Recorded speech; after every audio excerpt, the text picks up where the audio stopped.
Oh, God. This is not going to be my day, is it?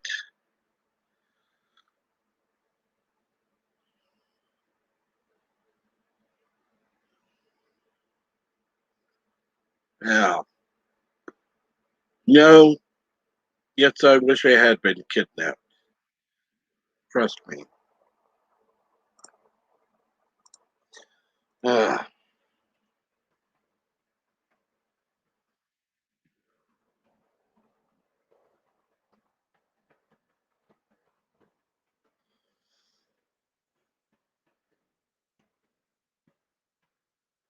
yes, just as timer was coming down,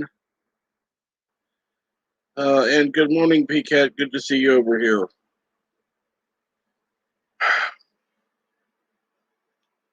I really need to keep my mouth shut about something. I really do. I'm not going to, but I should.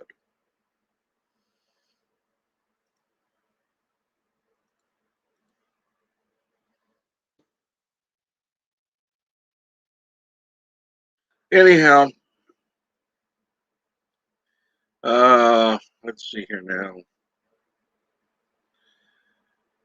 Good morning, everyone.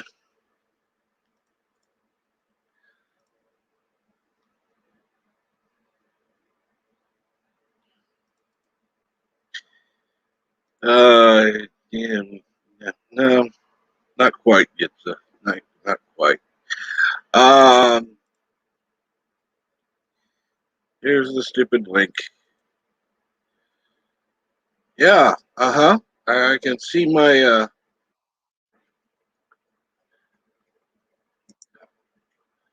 YouTube was caught up on everything. It was caught at 2 seconds remaining. Like, yeah, don't I wish. And good morning, Darth Hester. Let's go back through.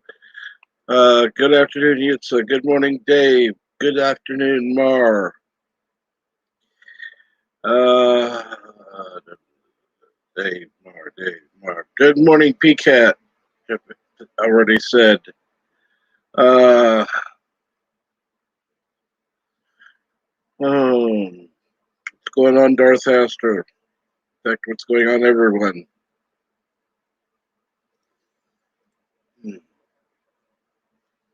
I hope all of you have had a chance to see my video from yesterday. Originally, I'd put it up, deleted it a while later. Had some people tell me, well, you're going to have to redo it. Then, of course, I remembered that StreamYard keeps a copy of stuff. So I simply re uploaded it from StreamYard. And yeah,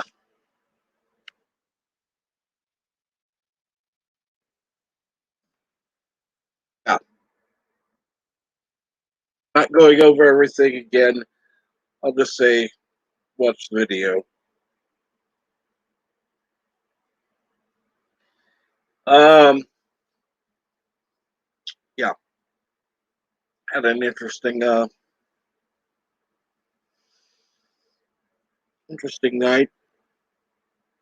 Can't say I slept my best, but interesting.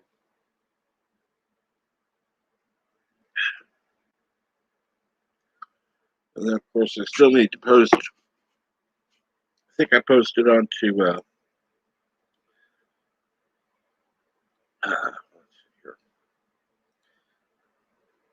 Facebook, and now I'm posting onto Twitter.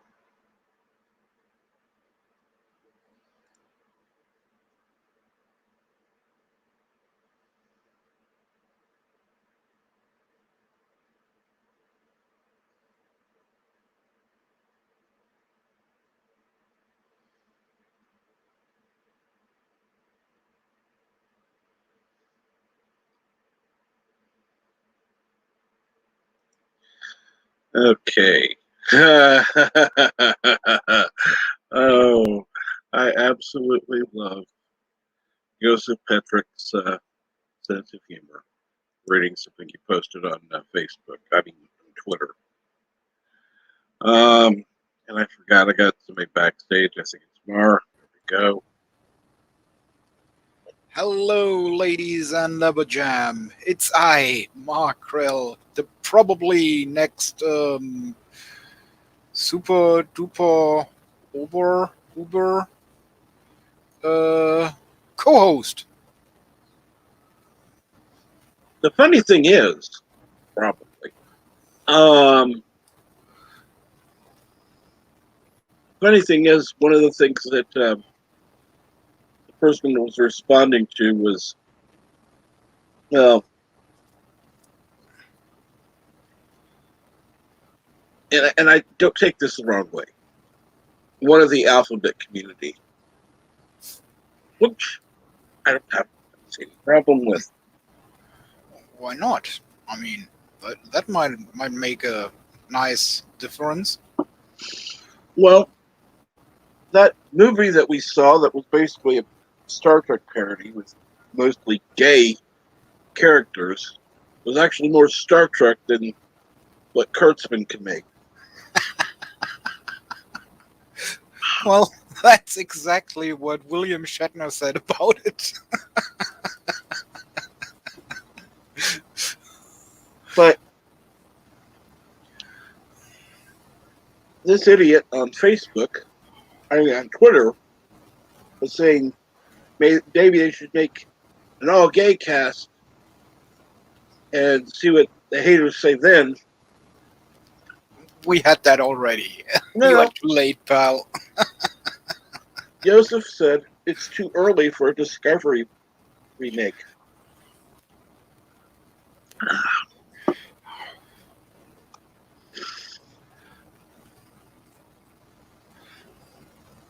And you're right, Aberjam is an entirely species. You have Aberjam. Aberjam is here today.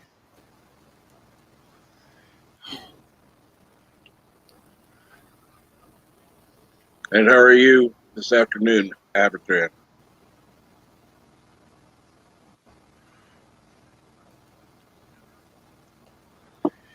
Don't really have time. Eat anything this morning? I was listening to a couple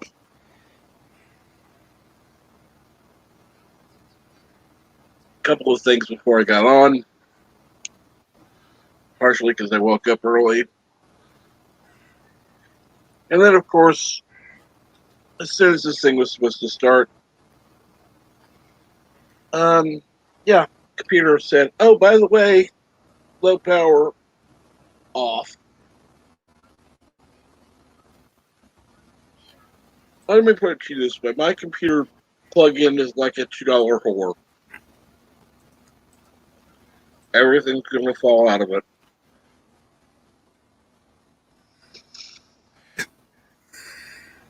Yes, I went there.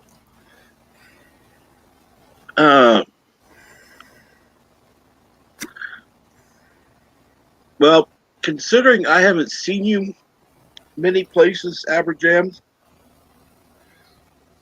I have no doubt it's been a rough couple of weeks. In fact, last time I remember seeing you was on one of the anti-trucker streams last week. So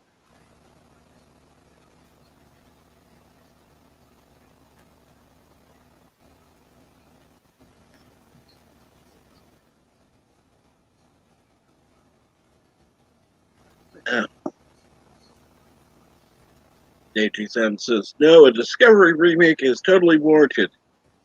Now, they could fix everything about it. You know, instead of going for Star Trek tropes, just stick some Star Trek stuff in there and make it all gay tropes. Then let's see what people say.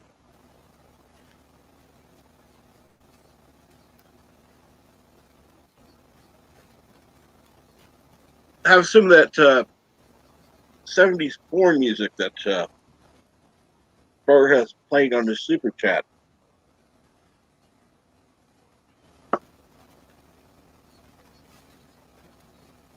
And I do want to thank the 8 people who decided to give well, to the one loser who decided to be an asshole.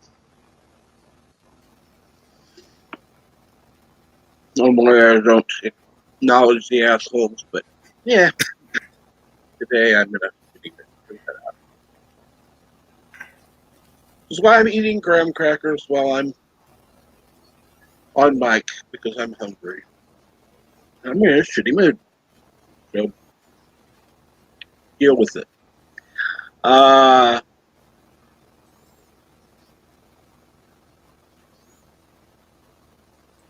I didn't even go to the salty stream yesterday. I didn't even know he had one. In fact, last Sunday was a Sunday I saw you briefly. And am I actually connected or not? Because according to my computer, I have no internet. Can you hear me, Mar? Yep. Okay, so this is interesting. I have no internet access, yet I'm on the internet. Isn't that nice? So if I leave all the time. If I leave, Mara's going to be the only one up here until time I can actually get back online, because my internet is supposedly offline. Yeah. Computer, you don't know what you're talking about.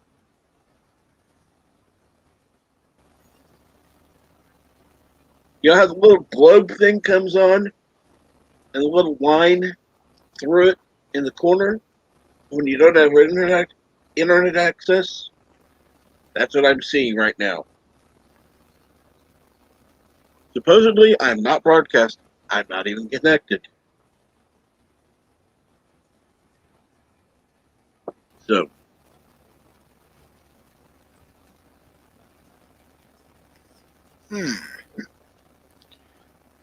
okay. So you can't do that. You can't leave me alone with your viewers. I mean, I know. Should beg somebody. I was just going to ask Darth Astro. what would we talk about if I would be the only one on here? I don't know. Talking about. You know that how you have that little globe thing in your taskbar? Oh no, I wasn't talking about that. I was talking about the fact that you wouldn't be the only that Mar would be the only one on here if you dropped. Well, at that point, you weren't showing up backstage. So. oh, I see. How you doing, Kevin? Being a little moody, but okay. Yeah. See, now it shows I'm connected, but it's still showing the little globe down there. You're starting to sound like my dad trying to quit cigarettes again. How? All cranky and moody and stuff. How often did he quit? He's tried to quit 4 times. Oh my god!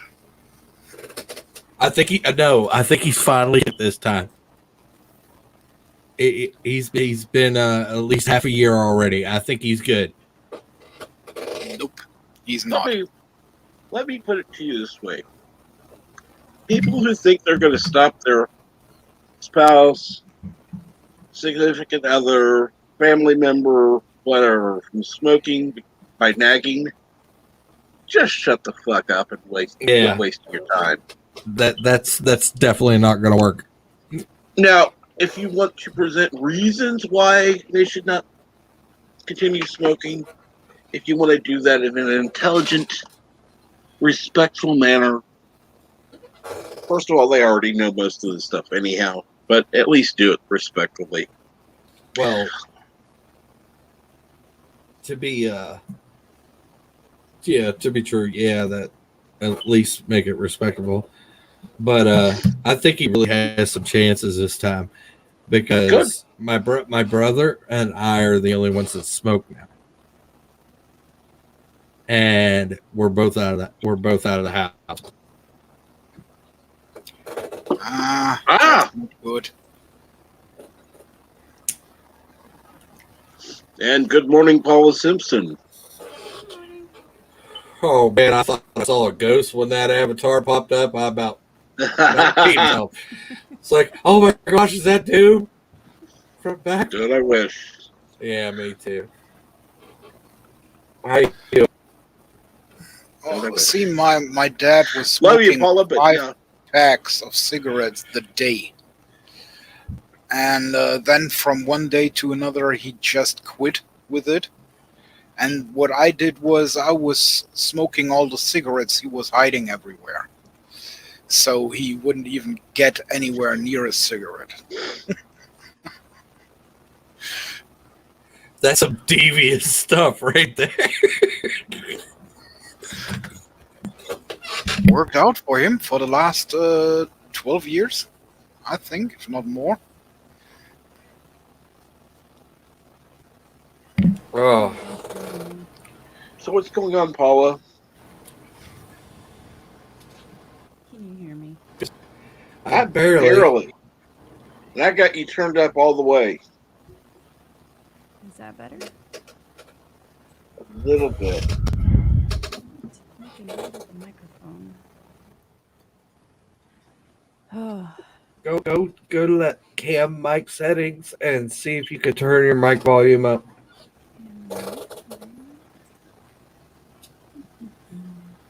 audio. It's all the way maxed out. Yep. I love when. Are you on the right mic? Because sometimes computers have a built-in mic. Sometimes you're using it. I don't know if you're using a built-in mic or an external one. I'm using one of Richard's giant arm mics. There it is. That's better. Yeah, that's better. Because I have one that attaches to my headset, but my computer only has separate mic and headset plugs, and my headset just has a single plug, so it doesn't pick up the mic on that one. So I'm using his big arm mic. That thing's Yeah, I nice. have one that. Oh yeah. I have the upgraded version of his arm mic on my hooked up to my PlayStation. That's what I use for my gaming. Oh yeah. Yeah, it's real nice. I love it. It gets in the way sometimes because I just leave it mounted on the desk, and when I'm working, sometimes it's in the way. Yeah, I Your morning gotta rabbit hole move my. flicker. Yeah, I moved mine out of the way when I deal with it pretty good. My desk is like 6 feet wide, so I just shove it to the side. Yeah, that's what I kind of do. Okay, my desk is here, my laptop's on it, and I also got my TV for my game streams. So I'm literally watching the YouTube chat and gaming at the same time. And then I got my arm to the left.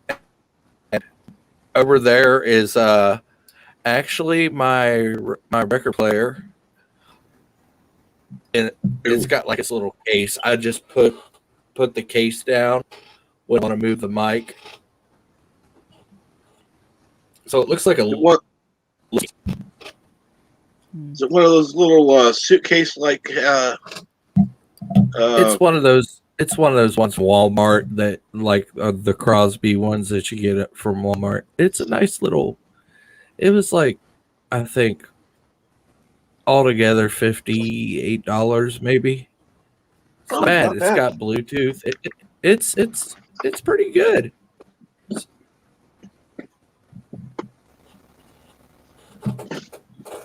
Well, I figured I'd jump on for a little bit before I have to work.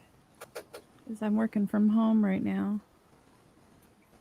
Well, it's unfortunate that you have to work from home, but I'm glad you're able to pop on at least. Yeah. Well, I'm glad I can work from home. Well, yeah, that would make things a lot easier. I'm just sure you would rather not have to be working from home because of, health Look at the reasons. I would prefer to work from home most of the time.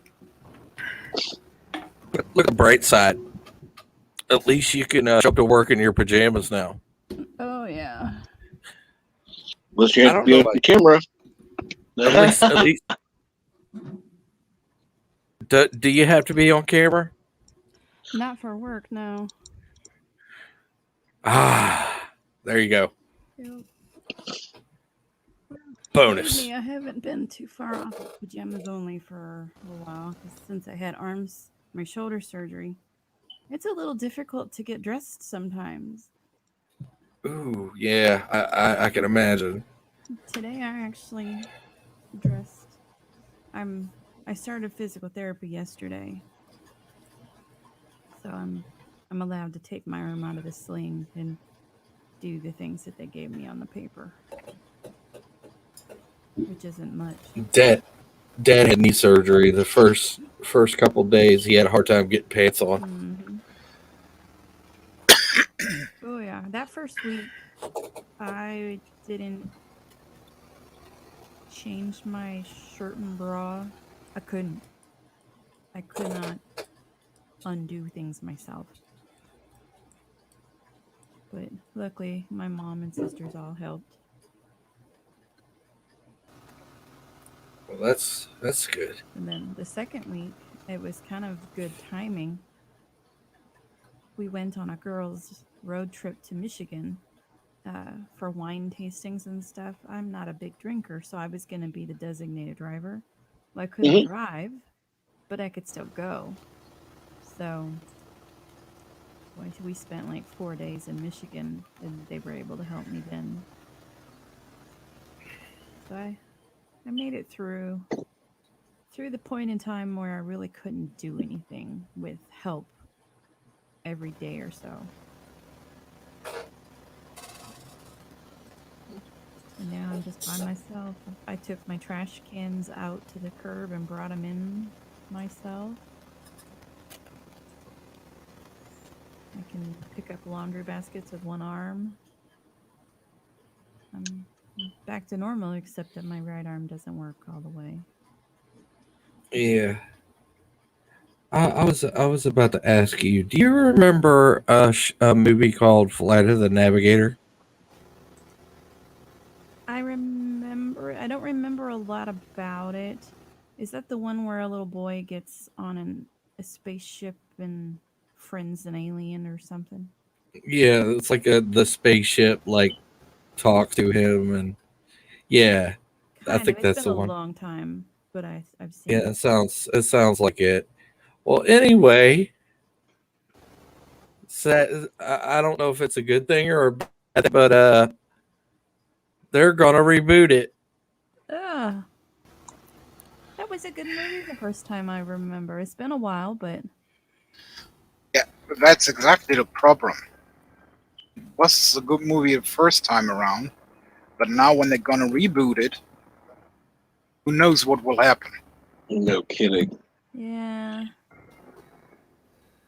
Um, so have you been to have you been to PT yet? Yeah, I went yesterday morning. I can't drive yet, so I had to walk. So I picked a PT location that's like a mile from the house. Luckily, they found Um, it close. if they haven't yet, they'll probably teach you the spider walk eventually. Yeah. Yeah. Not quite to that No, level yeah. yet. When they do, make sure you do it, the way they teach you, and Uh-huh. yeah. That's one thing my dad didn't do that my mom did do. My mom now has 95% use of her arm. My dad has about 75. that Yeah. much. So it's really important to do the PT Who and would do have it right. thought? Who would have thought a spider crawl would have been so important for physical therapy development? Yeah, it's all with range of motion, really, because that's what they're having me do now is just Yeah, bend over and let my arm hang, use my yeah. body momentum to move it in circles, and just I can't lift my arm from down to parallel with the ground or over my head at all. There's just no way.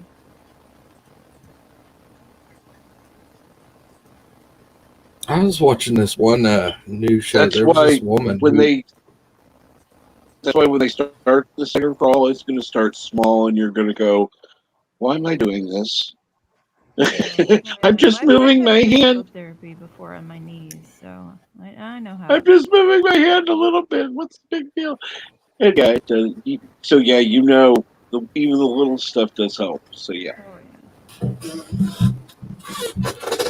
I mean, it hurt to just take my arm out of the sling and let it dangle, and I can do that fine. And that's just after doing the physical therapy exercises 3 times now. how often are you going? Um, After this week, it'll be twice a week. Okay, that's good. I just have to, he said we'll play it by ear, and if I don't need twice a week, as long as I'm progressing and doing them from home, we might just do one. Because I only have so many before insurance quits paying for them. Right. My insurance is you get 20, and we don't care what happens to you after that. You're on your own for anything over 20. Period. Which is stupid. It is. It is. Should be based on the type of surgery. It should be based on you know a lot of stuff. Yeah, I could see Different 20 per factors. surgical event, maybe, Right. but not Yeah, I can do 20 for that. the I whole can. calendar year. No, I that's mean, insane. how many So, surgeries? what's that? How many surgeries? One. If you don't, I just get 20 for the whole calendar year. wow. Yeah, and I used 4 of Does them it pre-surgery. reset per calendar? Yeah, so they'll reset in January 1.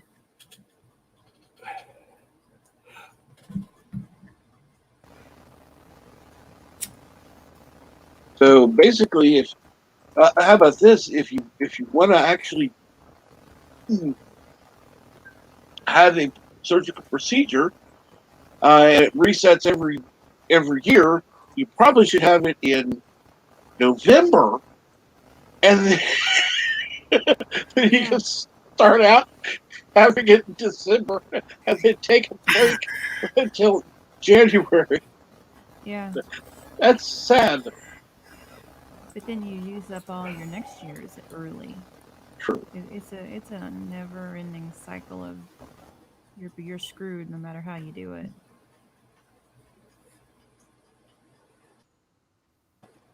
But I told the PT guy I don't plan on having to have any more surgery this year. I've had 3. I've had enough. I I would don't say more plan than on any enough. more.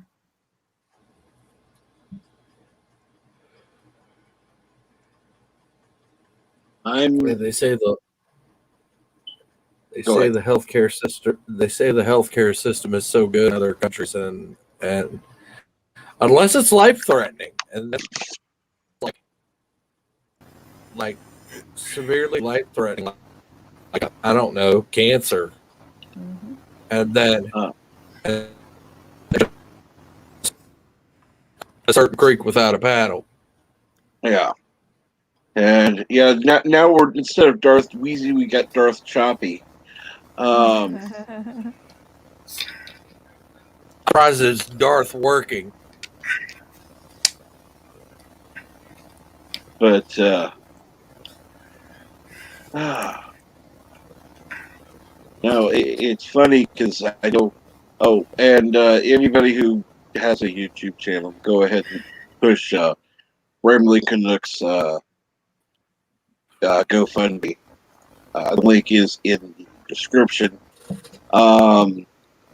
He's trying to get some money set aside to go, because the problem is they're not doing any of the procedures there. He can do the treatment, but that's 3 times a week, and unfortunately, as far as a transplant, forget it. They've already said not until COVID is over. That's And nuts. yeah, And so I hear they're lessening, like people that have bariatric surgery are being canceled right now because it's considered elective. But I would not consider his surgery elective. That's like life altering. yes. So Um, that's inexcusable that they're doing that. so that's why one of the things he's trying to do is get to where, and obviously everybody knows that him and Mary, Mary's game room, are in a relationship. And so he's trying to get to where Mary is in order to, he could have, the problem is it would cost between, what was it, $750 and $1,000 per treatment that he has to have, and he has to have it 3 times a week. Mm-hmm. And so he's hoping to be there for a week, and so that would mean that dialysis for a week could cost him up to $3,000 there. But he could also be seen and have the possibility of having surgery done here in the States versus where he'd have absolutely zero chance in Canada. So, Yeah, it's I think I just kind of why I brought it up. put it on Richard's Twitter. I don't know if it worked. anything that you all can do to help is great. If you can't give to it, publish it, put out links to it everywhere you can. How do I tell if it wins as a tweet? Let me see here. Let me go to Twitter. I'm already here. I'll check.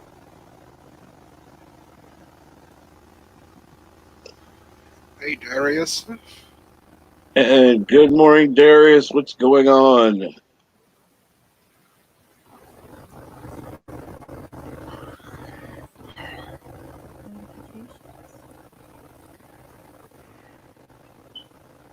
Yeah, I'm not sure if it went out. Yeah, I don't.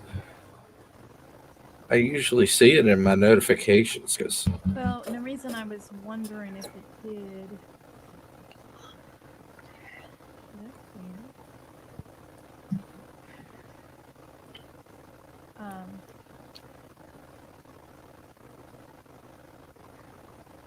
weird. I was wondering because that link that's in there for the GoFundMe is really giant. When I copied it from Captain Trek's description.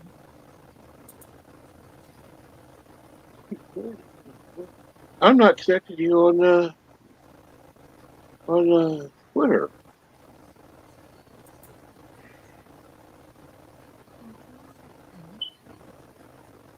That's odd.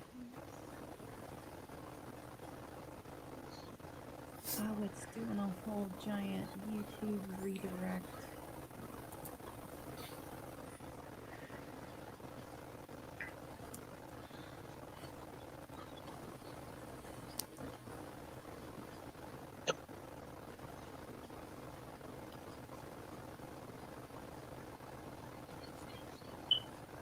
I'll have to edit my description.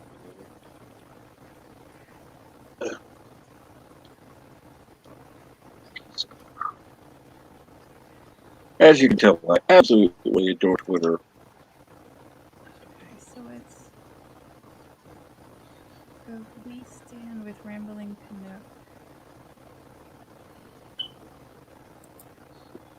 Yeah. You Oh, here we go. random. I clicked on it, so I got it. Come on. Focus more. Okay. That. And so he's following you, obviously. Yeah. So, and you're following him. And so let's go with followers, because that's the shorter list. Oh, okay. Yeah, yeah, okay. And yes, I'm still following Admiral. It'll last forever. Um,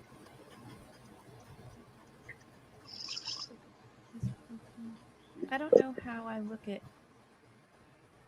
his tweets, but I did a second one. yeah.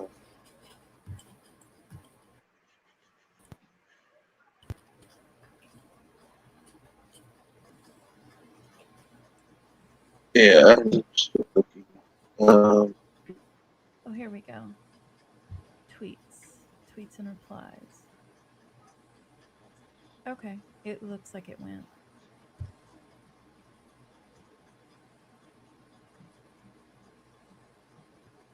okay, here. Okay. Oh, and my brother did say he's gonna be playing with the Doombot rules, and work on getting them random, so there could be weird for a few days. Cool. Always good to know. 'Cause it looks like it hit 200. They were going sequentially, so he told me yesterday he was gonna try to get them randomized. There, I got it. Got it retweeted or tweeted, I guess. Awesome.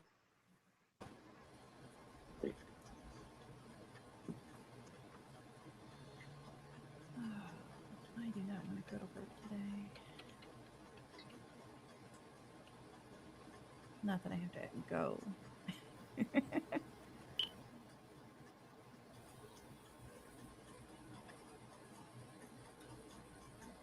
But I do really enjoy getting to work from home.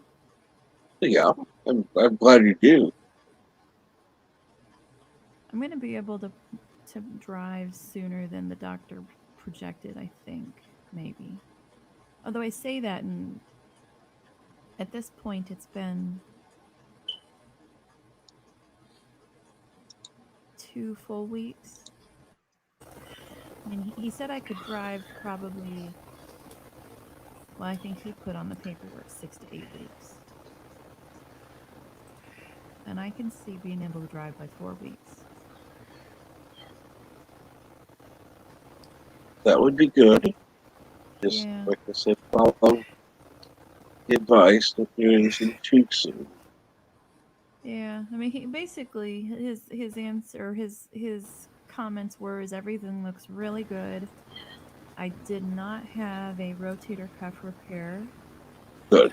so that would have made the process harder and worse. Oh yeah. And so, since I didn't have a rotator cuff repair, it's mostly just the bicep tendon relocation and the joint clean out.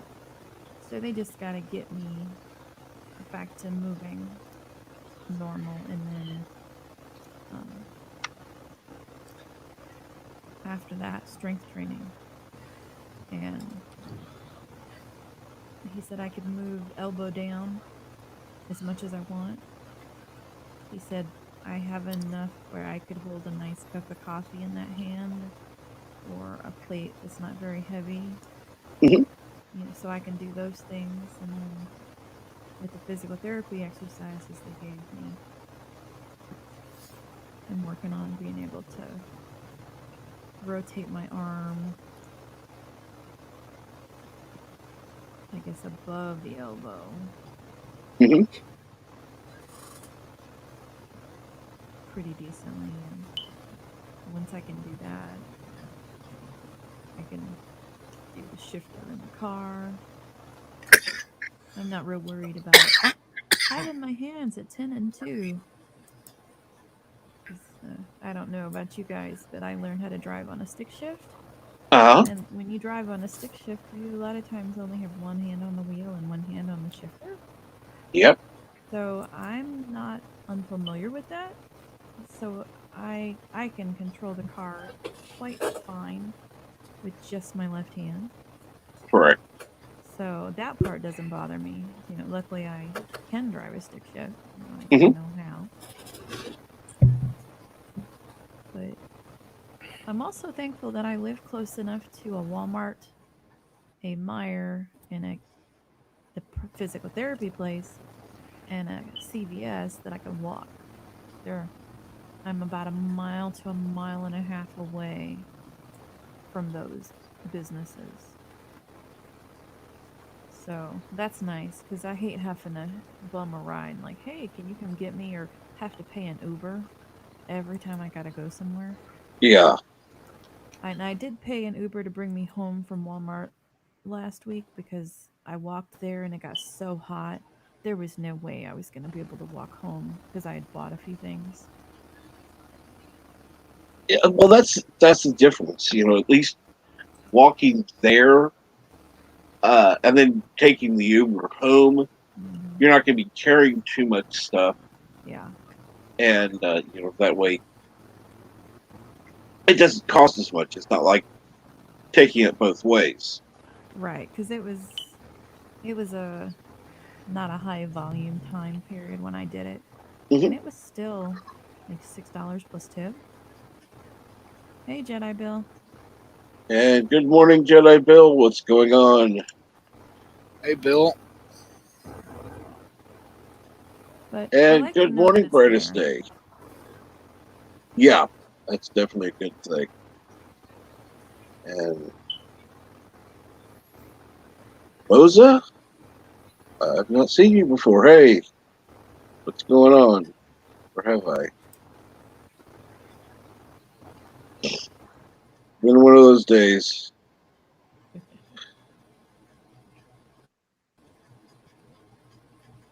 Ah, and Jedi Bill says he just woke up again. Not a good thing. He'd actually get sleep when you can.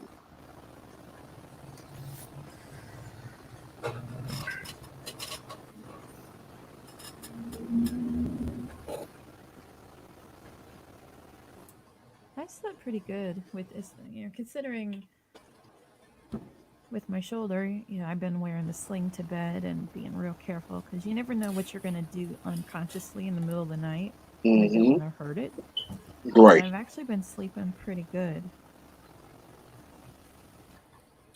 which is nice because sometimes I have problems sleeping. Although I woke up 3 times last night with leg cramps. That drives me nuts. And good morning, V Star. And yeah, as much as it's gonna um, make you need to pee, you're gonna need to also make sure you get enough water, Yeah. particularly water, tea, something like that. You don't need. As much as I love coffee, and it'll dehydrate you. Oh Um, yeah.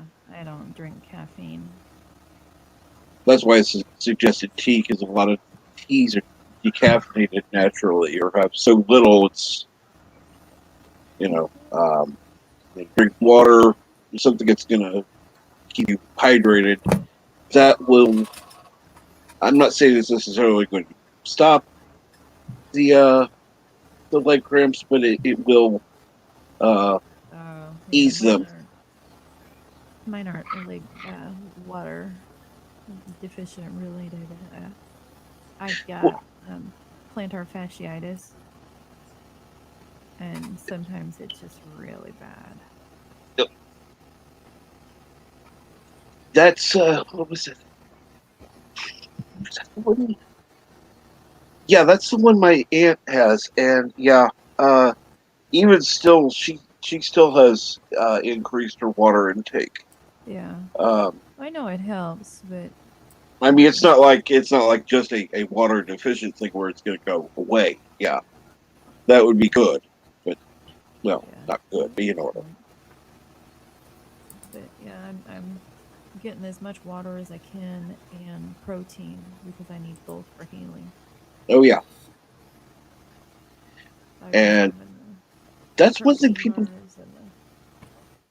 That must be difficult with the surgery you've had. Yeah. Well, with the surgery, the way that they tell us to get the protein in is you drink a protein drink, Hmm. supplemental, one or two a day until you Right. can get enough protein in your meals. And I still drink about one a day just Yeah. because I can't get enough in my meals yet. And I don't want to be protein deficient trying to heal. Right. And particularly after surgery of any kind, you're going to need extra protein Yep. to help the body heal. Yep. Sorry, three surgeons telling you the same thing, and I'm Mm-hmm. a little more down yeah, Yeah. listen. So I'm working on it. I'm doing pretty good. Good. So, well, I would love to stay on here and keep chatting all morning, but I have 5 minutes before I have to log in to work.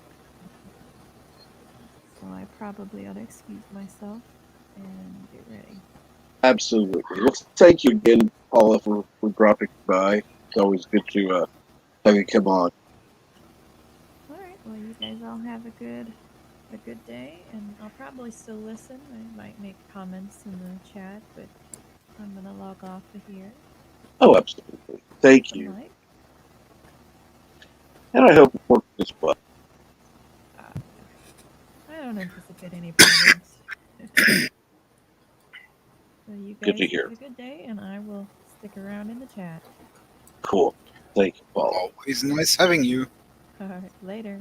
It was good. Here later. Good.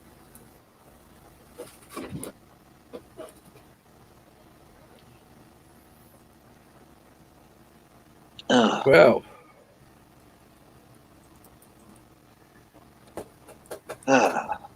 it's a good thing to have happen today.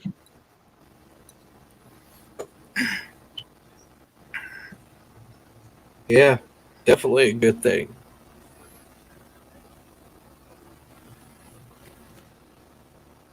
What you doing, Mar? What you mean? What I'm doing? Oh, I just thought you might be doing something.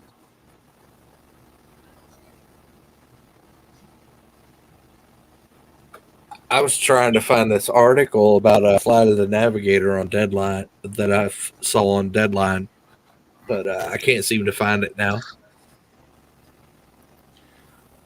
I was reading it last night. I,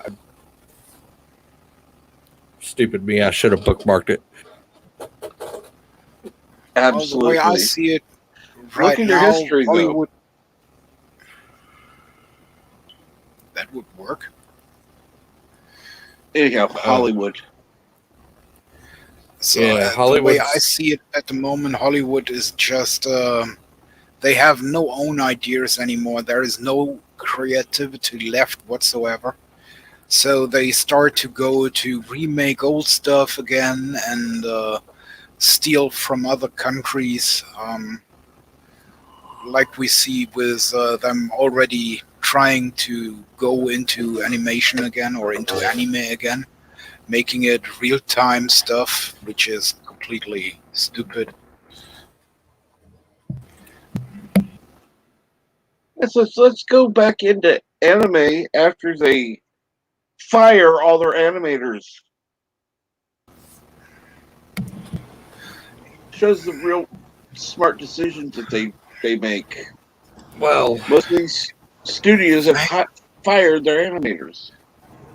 Well, the thing is, when we talk about anime, I'm talking about Japanese anime, Oh, I know, but I mean, because it's like champagne. You do not get champagne that's not out of the specific area of champagne, that's correct. because then it's just sparkling water. Correct. That's And anime is only anime as long as it comes from the Japanese, Yes, as that's why I everything said else is animation. just cartoon.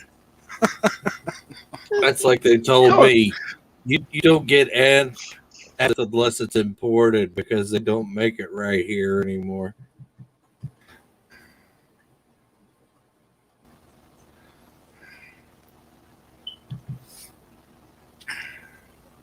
I don't know if you heard that. heard part And of it. I can totally understand that the Japanese at the moment are like, yeah, we do not want this American crap in our country, which they had with the movie Kate, if anyone has heard about that one. And I Was can that totally understand it. I've watched it. Come again? was that an anime? No, it was not. Kate is a movie that was made by Americans, and it actually plays in Japan, and it's about a female killer that's American and got trained by an American, and an American trying to take over um, the Japanese mafia, which would never happen. Let's be Wait a honest minute. there. Wait a minute. Wait a minute. Taking over the Yakuza? Not Yep. gonna happen. Not I can gonna fucking yeah, happen. At least Yeah. not a gaijin. still I can still swear on my life that remember that movie Lucy that I think Charlize Theron was in. Yeah, I remember Lucy. I still swear that is almost a complete rip off of the anime Elfen Lied, whatever. Then it most likely is. Because even the girl in the anime that had all those powers, like does in the movie, is named Lucy in the anime.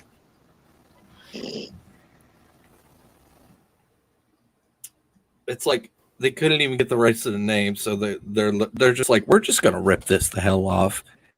It looks like it to me. I mean, I don't know about you guys, but it looks like a blatant rip off to me.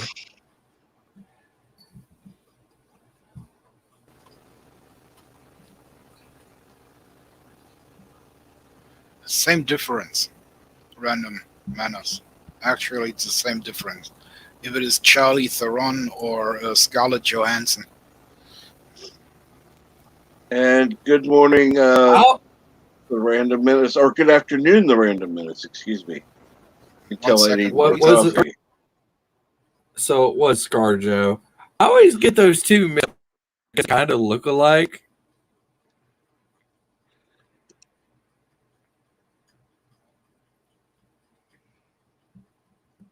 Yeah, but Yitzy says, no, Scarlet has bigger lips. And I'm like, okay.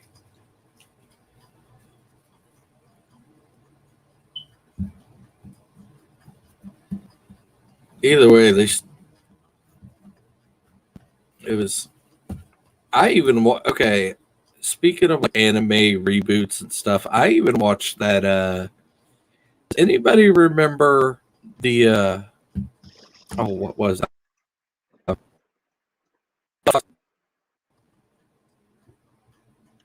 I think it was on MTV's Liquid Television around the time Beavis and Butthead was being done.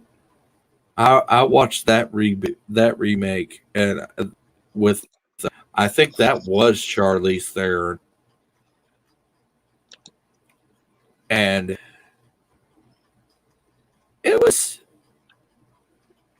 all right.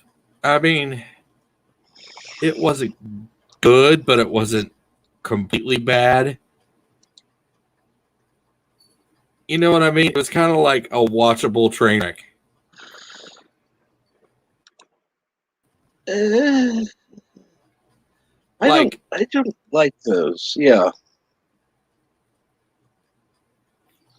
it's like one of those so bad it's good kind of movies.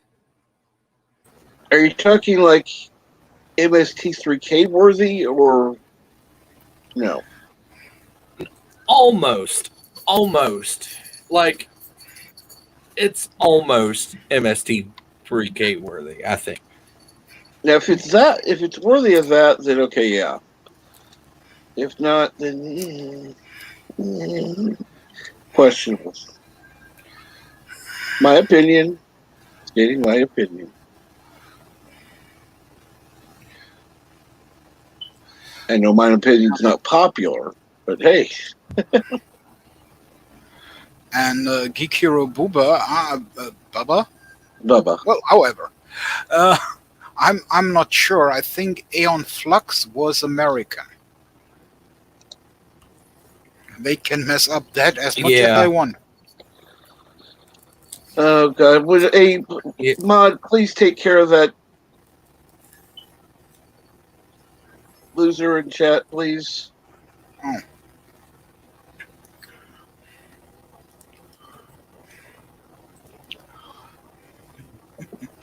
Oh, it's been taken care of, it looks like. Oh, good. You can see him up here, but it's been taken care of.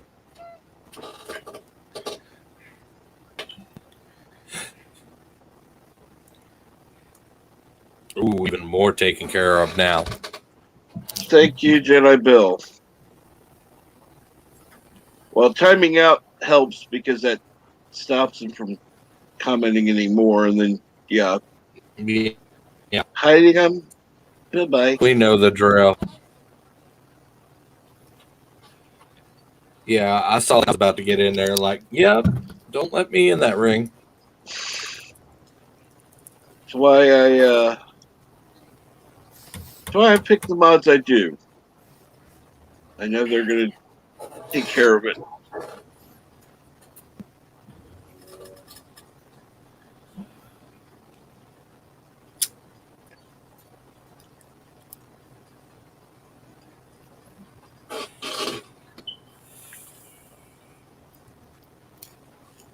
I'm surprised you didn't, Professor. You're usually right on top of things, unless you're busy at the time. Hey, Captain, do you have the bots working? I can't figure out. I don't know how the fuck to do it, so I don't even try now. I can test it, see if it does at least work. Let's see. I'll give it about 10 seconds, see if anything pops up.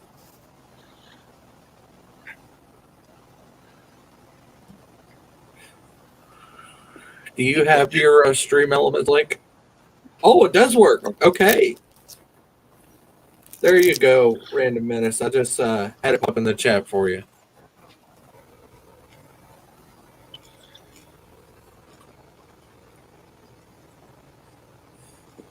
Let's do this. And go to my account information.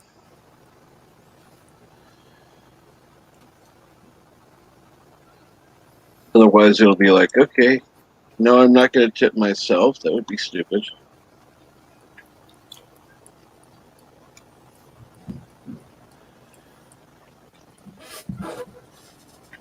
Okay, log in.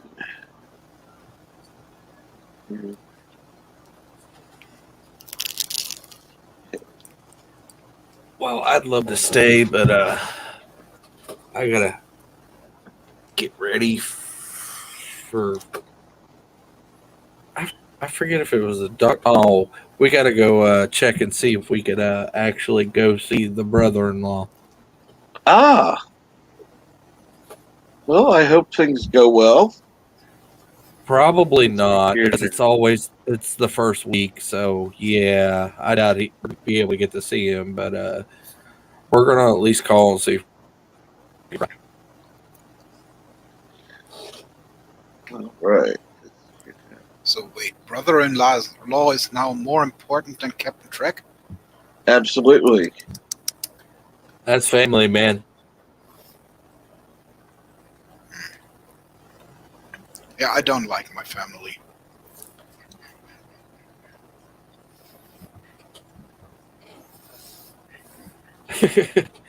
Yeah, I used to say that too, but I'm getting along a little better with my family nowadays. So Okay. I'll catch you Yeah, two later. absolutely. Catch you later. Later, bro. Later on. Here's the funny thing: the bot settings that I have available are part channel and mute. And that's it. Because yeah. Uh-huh.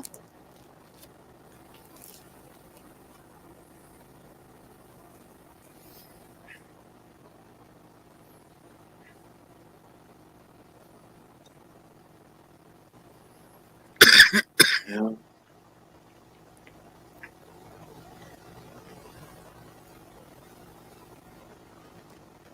And apparently I did have people who, oh, thank you, Yosef. That was you. I appreciate that.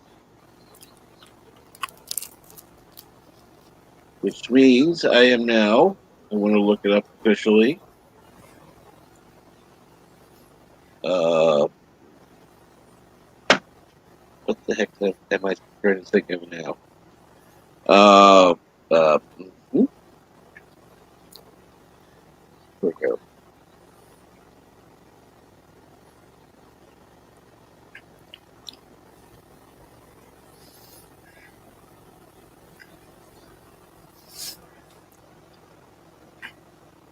So what's going on, Mar? As always, not really much. Usually my day, how it is at the moment, waking up, seeing if anyone is online or if I have a stream to be on, and then waiting for you to come online so I can pester you a little bit. Cool. And let's see here. Summary. All right. Oh, yes, yes, yes, yes, yes. I can now say that I am $29 away from being able to fully fund StreamYard for the year. Wow. I didn't think that would happen. Oh my God.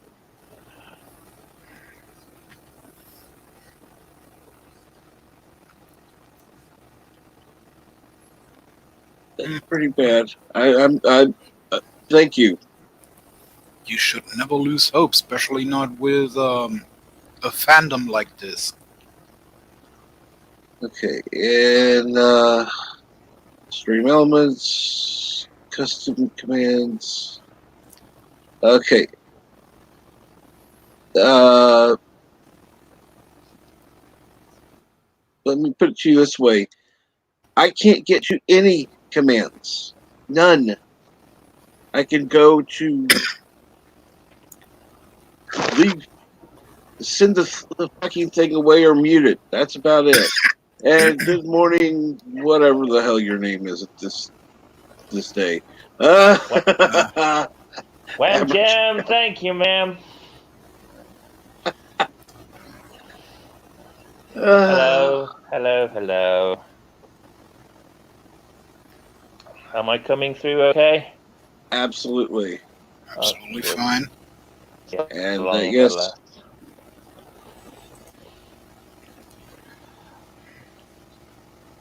In fact, I'm going to go ahead and see if I can paste that in. Of course, it won't let me do that. Anyhow, bot settings are Dark channel and mute. That's it. There are no bot settings. So custom commands, somebody who knows something about this shit is going to have to let me know, because there is no way to put in any commands. Honestly, I only know child's bot. You only know what? I only know child's bot, and I'm not so sure if he works on Steam. Or StreamYards. Sorry. Stream elements. Most of the people use stream elements. So I take it that bots are like an external third-party thing. Yes. Yeah, they're not embedded into the StreamYards program. You would wonder, you would think that StreamYards have their own or YouTube. Well, you would think you would be able to look up information easily and go, oh, how to add commands. No. They don't do anything simple like that. Why would they make life easy? Because they want you to use the program. And they get a cut of the fee, so why, like, you're paying to use the fucking service. If I raise the money and still don't have a co-host, I'm still going to do it. It's just, without StreamYard, there's no point in even trying. I would have been from a co-host. I would have been happy to, but I'm just not reliable. That said, with your internet and other issues, the internet is not the problem. The problem is mostly my phone packing in at any given moment. However, I recently got a letter from the tax office telling me I've overpaid my tax £200. I need to get the shit together and actually refund that money. I'll be able to buy it up. I will be able to come on a bit more frequently in the following sales. Good morning, guys. Okay. Okay.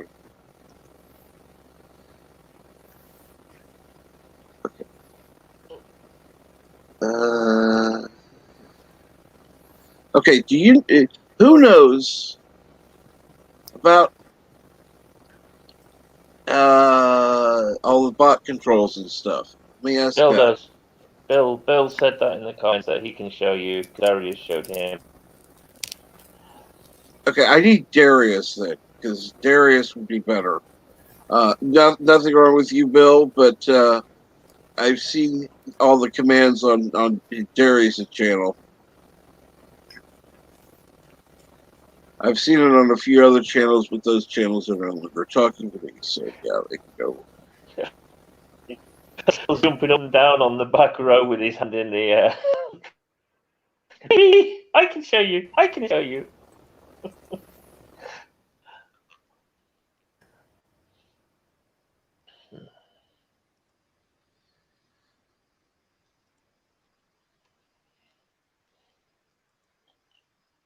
Well, if you could show me how, that'd be much appreciated. We'll take care of that after the stream.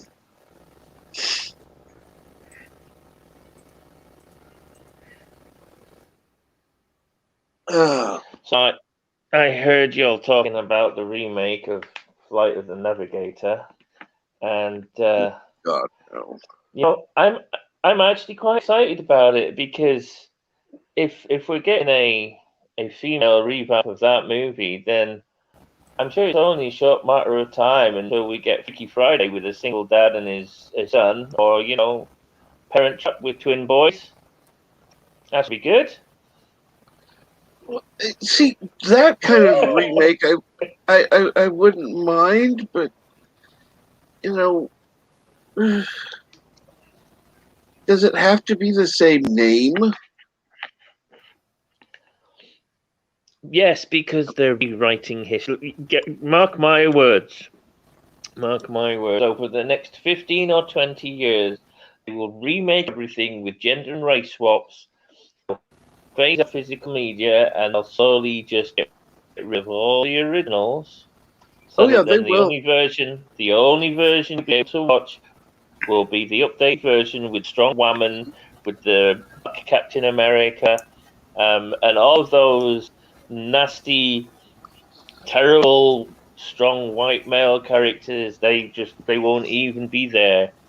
They'll just be gone from history, and you won't ever be able to see them again. It'll just be all strong women's and ethnic variants on historically white uh, superheroes and whatnot. That's Which what they're doing. is, I like, don't get me wrong, I like LDG, but despite his, I'm going to say it, despite his stupidity on physical media, I'm still a strong proponent on physical media. Me too, very much. Congratulations to Aravik in the chat. He got hired a new job in Colorado. Awesome. Nice one, dude. Rooting for you. I hope it's a smooth move.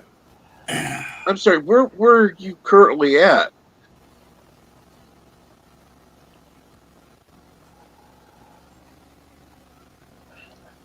Okay, so Grandpa Geek. tip.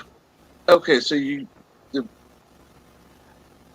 exclamation point tip, and that way it'll get the okay.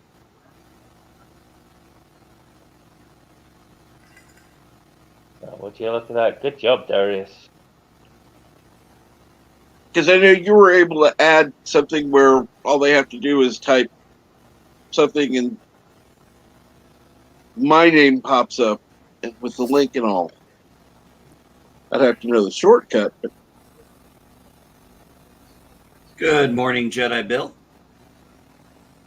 Cap, Mark, good morning, NB. And now that three of you are here, I can now take a break because all right, I gotta get coffee. I've got to get coffee. You get your caffeine, indeed. Arabic is moving from Texas to Colorado. I'm not quite sure what distances are involved. My geography on America is not great. I know Texas is in the south. Colorado is what? Arabic. Arabic, before I go get coffee, Arabic. If you have to go through Missouri to get to Colorado, pass through my way. Let's go get coffee or something. I don't get a chance to see many people, so it'd be fun to actually meet somebody from YouTube. And now I'm going to get my coffee. Go for it. Hey, Dave G Sounds. Hey, Paula Simpson. Actually, speaking of which, there's actually a couple of people like Paula and another couple of that actually don't live too far from me. So, Paula, one of these days, I'd love to go out and get coffee with you in the Indy area. I'd love to hear your stories. I'd love to hear some stories about Locutus and the Admiral. So what? You probably know, Grandpa. What sort of distance is involved in moving from Texas to Colorado? Well, depending on where he's at in Texas, because Texas is a huge state. Colorado is smaller. It's much further north. So it's a more colder climate, a lot more possible rain and snow. It's further north than I am because I'm in the southern part of Indiana. So, yeah, I mean, don't get me wrong. Colorado's beautiful country area if that's where they're going. But, They could be going to like Boulder, the city, which is a big city. But kind of roughly, center Texas to center Colorado, what are we talking, like 2,000 miles or something? Oh, no, nothing like that. We're probably talking, depending on where, maybe 800 miles. 800. Okay. Not even that. Not even probably that far. It would depend on where in. Okay, so for example, I drove from St. Louis, which is in Missouri, and I drove down to right around the lower part of Texas for a school I was going to, and it took me 16 hours to drive. Yeah. So for a moving truck, that could be maybe a 2-day journey or one very, very, very long day. Paula, I will check Facebook and definitely look at that. And yes, I would love to be a part of that. I will check my Facebook. Paula, I'm going to be honest. I only check. Sometimes I'm a little light on checking Facebook. Mainly, I talk to my family. Don't normally talk to a lot of different people, but is what it is. But yeah, definitely, I would love to be there for Richard's celebration life party. Yes, absolutely, I would love to make that. So, actually, I'm going to go to my Facebook now and see if I can see that. So Arvik is in West Texas, and he says basically he only needs to drive through New Mexico to get there. So he'll probably do it in a day. So probably okay. So driving through New Mexico, going north. Okay, so probably going to have a straight interstate route. Sounds to me like once it gets to New Mexico, it's a straight interstate route up to where in Colorado they need to go. Yeah, which is not uncommon. If when I left California, I was moving to Florida, and there was a very straight route I could go. There was an interstate I could take all the way south of California, and then Interstate 10 went all the way from California all the way to Florida. So I would have gone all the way there and then just taken another interstate. But we ended up making a road trip out of it. So it took us about 6 days. But I saw a lot of great stuff. I got to see the Grand Canyon, the Hoover Dam, painted the Petrified Forest, the Painted Desert. It went back to Vegas because my mother-in-law had never been to Vegas. I would have avoided Vegas because I'd already been there several times, and so had my wife. But my mother-in-law had never been to Vegas, so we decided to stop in Vegas for a day or two. I played blackjack with the sheriff of Vegas. He was off duty and 3 sheets to the wind. He lost all his money. It was fun. I'll tell you what, if I ever get a chance to come to Oklahoma, I'll stop by. And I'd say you're less than half as crazy as Texas. Okay, Texas so Aravik Sunder, yeah, okay. Yeah, that makes sense. Oh, Denver, Colorado, okay. Ooh. Hello. Nice. By the way, you're gonna love it there. I'm sure. Denver, Colorado. Isn't that close to where those kids from South Park all hang out? You go get some green off of Randy Marsh. Well, I'll save it for Twitter, Arabic. In fact, I'll do that now. Getting back briefly to you mentioned Grand Canyon Vampire, and this is a question for you or anyone in the chat who might know, and I'm guessing nobody will. But I was at Grand Canyon, and while I was stood at the top looking at its majesty, all over the place I could hear clacking sounds. Now, it wasn't like grasshoppers, it was like the clack of really large claws. Like, if you've ever seen,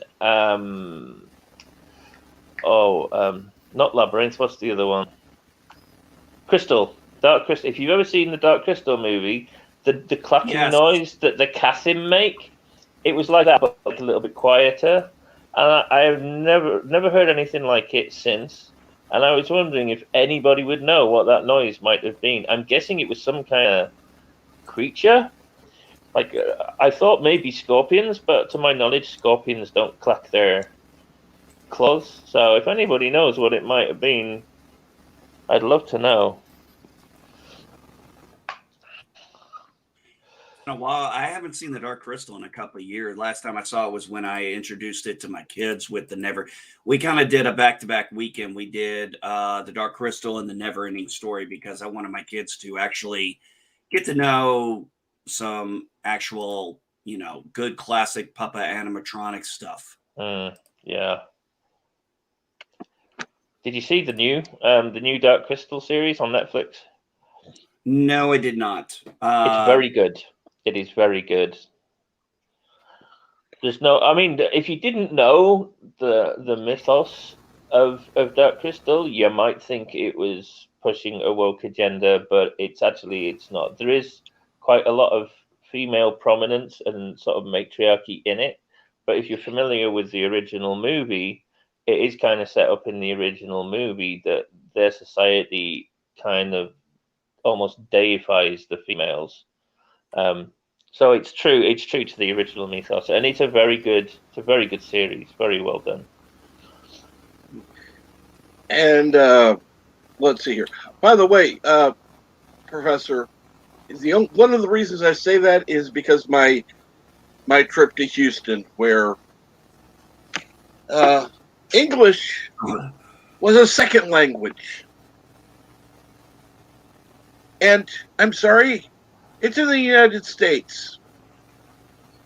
English should be the first language, not second. So either kick it out of the state or accept the fact that Texas is crazier than Oklahoma. Granted, I've only been to 2 cities in Oklahoma, so I don't know. Just to let Paula in the chat know, I did check my Facebook. I did say I was coming. I've got the date and everything on here, October 2nd. Yeah. Let's see, when is October 2nd? Saturday. Yeah, I can. Yeah, Paula, I'm going to do everything I can to make that day. Well, Be able no. to? What? I have no idea. I've been away.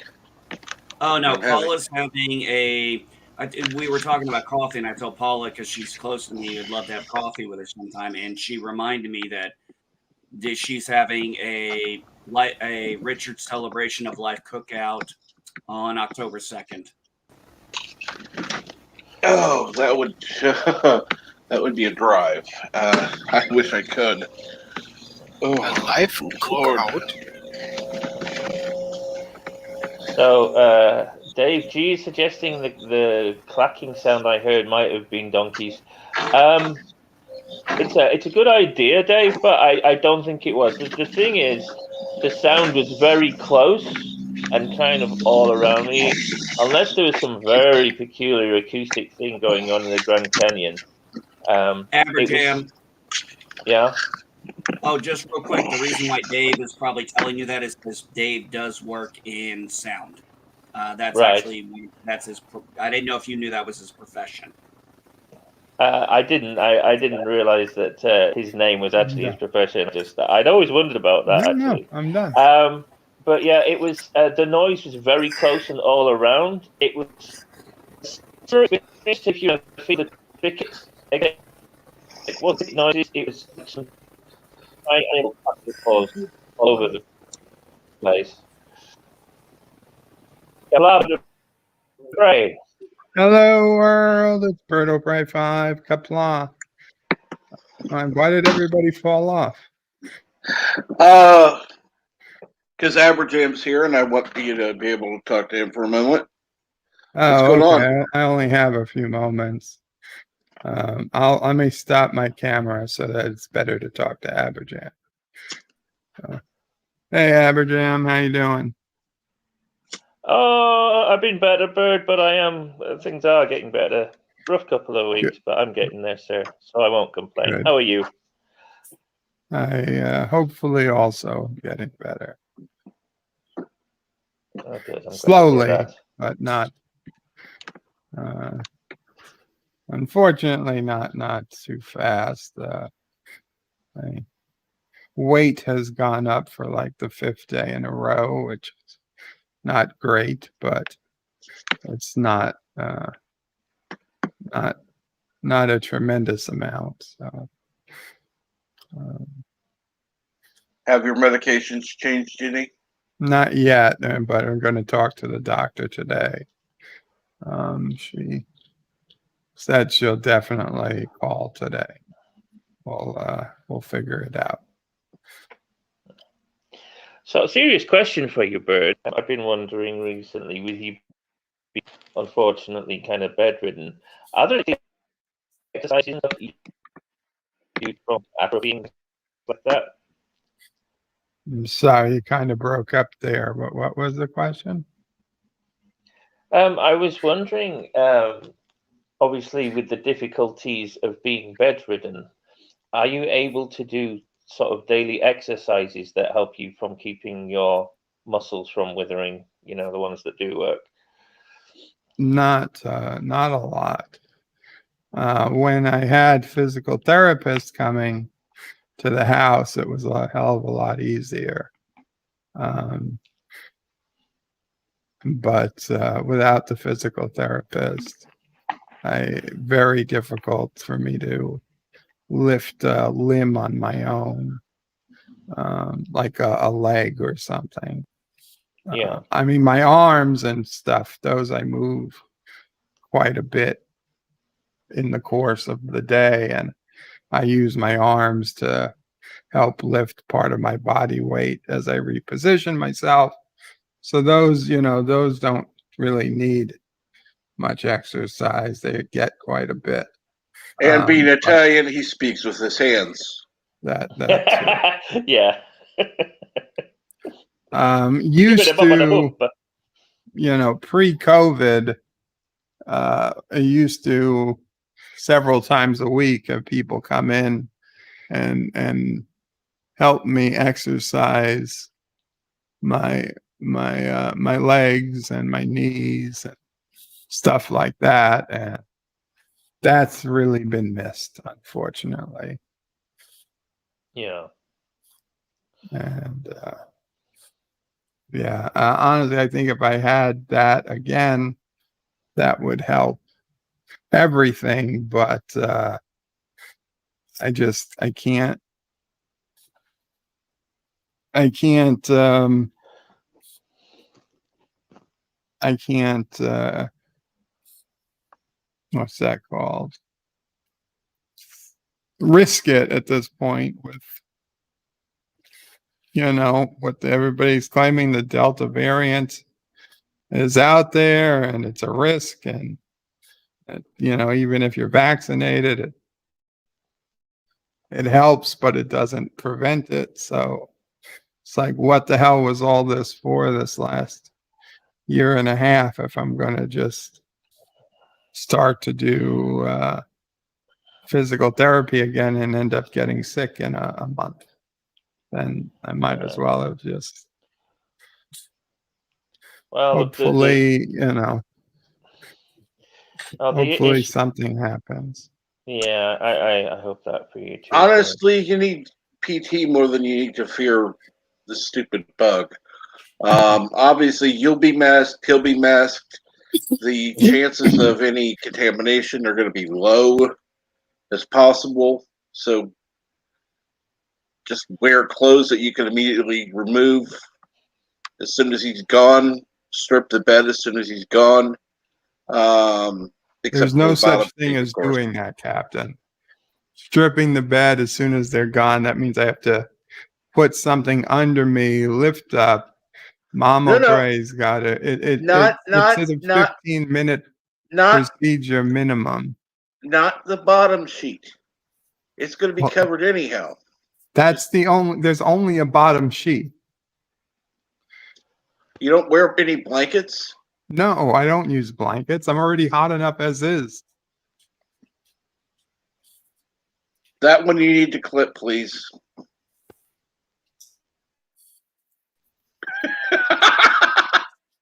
I had no idea you were going to say that, but god damn it. You gotta clip this shit. I mean, at night, I have a blanket that I usually put, half off of me. But during the day, no, there is just a pillow, a bottom sheet. Mom will pray if my feet are cold. Mom will pray covers my feet with a blanket. But that's it. I have no control over that. I can't reach it. But Mom O'Pre's called. She walks away around in long sleeve shirts, but I'm already. I mean, been keeping it at 75 mostly this year, and that is as warm as I can really tolerate. Bill says he's clipped it, Captain. So I think we're good on that. Cool. And just a quick check. Am I still roboting? No. No. Okay. That's good. That's unfortunately why I had to put Mar and NB down. I also had to take myself out for a little bit. So yeah. But I'm going to go finish my lower deck review, put it together. The short answer is I didn't like. Aha. It was not a great episode. So it was Mar, not even a good episode, in my opinion. Could have been. It could have been. okay. Well, I'm actually surprised you were here today. So yeah, get that taken care of. We're gonna want to see it later. Yeah. I'll talk to you guys later. I'll listen when I can. Okay. Take care, Bird. Kefla. Have a good one. Kefla. Bye.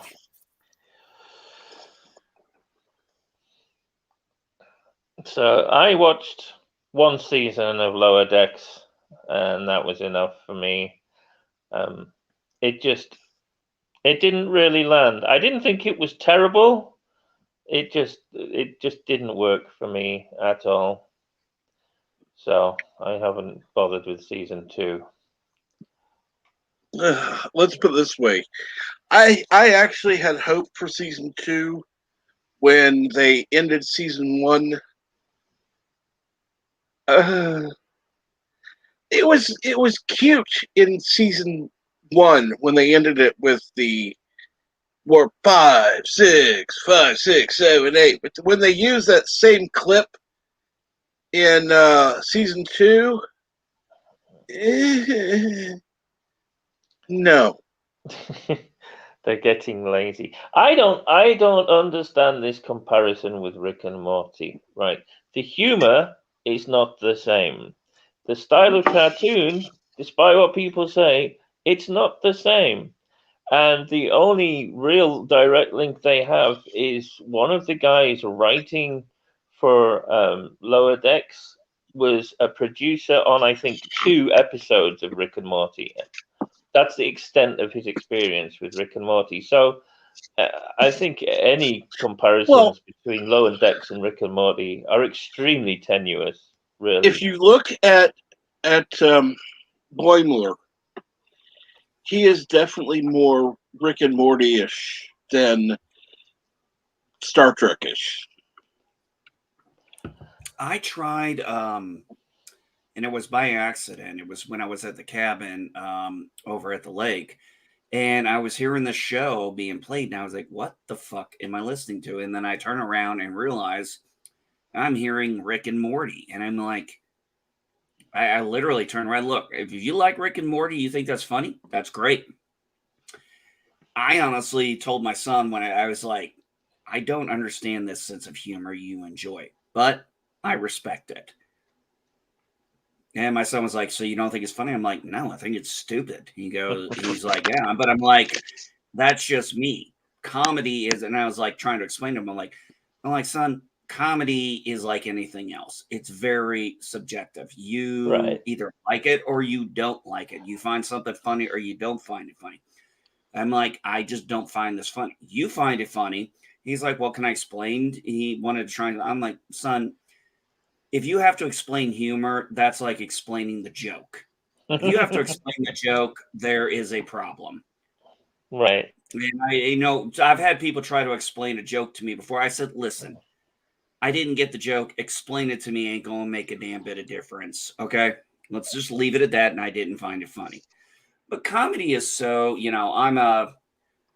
I grew up on like Three Stooges, Abbott and Costello, The Munsters. What's some other good classic comedies? Adam's Laugh In, Family. Adam's Family, Laugh In, the old Saturday Night Live. I'm talking like Chevy Chase era, Bill Murray era, Dan Aykroyd era stuff. Mhm. Yeah. Yeah. Because I'm pretty sure, I think I stopped watching SNL after Eddie Murphy left. I think that was right around the time I stopped watching SNL. Have you ever seen the Jeopardy skits that they did? I think it was like early mid 90s. Saw maybe a few. Yeah, they had like Will Farrell was Alex Trebek, and they had like Sean Connery, and those No, were very that good was after. skits. No, that was after I left no, I was not watching SNL in that era. Yeah, those Like I skits. said, right around the time Eddie Murphy left, I think is the time and the reason why I stopped watching is because that's when my family turned it off. Because I was Yeah, watching Saturday Night Live with my family, and once they stopped watching it, I stopped watching it. yeah. I tell you what, in those skits, Norm Macdonald does a Burt Reynolds impression, and he's 100% on point. You wouldn't get a better Burt Reynolds impression. It's fantastic, and the skits are funny too. They're good, funny skits. But modern SNL is just garbage. Nah, they used to have funny skits. I mean, Yeah, you got skits that they did back in the day that Cap, you and I both know they'd never get away with now. The Chevy Chase Richard Pryor interview would never get made now. And it's Mm-mm. one of the funniest goddamn skits ever. I mean, but here's the thing: you have people like the comedian Richard Pryor versus some of these comedians we have now. They'd be like, "No, I can make jokes, but you can't make jokes." It's like, no, that's not how the shit works. yeah. Yes, Dave, you're right. Ted Ferguson. That's exactly what I'm talking about. Okay, now I have just found out something that I think needs to be talked about. DoorDash is suing New York over a law that would make the delivery app share customer data, including names, email addresses, phone numbers, delivery addresses, with the restaurants fulfilling its orders. So not only would all the information be put out, what you order would be put out as well. In other Why? words, they want to sell. In other words, they want to sell your data. They're Yep. saying they have the right to Yep. do it, and the company's saying no. We're not selling our data, and you're not going to make us.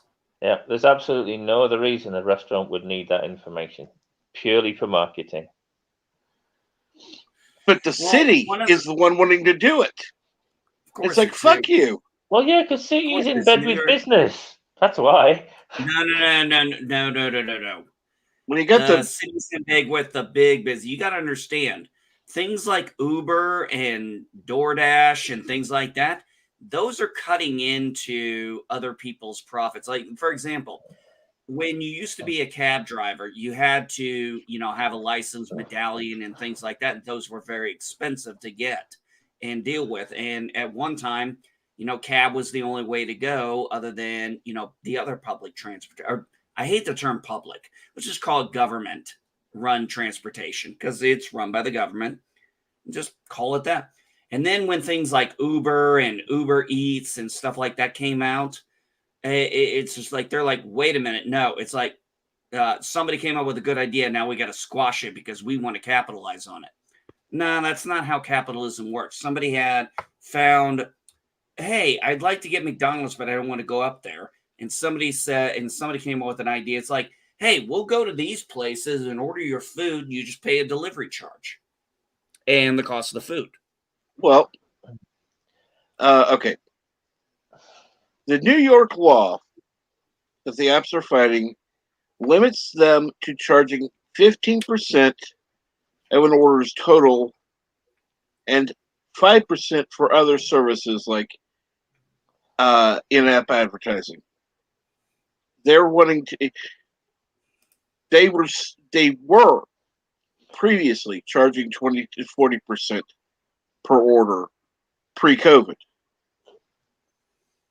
and of course, that was, I think, excessive because a lot of them were more towards the 40%. So I can understand the limiting of the extra charges, but having to hand over the information that you get, I totally disagree with. Okay, if And they're gap, quite honestly, I would rather pay 20% more or 20% versus 15% and not have the information shared. So it sounds to me like, how do I put this? They were price gouging and they got caught, and now they're trying to limit it, which is fine. I have a very big problem with price gouging. It's bad. It's an evil form of capitalism, and we all know I'm a big proponent of capitalism. But there Well, is I there can wouldn't be even call it. absolute abuse. I wouldn't even call it price gouging because they were very upfront about it when they were they weren't hiding the price. It's not like they were going, oh, well, here's the menu price for the restaurant, and then you get the food, and it's like 50% higher than what it should have been. It's like, no. At least they were honest about it. They were upfront and said, here's what it costs. That I like. I don't agree with necessarily paying 40% more, but at least they were upfront about it. If you're going to pay it, it's your choice. It's not like calling up, for Papa John's if Papa John's doesn't deliver your area, and then ordering a $10 pizza and then getting a $20 bill because oops, it wasn't reported. And it wouldn't be 20, it'd be more like 15. You know what I mean? Yeah, I know what you mean. No, look, I understand the whole. I understand a lot of it. Wanting to give out. What do they want? Why are they giving out information? Why? This is the thing I hate about when they, user agreements and stuff. It's like we're going to share your information. No And matter. when it's a business fighting against sharing information with the government, oh hell yeah. Yeah. I will strongly support if you're gonna use an app, use DoorDash. They're fighting sharing customer information with the government. So use DoorDash, please. And I am not paid to endorse this. I'm not getting anything in return. Use DoorDash. Yeah, it's a very rare thing for a company to fight against giving out personal information.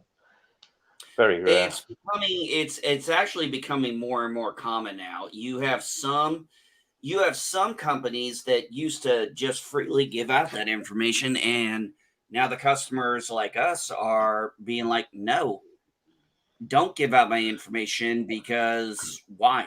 I'm supposed to be your customer. Don't you want to keep me? Then why would you want to sell my information to other companies that might be competing against you? That'd be like Amazon telling me, hey, I don't have this product, but if you go to Walmart's website or Target's website, they have it. They actually have it for cheaper. Do you think they're really going to do that shit? No. They sell their they sell your information to people who are not directly their competition. I think there is a growing culture now in general of people voting with their wallets. I think with all the stuff that we've seen over the last 2 years, I think particularly in social media and in entertainment media, um, those we would call the normies are kind of waking up and getting more interested in where their money's going, what's happening with their information, all that kind of stuff. And I think we are seeing a movement now of the general public becoming more um, conscious about all this kind of stuff that's going on. And I think we're going to see, companies becoming more and more wary of the fact that they're going to have to get on the side of the customer. They've been dictating to us long enough. Now we're getting smart to it, and they're going to have to start getting more and more customer friendly to keep making their money. Particularly now, a lot of businesses, not so much the big ones, but a lot of businesses have been losing money hand over fist because of the plague and whatnot. They're going to have to get on side to start making money. Yep. Well, it's like a that's why I'm saying, this company here is fighting selling data. So let's support them in that. Let's keep them strong in business. And, that way, okay, fine. Let's support them. But let's also suggest, okay, let's, why don't you lower it a little bit? Go to 20% versus 20 to 40, But if you use the company, you have more voice in it. Support the company, get them to do the right thing to lower the prices, which is, I think, fair and reasonable. And that way, you have a place to go that isn't going to sell your fucking information. Yep. So yeah. On a change of note, yep. Here, Captain. I did watch the Dexter New Blood trailer. Oh God, yes. I think it has potential. I think that it's going to be interesting. I think it's going to be a good psychological thriller. And the last part at the end, I was very happy about in the trailer because I was hoping that would happen. So when it comes to it, I'm actually looking forward to this miniseries of Dexter. I'm curious to see where it goes.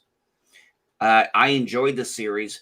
See, here's the thing. When it comes to binge watching sometimes, and I talked with a lot of people, I said, the reason why I don't have an issue with Lost like a lot of people do is because I didn't spend 7 years invested in it. I only spent a couple of months binging it.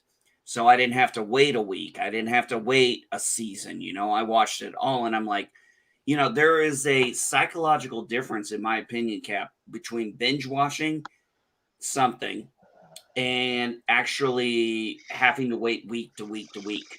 And I think people have forgotten because, the younger generation, sometimes, especially with Netflix and certain ones, some of them do week to week, but a lot of people were used to the Netflix drop.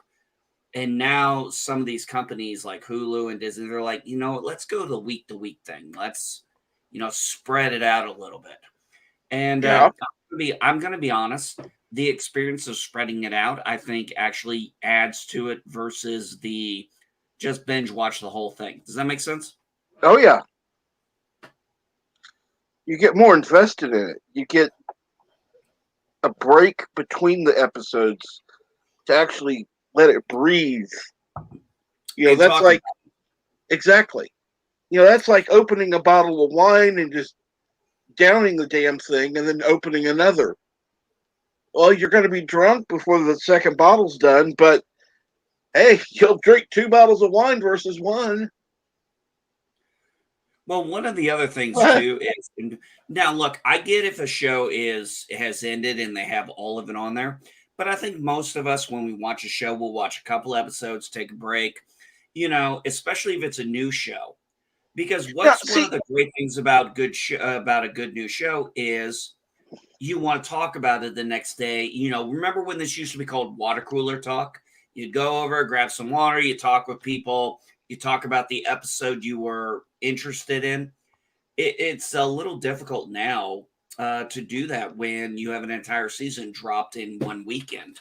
And it kind of takes a little away because you'll have some people only watch maybe an episode or two, and then you're going to have other people who binge the whole thing.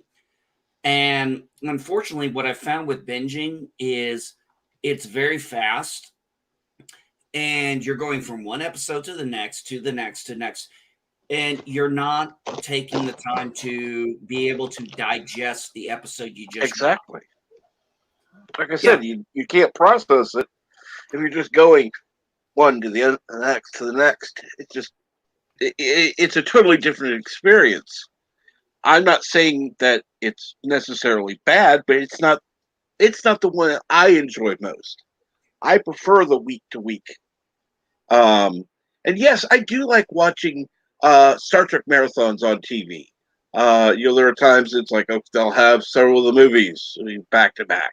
Uh, uh, uh, I'm trying to think. There are a couple of different networks that have Star Trek Like Lord of the marathons. Rings, or like TNT always puts out my favorite movie 24 hours a day on Christmas Eve.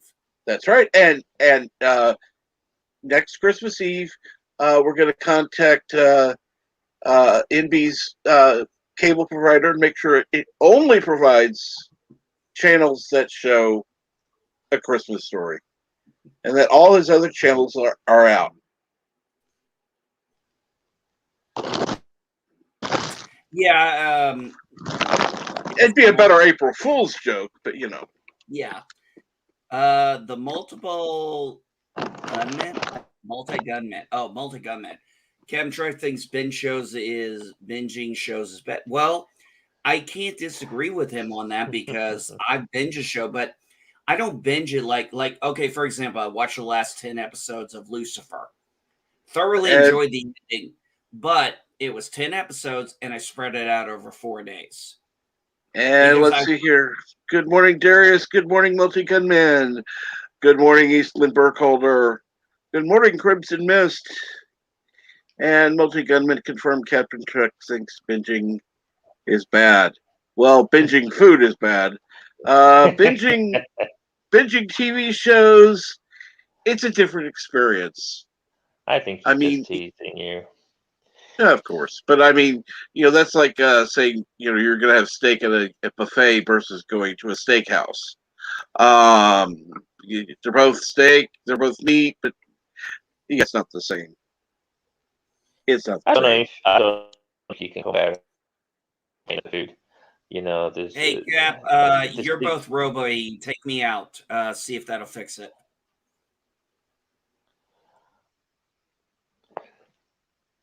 Okay. Okay. Now you were okay for me. Am I okay for you? You're roboting just a tiny bit, but no big deal. Okay. Hopefully it'll smooth out. I don't think you can compare binging food with binging entertainment. It's not the same. A full belly is not the same as a full brain. I'm a binge watcher. Absolutely, I'm a binge watcher. I'll wait for a season to finish and then go back and binge watch the whole thing. And I get why people like it on the weekly. I just don't have the patience to do that, to wait. Like, if it's a good show, then I just want more. And it doesn't affect my consumption of what's going on. It's definitely a different kind of experience, obviously. But in terms of digesting what I've just seen, I think I'm able to digest it just as well binging as I am digesting it on the weekly. It's just right. it's horses for courses. I think, and I do agree with Eastman on this. HBO is not worth its cost. I enjoyed watching the Dragons on that show during a free trial weekend. See, that's the thing. If you're binging because of the cost, like CBS All Access or whatever the fuck these stations are calling themselves now, because they all change their names all the time. Was currently Paramount Plus. Yeah, if you're doing it for that reason, I totally get it. I really do. But for me, I prefer sitting down and watching each week and then going back and binging the whole thing.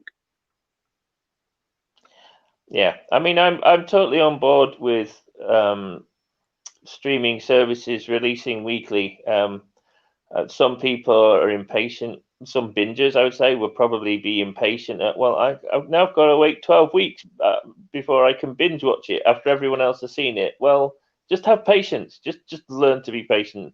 I don't see why we can't have something for people who want to watch weekly and something for bingers. And the way to do that is just release it weekly. Then the bingers can catch up in one lump at the end Yeah. of the season. Grandpa And Geek, sorry. good morning, not Ryan Johnson. Go ahead. Yeah, Grandpa was saying in the chat that marathons are different from binging, and absolutely they are. I'm assuming that he's defining marathon by going back and watching something that you've already seen. You know, the Right. Star Trek movies. Just have a Star Trek day where you watch all the movies, or go back and watch a season of something that you've already seen and just binge through that. Yeah. And that again is, for those who maybe don't digest things quite so well, if they've already seen the show, then they can go back and binge it, and they already know what's happening in that show, so they don't have to worry about digesting everything that goes on. And one of the great things about marathons is quite often you'll find something new that you hadn't spotted before. And that's part of the reason I like watching it. My problem was like with when I was watching some of the other, what's called Star Trek now. I would be watching it over and over again each week. So in a week, I would be watching it 3 times. Yeah. So I would know the episode. Yeah. God. And I get that for some, for some people. I was reviewing it at the time, though, so it wasn't like it was just by choice. Yeah, and I get that for some people, you do have to watch something over a couple of times to really, take in everything that's happening. I'm not like that so much with movies and shows, but I'm like that with books. I'm not a big book reader, but if I'm reading a novel, say, I might read the same paragraph 2 or 3 times over before I move on, just to really take in exactly what's happening, So I do. I totally get that. And from a business standpoint, I totally agree with Grandpa Geek. I think doing it on the weekly makes much better sense. You get the water cooler chat during the week. People are talking about it for months because the show is still ongoing. Whereas if you have a binge model, people talk about it for a week and then nothing until the next season drops all in one go, So from a business standpoint, it makes good sense. You got a week or two at most, people will be talking about a binge show. Yeah. I think it's reasonable to say, okay, it drops in 1 week. People will talk about it that week and maybe some the next. But you don't really get into talking about it longer than that because it's out of the mind at that point. Yeah, I think one way you could negate that to a degree is merchandising. If you make a good show, drop it all in at once, and then push the merchandising hard, then people will be, stuck on the merchandising for the year until the next season drops.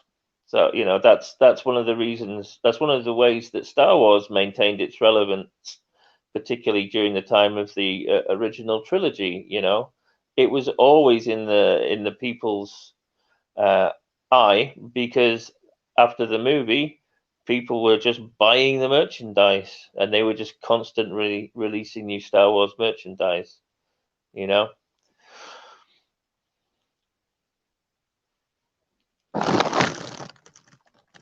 It's gone deathly silent. I can't hear anything. Okay, sorry about that. Oh, there you go. Okay, now you've unmuted it so I can hear me. No,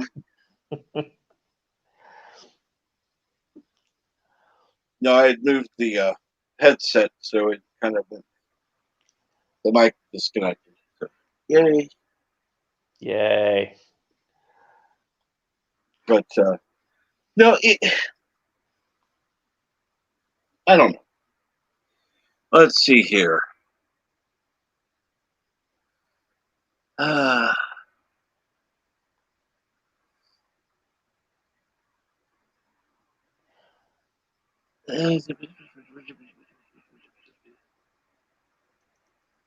Eastland says, shows that are new and interesting, I'm not that interested in, but I feel I can wait. So Eastland, I think, is a bit of a binger like me. Well, and that's another thing. That's another thing that actually Mar kind of brings up. He says he binge watches stuff, gives it 3 episodes. I wouldn't mind if they were to drop instead of waiting week to week.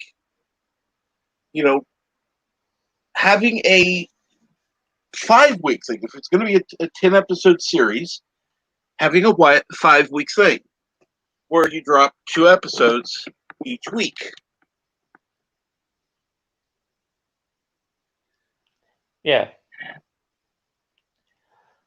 And Andy touches on an important point. People have become tired of waiting for their shows to drop, and I think, there is a degree of that in modern culture. I mean, this is the reason, and this is something that kind of disheartens me a little. This is the reason why we now get movie trailers and show trailers where the first 5 seconds is a summary of the trailer that you're about to watch, because they've done the research and they know that people now don't even have the patience to sit through a full 90-second trailer. So for those people, they drop a 5-second highlight. And, I think we have got a culture where people are less patient and they want their entire show now and they want to binge watch it. Well, that's unfortunately, there's going to be times they have to be told, no. Yep. No. You can't have everything. And what I find funny is you have people that have talked about, new Trek versus classic Trek, where they have fewer episodes yet and fewer filler episodes. However, my experience, 50% of the new episodes are filler. Mm-hmm. Okay, there is no way in hell you could have gotten away, even with 26 episodes, with 13 episodes of filler. Yeah, would that's not have worked. That's true of quite a lot of the modern entertainment. They're out of ideas. It's true what they say on shows like Nedrotic and other other channels that I subscribe to. They're just hiring untalented people to fill diversity check boxes, and they don't know how to write. They don't know how to plan a story in advance, and so we're just getting 90% filler. And they need to wake up. The entertainment industry needs to wake up and start hiring people based on merit again. And it's all very well saying, well, yes, they check a diversity box, but they're the best person in that diversity pool. Well, I'm sorry. great, fuck diversity boxes. Write a good fucking character. Right, if they're gay, let them write the part as a good character. If they're gay, right. they're gay. If they're not, they're not. Who cares? Right, and I'm not talking so much about the characters. I'm talking about the talent that they're hiring for the scripting and the story writing.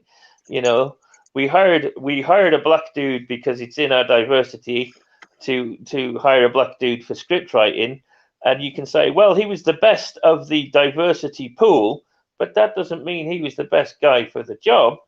You just take the entire pool and hire the best person for the job. And if they're black, they're black. If they're white, they're white. If they're Asian, they're Asian.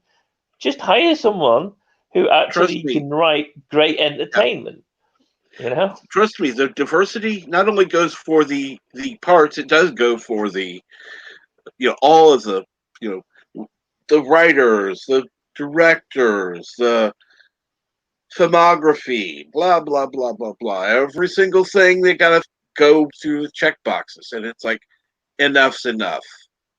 Enough's enough. Come on, look. Just because the cinematic director is lesbian, who cares? I know, right? Number one, she's not on screen. Nobody's gonna give a shit who she is if they're watching the show or movie. Honest to God, we don't care. Exactly. When Wonder Woman came out, I thought that's a great movie. Had no idea it was a female director. Didn't affect my experience one way or another when I found out. I just thought it's a great movie, you know. And Geek says to Captain Trek, "What the fuck is this thing about? We Star Trek fans knew Spock was not strictly hetero. What the fuck? Where did that bullshit come from? Beats me. I never heard that." In 30 years, 35 years of watching Star Trek, I never heard that from any Star Trek fan. Spock might actually not be strictly hetero. That's just marketing shit to try and bump up the new crap that they're talking about for Kurtzman's Trek, that everyone is baseline bisexual now. That's all it is. It's just propaganda nonsense. And we know it's propaganda because Kurtzman outright said it. He said Star Trek is now about using the platform to push our agenda. He said that verbatim on a Star Trek Con panel. It's there. You can find it. I'm sorry. That right there is wrong. It's wrong. Completely wrong. It should be for entertainment, not pushing a fucking agenda. Absolutely. Absolutely.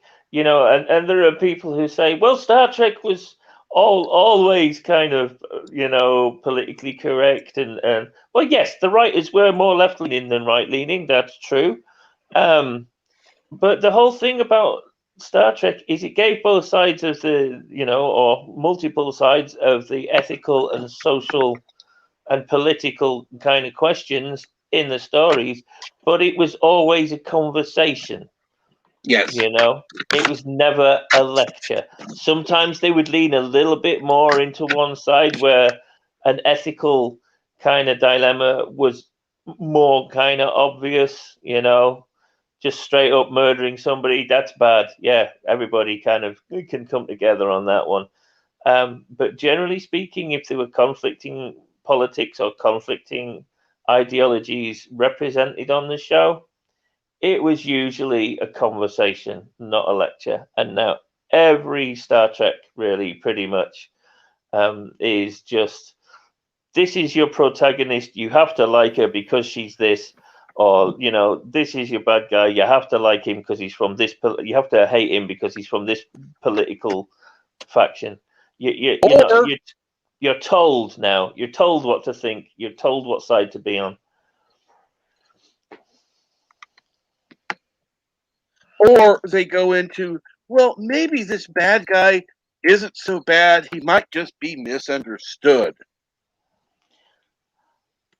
Yeah, I think there's a growing trend now. Again, with these weaker writers, they see a show like Joker, where you're given motivation, but not justification.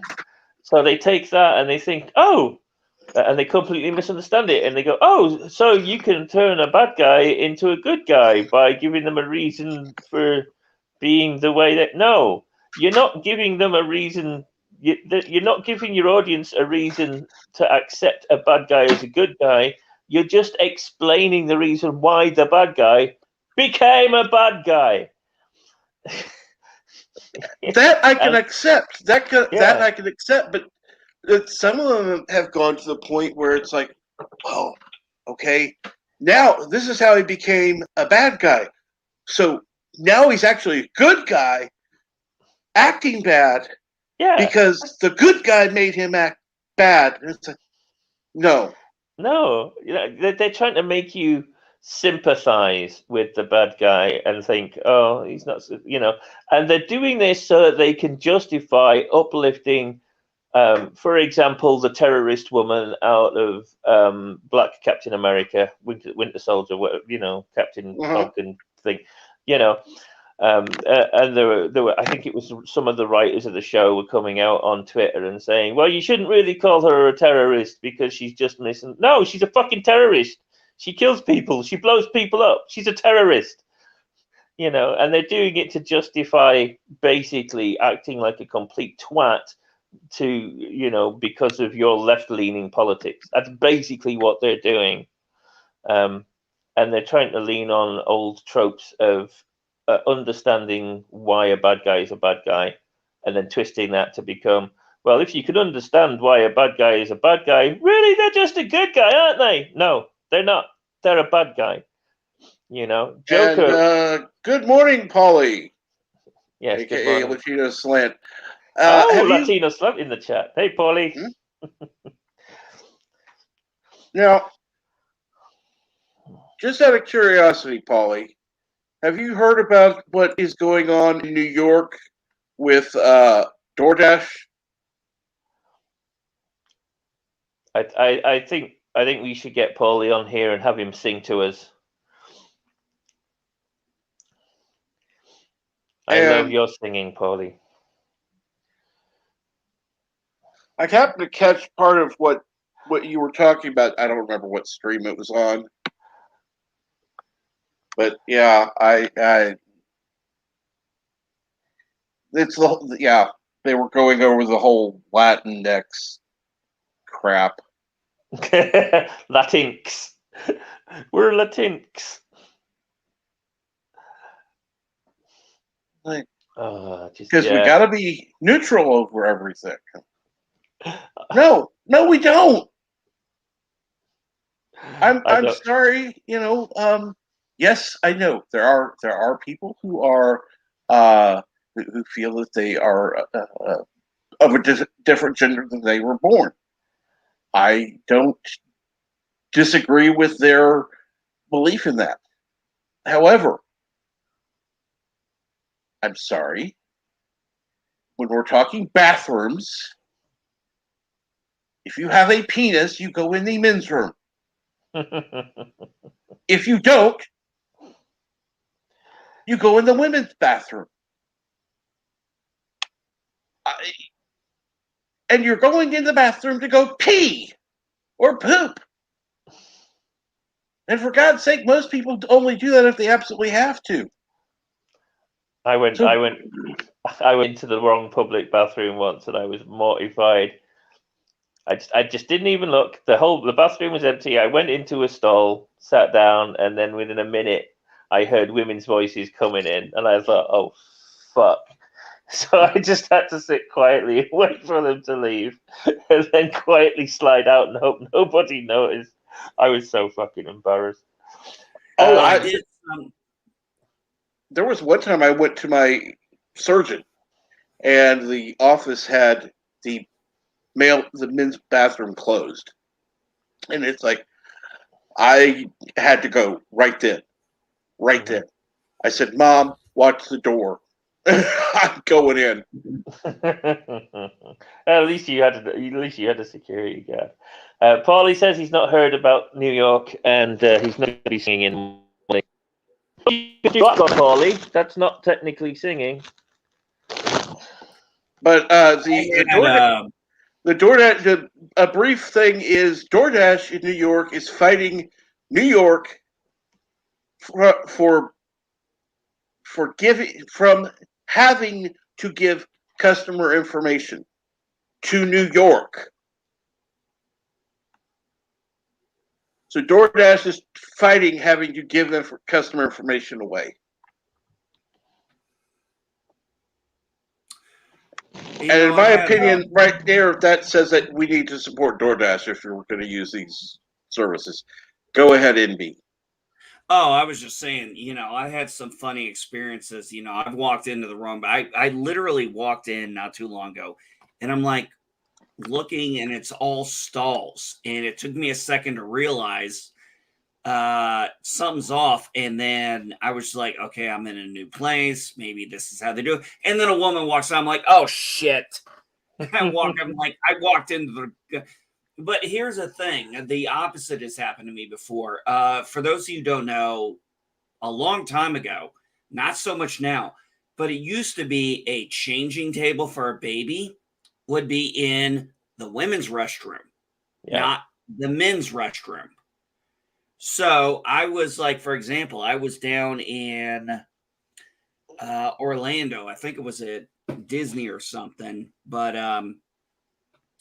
yeah, I remember exactly. Anyway, I had to take her in. My oldest daughter had shit her diaper. So I had Jen, I go into the men's bath. I take her into the men's bathroom and there's no changing table. And I'm like, okay, fuck this. I'm not changing my daughter on the goddamn floor. Even if I lay a pad down, I don't know what's been down on this floor. So I take her over. I go straight into the women's section, and I got a couple dirty looks from the women until they saw I was changing her diaper, and then nobody said shit. Literally. No, and that's understandable. Yeah. Now they're putting him in men's bathrooms. Thank God. Yeah, trust me. The first time I saw that in about 2010, when I saw they had a changing table, and I was like, oh well, thank fucking God.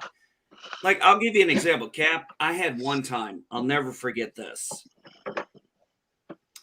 I was at a Walmart. I was in California because my daughter was that age at the time. She's 4 years old. She's about 4 or 5 years old. I'm taking her to buy clothes.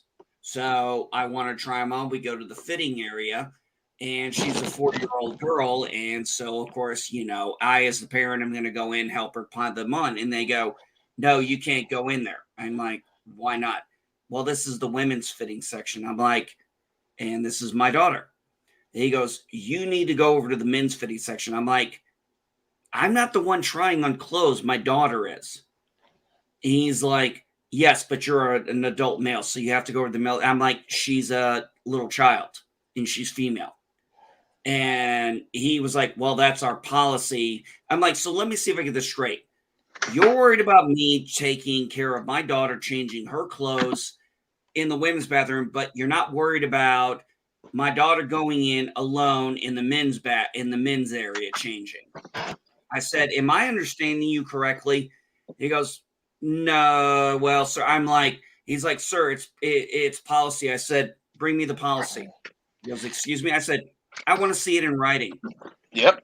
And then he was like, I don't have it. Go get your manager.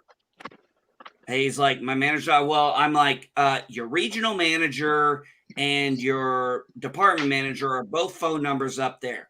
So would you like me to call them right now? Because I'll call both. He finally let me go in there and put the clothes on my kid. Unfucking real. Jobworths. Freaking Jobworths.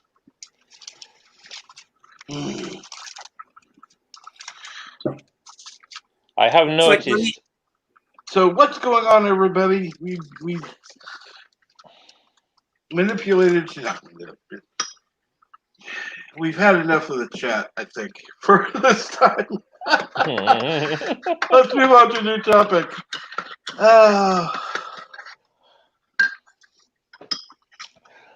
Anybody seen the most recent What If episode? No, I haven't. No, I have not yet. It's not got any agenda pushing that I could tell, but it's boring. I fell asleep halfway through. I got to be honest, this one, and I've been a huge What If fan, and I've enjoyed most episodes because I grew up on the comic, but this latest one didn't really seem appealing to me. The trailer didn't seem appealing. I was like, I can skip this episode. It's been a mixed bag. The previous one, Zombies, I enjoyed it for the first half. It's a great concept. But then I quickly cottoned on that all the males, all they were doing was bashing zombies, and all the females were doing all the actual rescuing. And I was like, okay, yeah, I see. So they were more subtle about it on that episode. It was still there. Like, you can't have a male rescue. They didn't even have a male rescuing another male. It's just like all the rescuing has to be done by the woman.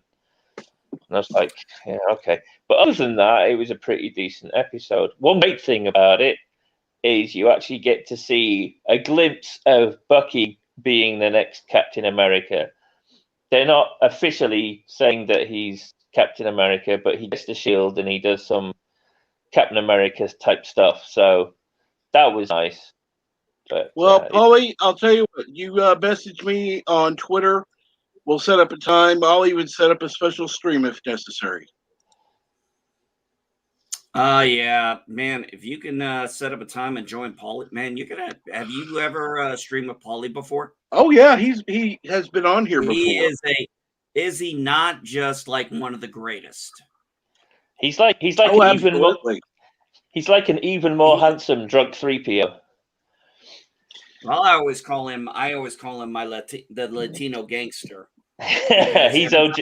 Well, you know, Yeah. I don't want to insult drunk 3PO, but I'd rather watch Paulie than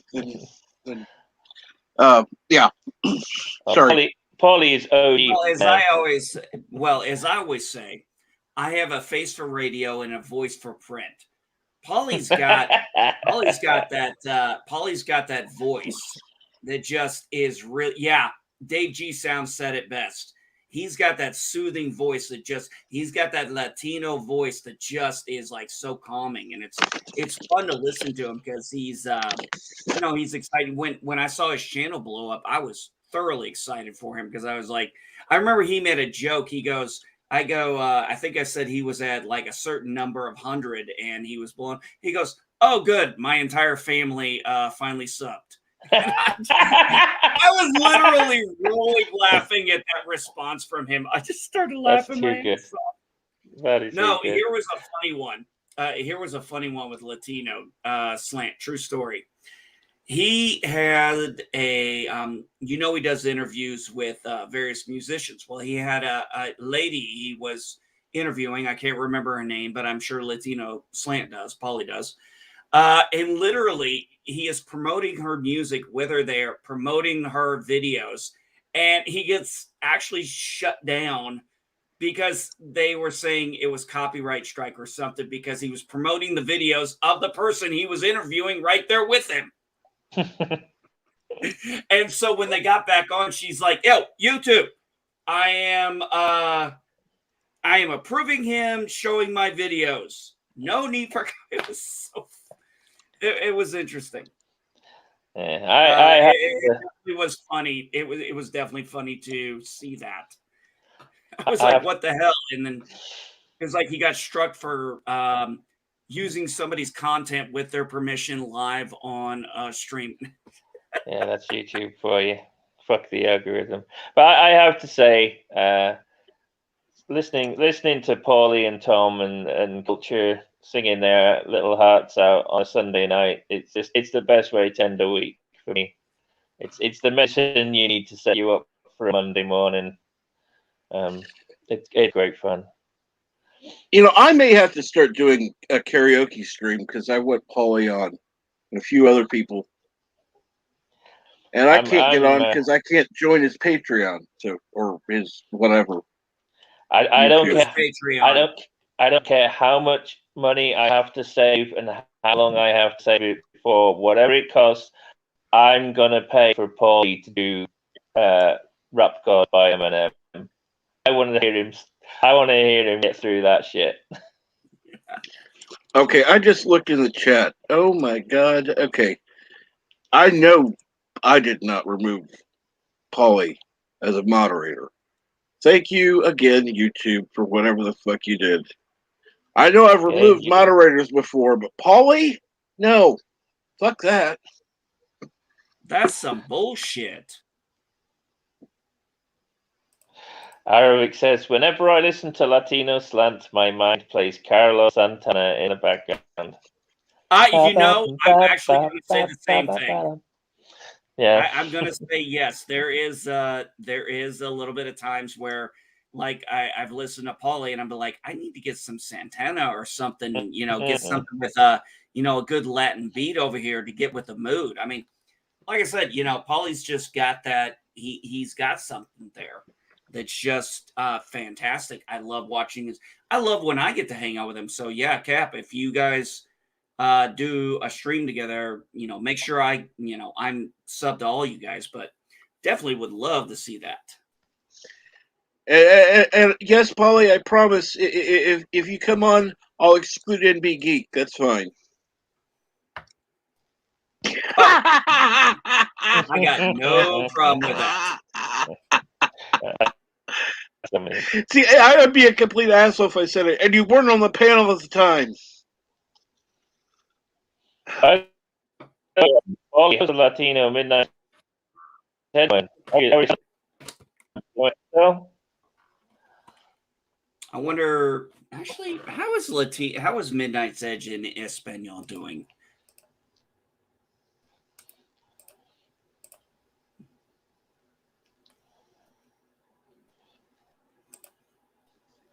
More commonly known as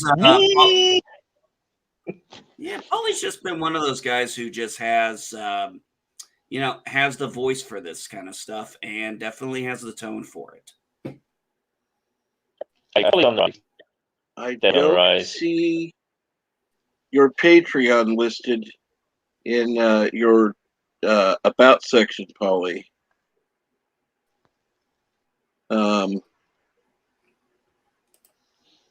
So bad. Stop pushing your Patreon, dude. People like your favorite streamers. You're just gonna have to accept that.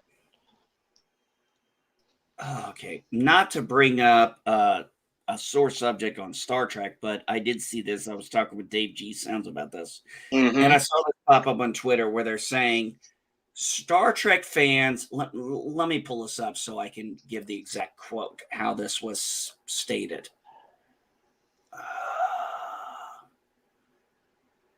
Hey, good morning, Michael T. Go ahead. All right. Stranger Worlds could change Spock in one huge way. And then it says down here, Spock fans know that Spock isn't strictly heterosexual. Could it become canon? What? Okay, guys, did we miss something in our 700 plus episodes of Star Trek throughout our lives? Apparently. Making it up, the only thing I can think of is that in some of the three episodes, maybe. I wouldn't know. I give reality more, so that's all I think of. In Discovery season 2 or 3. Just it's ridiculous. Where are they coming out with it? Do they not remember how Vulcan males mate and the purpose behind it? Dyslexic, by the way. Let's not forget that.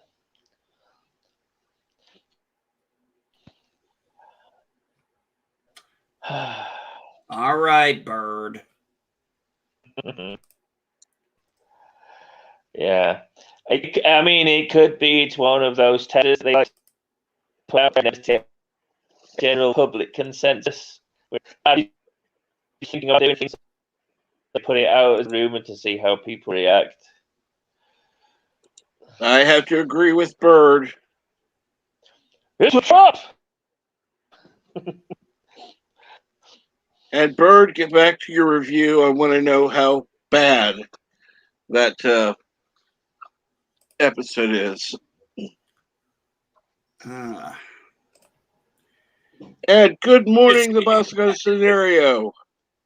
You should see Cap, who shows up on my my Facebook page now for do you know this person? Let's see. Yes, I know Deej. We all know Yes, I know, Beach. Joe. Yes, I know, John. It's kind of funny how that all comes up. Okay, the review No, is rendering now.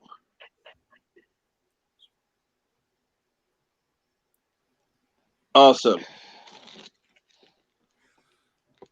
Davey Tasty says, I'll say it then. Khan may have been a little bi. Just maybe.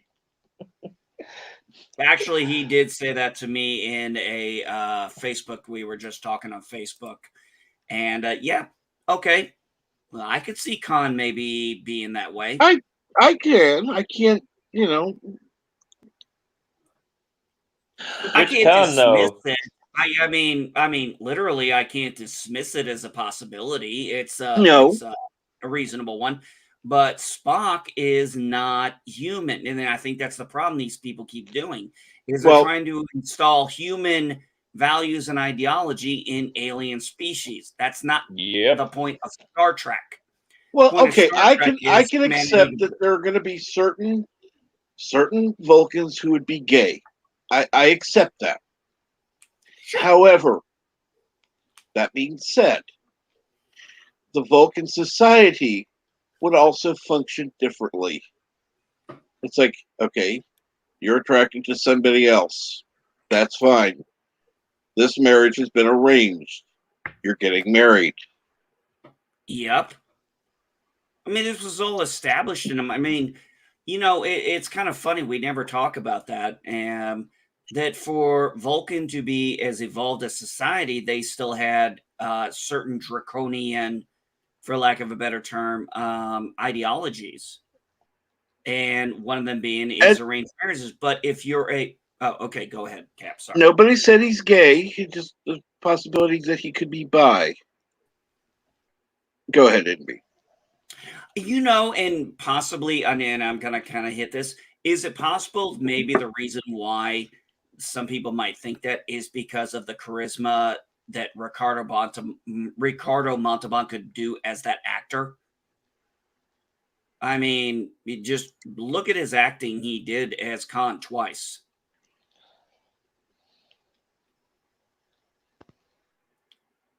Yes.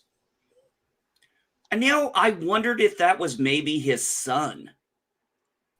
Because we know his wife died, but we didn't know exactly when. And we know SETI Alpha 6 exploded 6 months 6 months after. after. Yeah. So it's still a possibility that she could have conceived a child. I mean, you could look at it both ways in a certain sense. Or Yep. maybe that was his, his companion at the time, partner, lover, whatever. I really wouldn't have a problem with that either way. He's still fucking Khan. And if you look at his charisma, especially think about it. How do people generally rise to power? Look at some of the most atrocities ever done. It's the charisma. It's the way they speak. It's the political side. Khan had that charisma.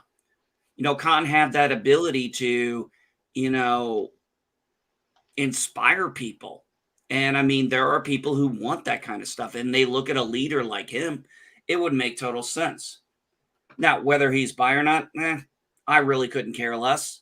I just thought he was a great fucking character. Well, if they were going to go into something like that, if they were going to change a character, number one, why would they have Khan? But why it doesn't necessarily. First of all, why do they necessarily have to be gay, straight, whatever? Write a different character who may not be whatever, But for God's sake, good writing. Good writing is the key. Forget your Exactly. fucking agenda. Good writing first. It's really all that matters. If you got good writing, the rest just falls into place. One of the best scenes, I think, out of Star Trek Voyager was when Paris was talking with Tuvok as he was going through Pon Far. And he said, "You'd think by now you'd be able to handle this." And he goes, "Actually, the Vulcan libido gets stronger as you get older." That is not Khan. That's an alternate universe Khan. That's not Khan. There was only one Khan. And that's Ricardo Montalban. Montalban. I'm going to say this. Look, I make no bones about it. I absolutely do enjoy most of what Benedict Cumberbatch has done. He was not the right person to play Khan. He does not have okay, let's go over the ethnicity swap. Let's just go on the fact that you take Benedict Cumberbatch and then you take Ricardo Montalban. But Cumberbatch cannot pull off the charisma Montalban can, even as a bad guy. Ricardo Montalban just could pull it off. I mean, he was in some of the Planet of the Apes movies. He was in Fantasy Island. The guy just had a range of being able to play different characters, whereas Cumberbatch is more, limited to a certain level of, he's kind of typecast if you think about it. Whereas Ricardo Montalban, take this for example. He was doing Fantasy Island when Star Trek II was pitched. He hadn't done the character, so he actually asked Paramount for a copy of the VHS so he could review his character and go through the changes and stuff. Now, that's what I call dedication to a character. Yep. Khan needs that Latin passion in his blood that Ricardo brings to the role. And Benedict, despite the fact that he's a great actor, he didn't have that. He was just basically angry white man in that movie. Yeah, like I said, he didn't have the charisma, he didn't have the passion, the joy. The thing that made made Khan in Space Seed, and then you jump all the way to Wrath of Khan, and just the little bit of expletive we get from Ricardo Montalban as Khan, you can understand why he's so angry and bitter at Kirk. And totally. they established it in just a few moments of dialogue. And the director didn't really know anything about Star Trek. But you know what this director did? He researched what he was doing. Yep. It's like, okay, I don't know anything. Okay, I'm directing Star Trek. All right, let me look through what's going on. Okay. Hey, this guy, this would be a great character to bring back. I mean, that's where he came up with the idea about doing Wrath of Khan, was because he watched the fucking shows and found a character he thought would be intriguing to bring back. And that's the thing where I saw earlier, it's like movie theaters are now no longer making movies they think the fans want. They're making movies they want. Well, that's great if you're making an indie movie. But if you're going to try and make a blockbuster, you might want to give the fans what they want, considering they're the ones who are going to put their asses in the seat. Let's be honest. And when I hear this shit, it's kind of like, okay, that's like me going to a Metallica concert and all of a sudden all they do is play classic Beethoven the whole time. That's not what I paid for. I didn't pay for Metallica to play what they wanted to play at that moment. I paid for, I want to hear the music I want to hear. Make sense?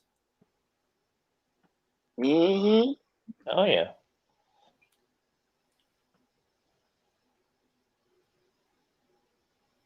I mean, they're like, well, I'm making this or I'm making that because I want to.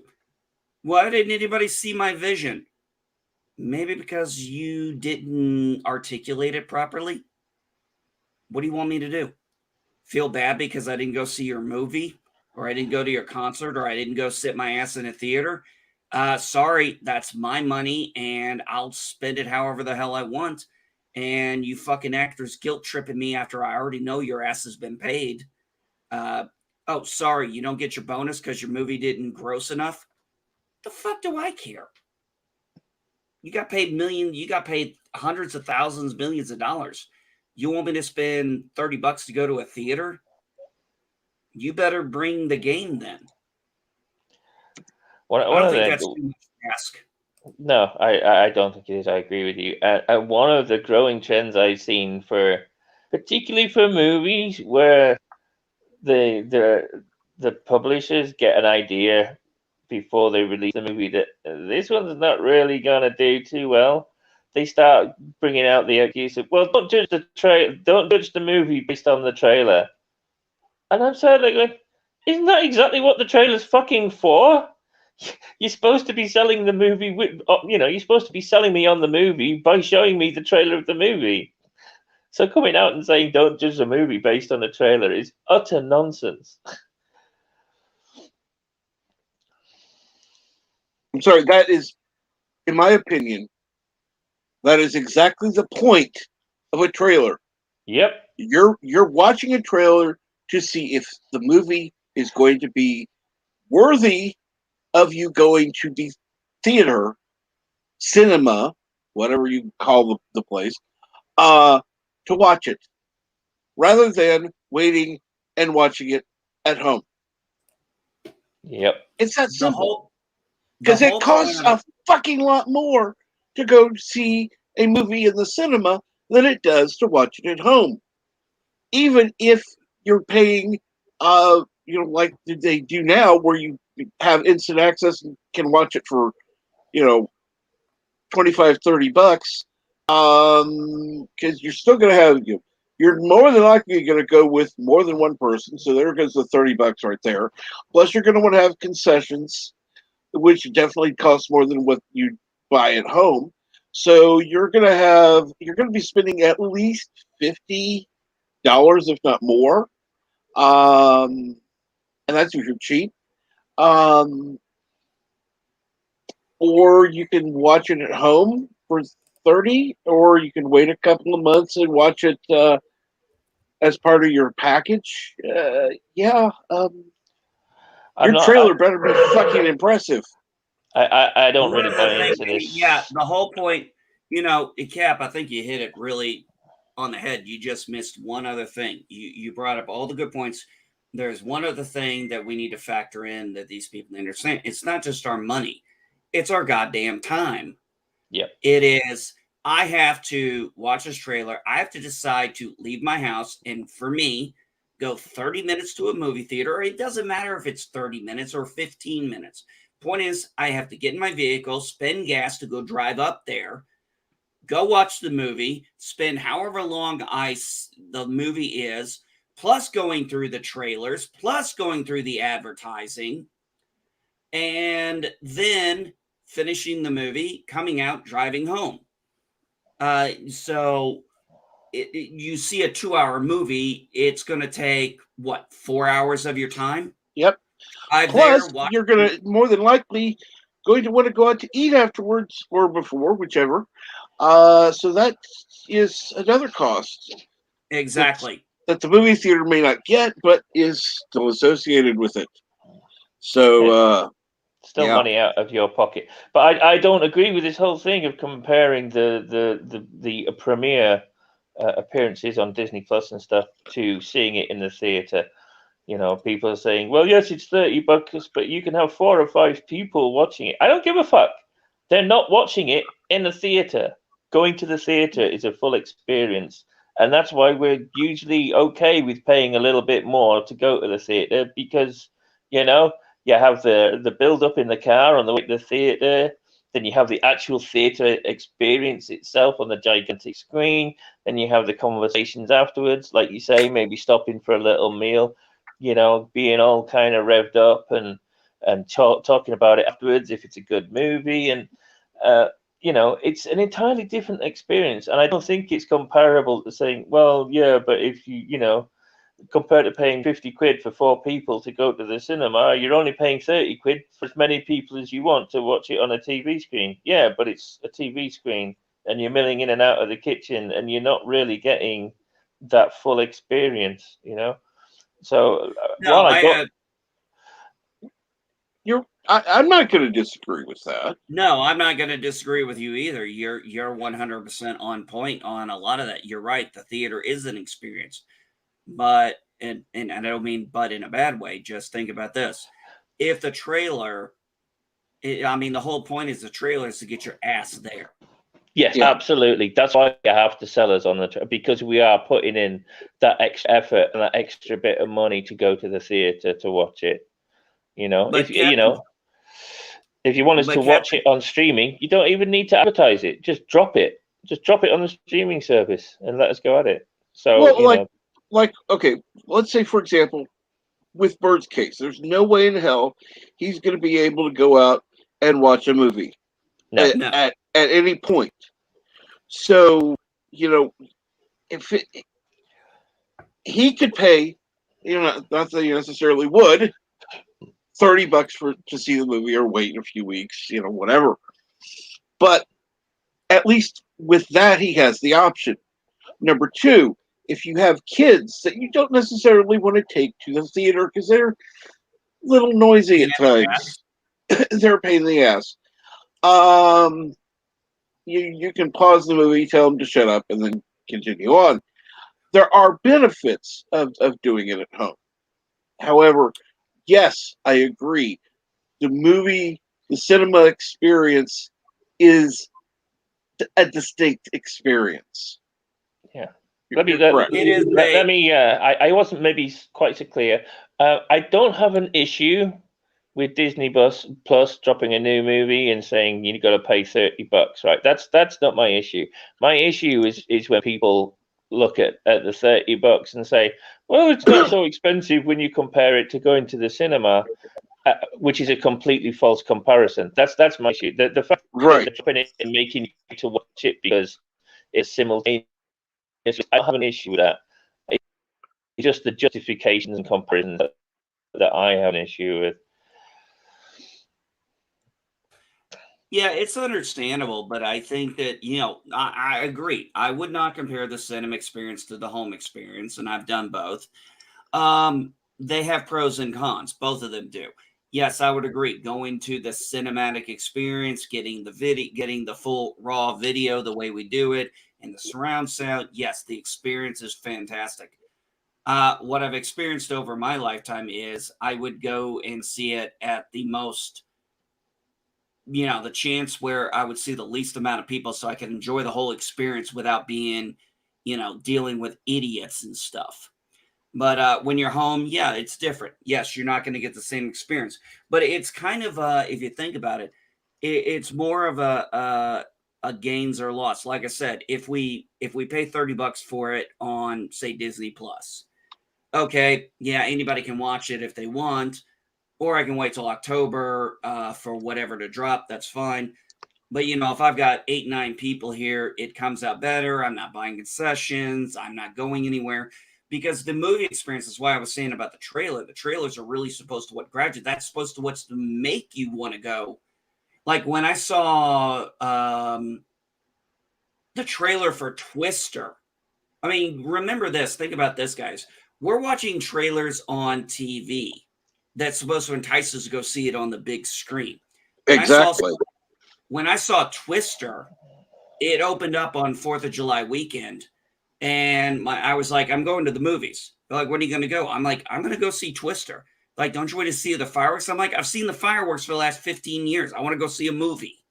And yes, I went and saw it and was absolutely blown away. I mean, when you look at Twister, the cinematic experience, the cyclones, the tornadoes and stuff, the twisters, the sound experience you get at the theater, yeah, it's not really going to be compatible with at home in that same experience. But for us to want to experience that, the trailer's got to be the sales pitch. I mean, isn't that what a trailer is? A sales pitch? It is, yeah. And, it is, yes. And yeah, I think you weren't the only one. I saw Twister, and I think a lot of people were blown away by it. But like I said, you got movies. Well, you got trailers like I'll go for an example. Titanic. The trailer blew so many people away, even though they knew the ending, that I took my girlfriend at the time to see the movie 4 weeks after the movie came out, and I had to I couldn't, the 7 o'clock premiere was sold out. I had to get the 8 o'clock premiere. So I literally had to buy the ticket 4 weeks after this movie had come out. It was still sold out. I bought the tickets. We went and ate, and then we came back, which was supposed to be we're supposed to watch the movie, then go eat. Turned out going to eat and watch the movie was the better deal because I had no idea that movie was that fucking long. Yeah. No, there was a movie I saw. I've seen several movies. This was years ago. In Independence, Missouri, they had a theater where they were showing old movies. We're talking Casablanca. I saw. Let's see here. I think I saw Gone with the Wind. I know I saw Wizard of Oz. Wizard of Oz is nothing uh, in the theater like it is on TV. It is a totally different experience. I grew up watching it on TV, and I was blown away by the cinema experience. And that's why one reason I'd love to bring back some of the old movies. You know, if Hollywood's not going to show shows good movies, let's bring back the old movies and show them in the cinema. Yeah, I totally agree. I would go watch good movies in a cinema and pay for the experience if I knew it was going to be a good movie. There were a lot of theaters doing that at the start of the plague. A lot of theaters were just running older movies like Die Hard and Empire and stuff like that, and they were doing pretty well off them, considering. Hey, Cap, you know what a movie I would love to see in theater? Alfred Hitchcock's The Birds. Oh, absolutely. I would love to see that in theater. I'd love to see an Alfred Hitchcock original in theater, in the experience of that, because that is my favorite Alfred Hitchcock movie. I mean, absolutely my favorite. I had a chance, and unfortunately I ended up getting called into work. My old theater down in South Carolina, they used to show classic movies on Wednesdays and Sundays. And I'm still kicking myself in the ass because I was unable to make it to watch The Goonies on the big screen. I would have loved to have seen The Goonies on the big screen. Yeah. What about you guys? Hey, there's a good topic, Captain. What would you like to see on the big screen? I mean, I got to believe there's got to be a list of movies we'd all love to. We've seen on TV all our lives. We'd love to see on the big theater screen. I'd love to see Alien again on the big screen. Yeah. Alien and Aliens, like a back-to-back double. I would love to see actually like to see DS9 on the big screen. Every episode on the big screen. You would not get a bit. Cap, you and I would be probably going together at that point, because if that ever happened, I'd be there, because that's my favorite. Well, I know how you swing and be in. No, thank you.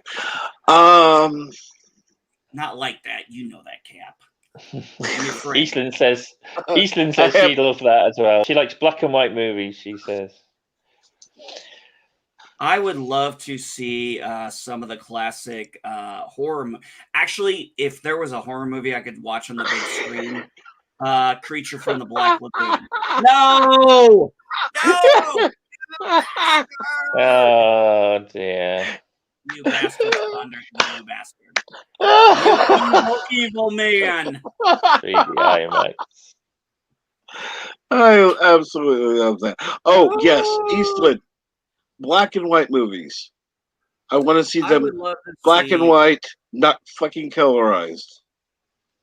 I would love to see Creature from the Black Lagoon. If I was going to pick a Universal horror movie to get to watch on the big screen, that would be the movie. What about you, Eastland? What would you like to see? There was a movie I remember watching. I can look through my collection, but I can't think of it right now. Where the teenagers went into this movie that was black and white, and they did things and caused it to go color. And I trying to remember what the Pleasantville. Pleasantville. But there was a Yeah. different movie similar to that, where That he had started Tobey out. Maguire and Reese Witherspoon. I never saw it, but I knew what movie you were talking about. But that one, the black and white looked crisp. I mean, it was not like crisp, but I mean, it would be watchable like any other black and white movie. Okay, and then when it went color, there was another movie that did that. No, I mean the whole thing is sometimes I've seen movies that are based in black and white and they they'll colorize it, and sometimes that can work, and then other times it destroys the movie. You know what I'm saying? It's like if you tried to tell me to watch Citizen Kane in color or Dracula or certain other movies in color, I'd be like, no, just give me the black and white. Psycho in color. The colorized version of Metropolis isn't too bad, and Easton suggested that on the big screen. That'd be a great one on the big screen. But yeah, is it Metropolis a silent film? It is. It is a silent. It's sort of widely hailed as one of the very first sci-fi movies. It's a good movie. Even though you can see that the special effects are like miniatures, a lot of them, they still hold up really well. It looks very good. Like the cityscape scenes, they look great. They really do. You know, that's the funny thing. If they were to incorporate, because it would really be feasible to redo these movies, not redo in that way, but remaster them so that there was, because they had different you know each theater had its own piano player, and they would play music, and some of it was the same, some of it was different, and just add that to the movie itself, so you wouldn't necessarily have to have a piano there playing, but you'd still be reliant on the music to know what's it would affect your viewing experience. Hey, well, Cap, Universal. check out, Go ahead. sorry. Aberjam, go ahead. I was just saying, Universal celebrated their 100th year recently. I think it was about 6 or 7 years ago, and they celebrated by remastering and releasing some of their most popular and well-known movies. And I bought the Blu-ray version of Alien, and I was blown away by how good that movie looked on high def. It looks, 30 odd years down the road, it still looks so clean and crisp and impressive. And the same Blade Runner too. I bought Blade Runner, and that looks fantastic on Blu-ray. And I was amazed how well they hold up. And the reason is because back then, directors like Ridley Scott were working with high quality film like 70 mil, and that transposes really well to high def. Oh yeah, and that's the other thing. The classic movies that I watched on the big screen were 70 mil.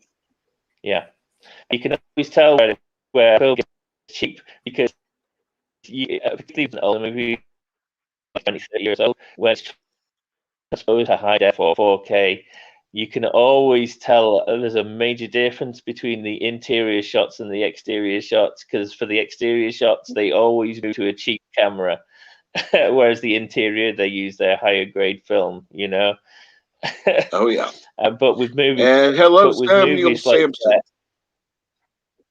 Movies like Alien, Scott was using 70 mil throughout, and it shows because the film looks fantastic in high def. Same with Blade Runner. The opening scene of Blade Runner with that just giant eye with the reflections in it, looks phenomenal. It really does, and the special effects still look really good in Blade Runner. So yeah, I highly recommend those. Anything by Ridley Scott in the 70s and 80s looks fantastic on high def.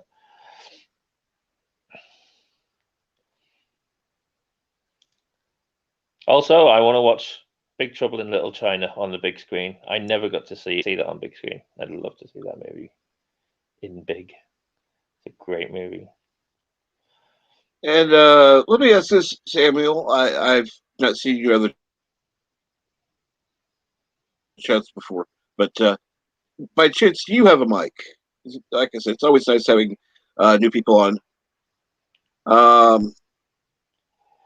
Now that one I wouldn't want to see. I'm sorry, but of some of the movies that have been named, Hellboy is not one that would be on my list. Eastland, I don't think it was. I think I think it was just to make it just to be cheap, basically. Generally speaking, they use more footage for exterior shots, particularly with action shots. They like to try and catch every angle that they can. So it's just cheaper to use the cheaper cameras and the cheaper grade of film. And it doesn't show so much when they project it on a theater screen, but when you clean it up 20, 30 years later and stick it on high def, it definitely shows. NB says he watched Big Trouble in Little China just this past weekend. Yeah, it's a great movie. John Carpenter. Believe it or not, it's a John Carpenter film. The guy that made The Thing in the 80s made Big Trouble in Little China. It's just a great movie, Big Trouble. But anything by John Carpenter or Roger Corman on the big screen would be fine with me. Roger Corman is definitely an acquired taste. He's like bargain basement Ridley Scott, I guess. But I do love Battle Beyond the Stars. Everybody hates that movie, but I love it. It's just so tacky. Now, I do have to ask, Eastland, what do you mean silent movies were not silent?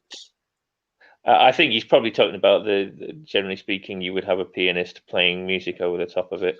Yeah.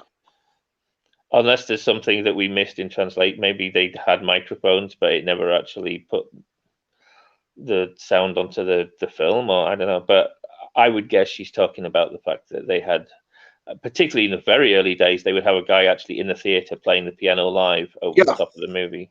And then in later years, they kind of added music onto the film. And then beyond that, they started actually recording the dialogue when they were filming.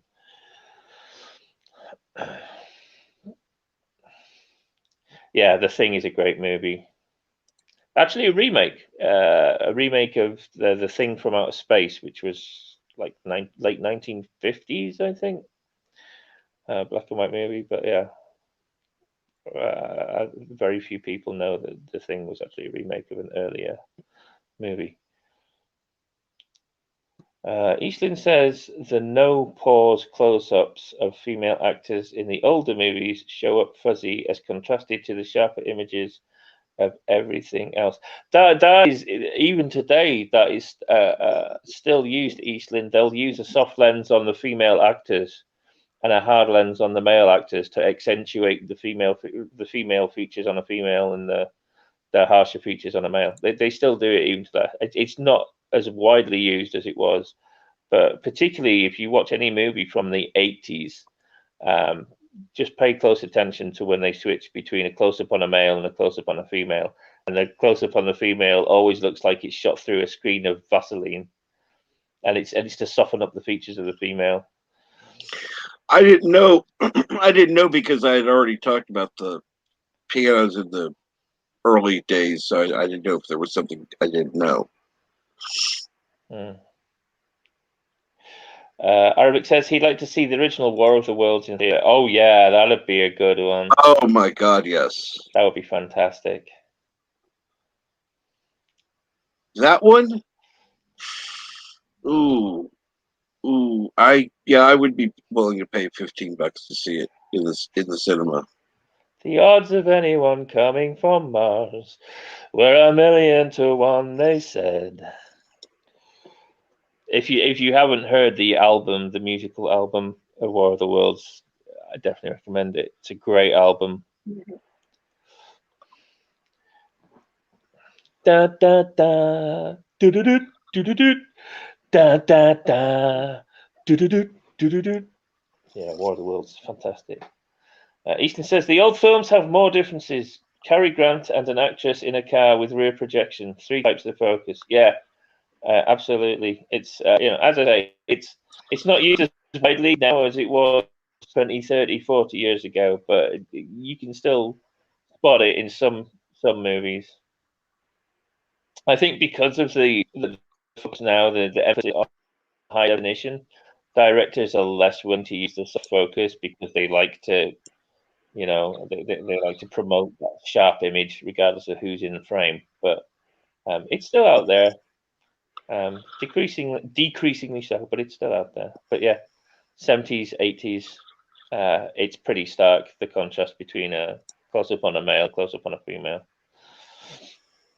You probably even see it in Star Wars. I haven't watched that for a bit, but you probably even see it in Star Wars. The shots of Leia, close-ups on Leia, are probably pretty soft focus. Well, they also, if you recall, in Empire Strikes Back, prior to the Tauntaun incident, the images of Mark Hamill were softer because they were trying to hide the scar when they didn't have to after the Tauntaun incident because, or not Tauntaun incident, he had to be shoved in the Tauntaun. You know what I mean? Yeah. I know what you mean. Anyhow, because after that, well, he's got scars because of his, what happened. So, no big deal. They didn't bother with it. Car crash, I think, wasn't it? It was actually a car crash. Yeah. Yeah, very shortly before they were due to start filming Empire, he had a car crash, and I think that's why I could be wrong on this, but if I remember correctly, that's why they had the whole scene with him recovering in the tube. Yeah. They actually wrote that in. They wrote the whole thing of him getting injured. They wrote that into the movie to explain why he looked slightly different than he had in the previous movie. So they which is kind of good writing when you think about it. They just wrote it into the actual script for the movie, so that you would actually understand why you'd be going, why does Luke look a little different? And then you think, well, he's just been in a massive accident in the movie, so you don't even question why the actor looks different. Yeah, he did. He had a puppy face, exactly.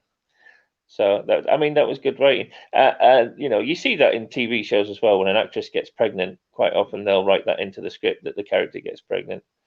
Mm-hmm. That's a more basic example of it. But there are times where scripts have been changed to accommodate something that's happened with gone on with one of the actors. And again, that's a great example of good film writing, good story writing. It's something that we don't see so much these days, is good story writing.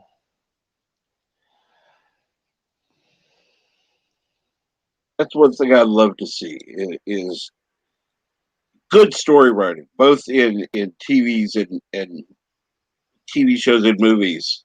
Mm-hmm. If we could see that, I could put up with a lot more. Yeah, But I don't care. I don't care who my hero is. I don't care where they stick their junk. I just care that they have a good story. If they have a good story, then the rest doesn't really matter. exactly. If they're female, great. I mean, Ellen Ripley and Sarah Connor, and I never even thought twice about them being females because I just loved the movie so much, and I was invested in those characters because they were well written and well acted. Vasquez, a lot of people overlook Vasquez. Vasquez is a great character in Aliens. Fantastic character. And it's just great movie writing, great acting. That's all you need, and then the rest falls into place. And you don't even think about the fact that they're black, white, female, gay. It doesn't matter because they're a great character that you're invested in, and you care about the character, and that's all that matters. Well, okay. let's take for example, um, How I Met Your Mother. Most people knew Neil Patrick Harris was gay, Mm-hmm. but the character he played was not, No, and that's fine. and You know? that's exactly whether he was or not, big deal. The the there were people who loved the show. I wasn't exactly a fan, but um, people who did, it's like thought it was a good show. Yeah. Oh, Disney just remade Doogie Howser, by the way. They've just put it on Disney Plus. Oh my god, I heard about that. Yeah. And guess what? She's now a girl. Yep. I was having this conversation with my missus yesterday. I says to her, "We're at the point now where you can say to someone they're remaking such and such, and every time you say that phrase, you can always end it with 'and guess what?' Because it's always going to be they changed the gender, they changed the race, or they changed the sexuality. It's par for the course. Every single remake, it's always they made the character the opposite of what they classically are, pretty much.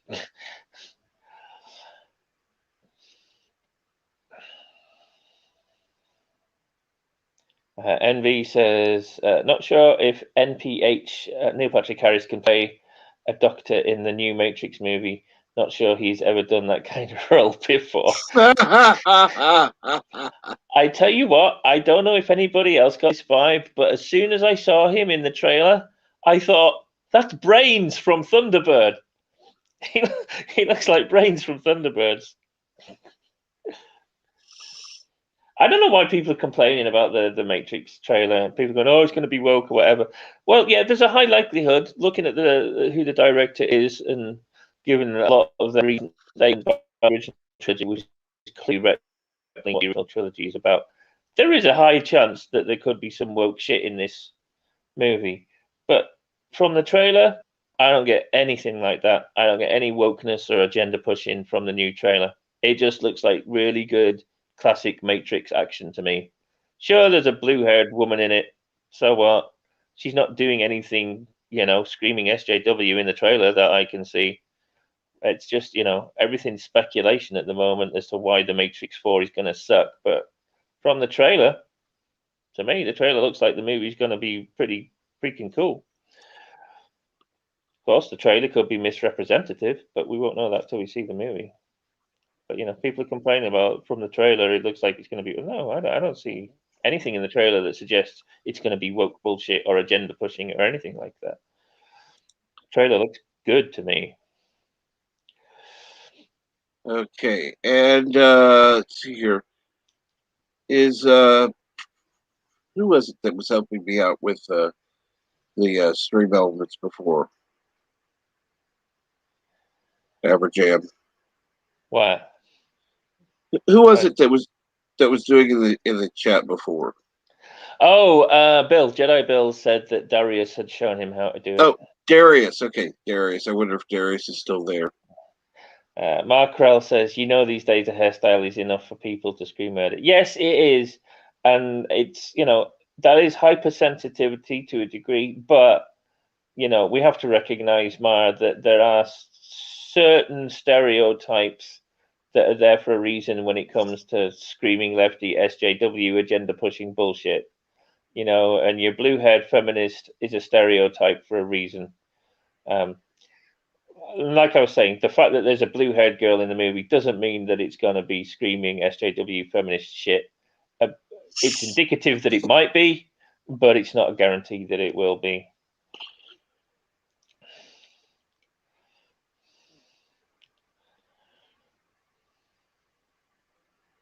Eastland says, only recently saw Fantastic Beasts 2. Wow, no story, stuff just happens. Every time I see someone write Fantastic Beasts, I always read it as Fantastic Breasts. I don't know. I guess that just shows you where my brain is at. Fantastic breasts and where to find them. Well, I know where to find them. All I gotta do is turn over and look at my missus. Eastland says that hypersensitivity did not arrive out of thin air. Yeah, exactly. You know, I know Salty Trekker likes to complain about Fandom Menace saying that, oh, it's Kurtzman Trek, it's bound to suck. I'm sorry, Salty, but they have good grounds to say that. Now, they would be wrong to guarantee the fact that if Alex Kurtzman is involved, it's going to suck. You can't guarantee Yeah. that. Alex Kurtzman could end up making a great show or a great movie, but when you look at historically the stuff that he's been involved in, and to a large degree J.J. Abrams, you can look at that and go, well, historically, most of the stuff they've made has sucked, and particularly with Kurtzman, it's been heavily agenda driven. You can't deny that. You can't say 100% if Kurtzman's involved, it's going to suck. No, you can't. But you can look at it and go, well, everything Kurtzman's done so far has been sucky, agenda driven nonsense, and the chances are the next one probably will be. That I'd say is a fair comment.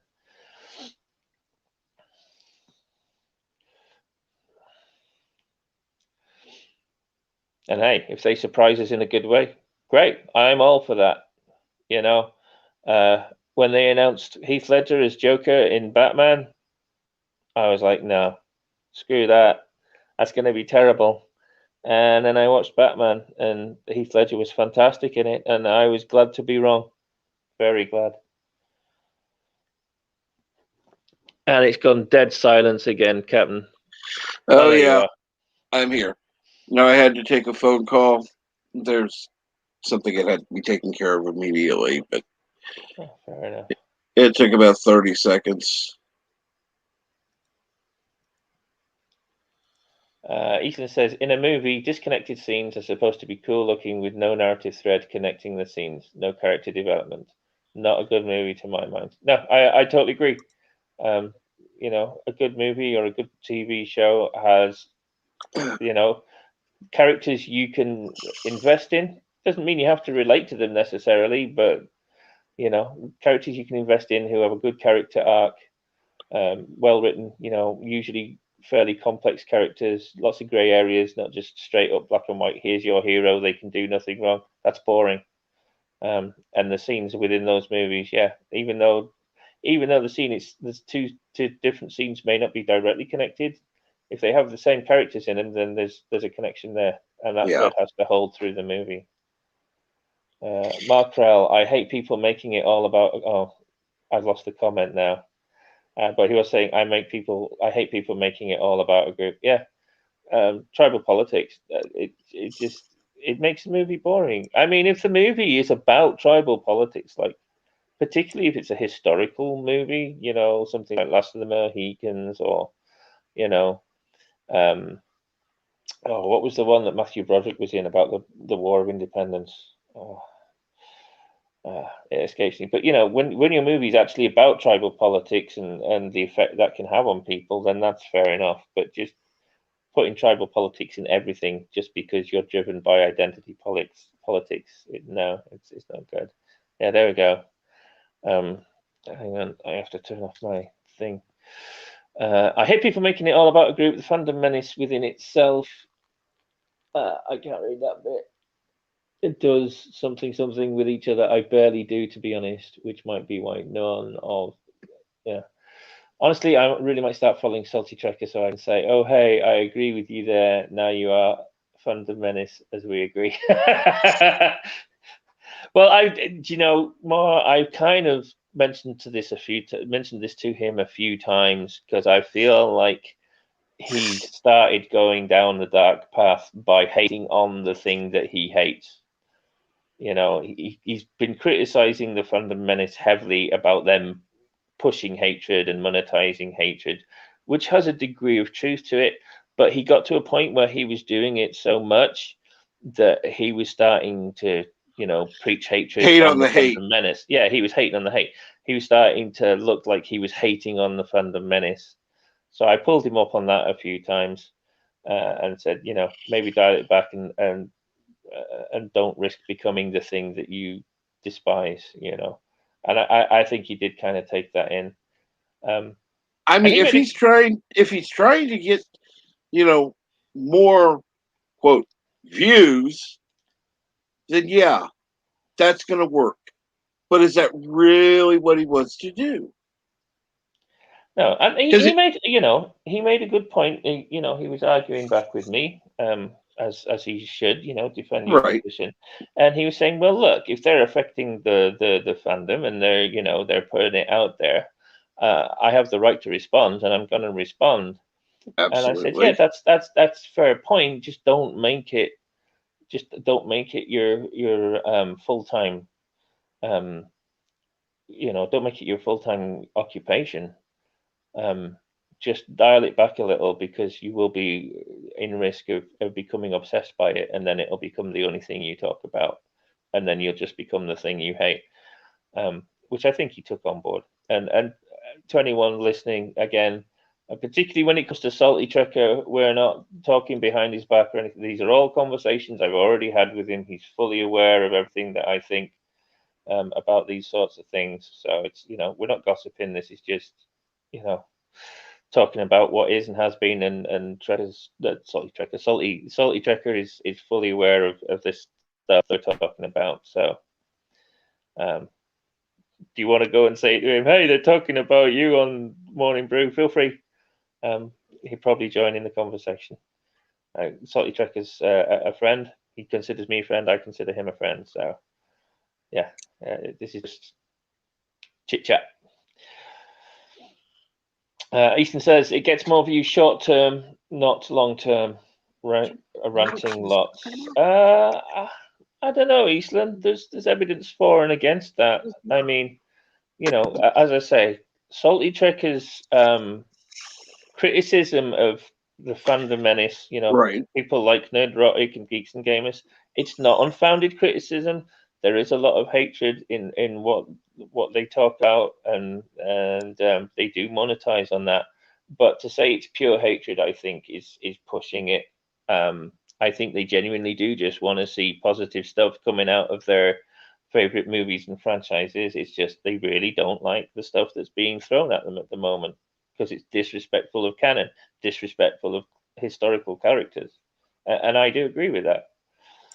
Easton says, like having one issue in politics, one sided and very extreme, hating a show can be the same. I like a variety of topics and opinions on live streams. Totally agree. Totally agree, Easton. absolutely, I think people absolutely. I think people come in and then fall off if the rants are monotonous. Uh, in the immediate sense, yes, I think that can happen.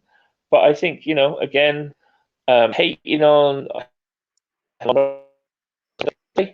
I mean, channels like Gamers and Nerdrotic and Heels versus Babyface, most of their content is, contrary to the stuff that's coming out. It's all, I don't like this, I don't like that, I hate what they're doing with this.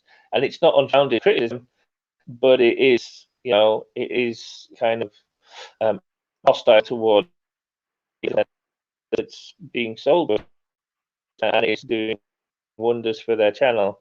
So having a negative channel, I think, does pay. It does get you subs. It does get you money. It does get you views. But I do think it's unfair to say that they're hating for the sake of hate. I don't think they are. I think they maybe get a little hyperbolic at times and maybe exaggerate a little at times. But I think they've just seen so much of this ideological nonsense now that it's kind of skewed their view of everything. I think it's pushed them to that extreme where they just can't not see an agenda in everything that they watch. And I've been heading in that direction myself, and I've tried to kind of peel myself back from it, but it's difficult.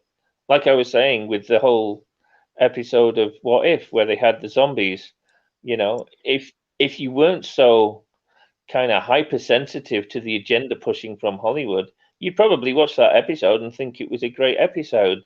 But because I'm so used to this agenda pushing all the time, I did become very aware of the fact that the males weren't allowed to rescue anyone. Only the females were doing rescuing.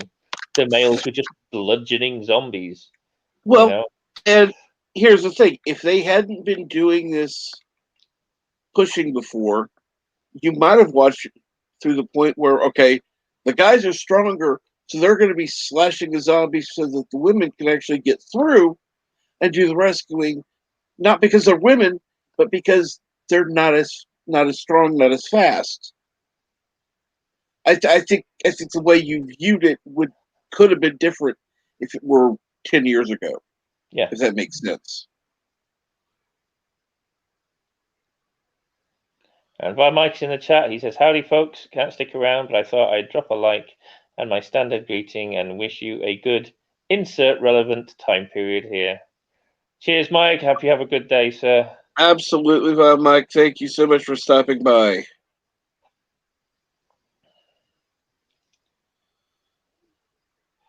So yeah, I mean, I don't agree 100% with. I mean, most of the channels we refer to as Fandom Menace have now actually kind of disassociated themselves from the Fandom Menace at large. Geeks and Gamers no longer claim themselves to be a Fandom Menace channel. Nerdrotic, I don't think, claims himself to be Fandom Menace. As Heel versus Babyface, I don't think ever did associate himself with Fandom Menace. So um, I kind of feel a little bad for those channels. I still love them. I still watch them. Friday Night Tights to me is the best live stream on YouTube right now. I love Friday Night Tights. It's kind of the highlight of my week. But I do feel like they've just been bombarded with so much of this shit in their favorite franchises now that they just can't see past it anywhere. I mean, the prime example to me, which is something that really saddens me, is Nerdrotic. Gary Beekler and Nerdrotic. He said that he loved Mad Max Fury Road. He thought it was a fantastic movie. And he says, but then he watched recently a video that explained why Mad Max Fury Road actually had a lot of feminist agenda pushing in it. And he says, since I saw that video, I can't enjoy that movie anymore. And that to me is very sad, because Yeah. it's still exactly the same movie. It's the same movie.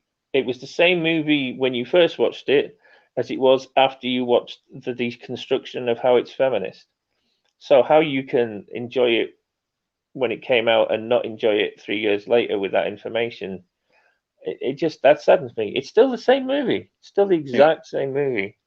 But it shows you how far this agenda pushing nonsense will drive people who love their franchises. It will put you, it will put you in that frame of mind where you just can't see past it at all, and that's sad, and that's partly down to the viewer that's become jaded, but it's also down to the fact that Hollywood just pushes it so much and so hard, and it just makes you so fed up. And Eastland puts it best. I just want new stories and new characters. I agree. Just new stories, new characters, written for the sake of story and written for the sake of character, not for the sake of gender. On either side of the aisle, I don't care. I don't want to see conservative politics pushed in my entertainment either. I just want escapism. Yeah, exactly. Just escapism. You can put politics in there, just don't preach to me about it. Just don't tell me how to think about the things that you put in there. Just put it in there so I can I'm think sorry. about it If myself. politics in a movie should be not our politics. It should be based on whatever pretend world it's being built, not this. We're going to a movie to escape real life, not to be inundated by it. Yeah. Yeah, it's just escape. Like I said, you can have politics in your movies. There's always been politics in movies throughout the years, but again, the point is, it's classically it's there to be left as a discussion, whereas in modern movies they put it in there to tell you how to think, to tell you which is good and which is bad, and I don't want that in my escapism. No. Not Ryan Johnson, referring to what I was talking about with Fundamentals and whatnot. He says that's why he unsubscribed from a lot of the channels that he was subscribed to, and I don't blame you for that, dude. I can understand why people went off have gone off Geeks and Gamers and Nerdrotic and channels like that. But I'm just not, I'm just not that far driven away from. I still like those channels. I just wish they were able to be a little bit more positive about some things and not quite so jaded about some of the stuff that they hate on. I get why they're hating on it. I just sometimes think they're maybe being a little oversensitive or a little hyperbolic about the stuff they're hating on. But there's still plenty of entertainment value there. And let's be honest, everybody loves a good rant now and again. When Captain Trek puts up his little short rant videos, I love those. The little red alert warnings. I love the rant videos. So everybody loves a little rant now and again, you know. But I think you can push yourself a little too far and just become jaded against everything, and that is sad to see. Yeah. Eastland says we need fun to watch. They forget how to put that in. I like comics matters. He is not strident in the way Geeks and Gamers is, my opinion. Oh yeah, I mean, find value where you find value in your different channels that you subscribe to. Um, I don't criticize anyone for for their taste in the YouTube channels, even far lefties who subscribe to far lefty channels. That's great. That's who you like. Go watch them. Absolutely. Watch who you love. I fully support that. If you love to watch somebody, and good morning, brightest day, how are you today? If you like somebody, watch them, support them. That is absolutely what you should do. And you can even be critical of channels that you don't agree with. Just Or actually, you can even be critical of things or channels you do agree with, so yeah, long as you do it respectfully. exactly. Just be respectful and be accurate in your criticism. Don't make shit up. Don't exaggerate. Don't and you don't have to go into ad hominems. You don't have to insult the channel that you're disagreeing. Just bring a good, strong argument against them. That's all you got to do. Not Ryan Johnson says the only rants I like are from Captain Trek and Bird of Prey 5. Yes, they do give us some of the best rants. Okay. I've got more people telling me the same thing. And if LDG listens, here's this, he's going to tell me he told me so, but okay, fine. Eastland says, I feel some ranters are genuine and some feel fake to me, and my opinions would be different from others on that. Yeah, again, without a shadow of a doubt, some people fake it, some people are genuine. Some people are genuine, but they kind of hype it up and, they exaggerate their emotion. But I feel that's why when I do a thing, it's a one take. You hear me exactly as I do it, and that's it. Yeah, I think I think that particularly those channels like Geeks and Gamers, Nerd Rise, the same old channels I'm talking about again. I do think they get an unnecessarily bad rap for where they're at now. I understand the criticisms, and they're fair criticisms, but I think people just go too far in that criticism, and then just accuse them of all kinds of fakery and stuff. And I don't think they're fake. I think they're genuine in their opinions. I will say this. I will say this. There have been people that I have heard that sound fake, whether they are or not. And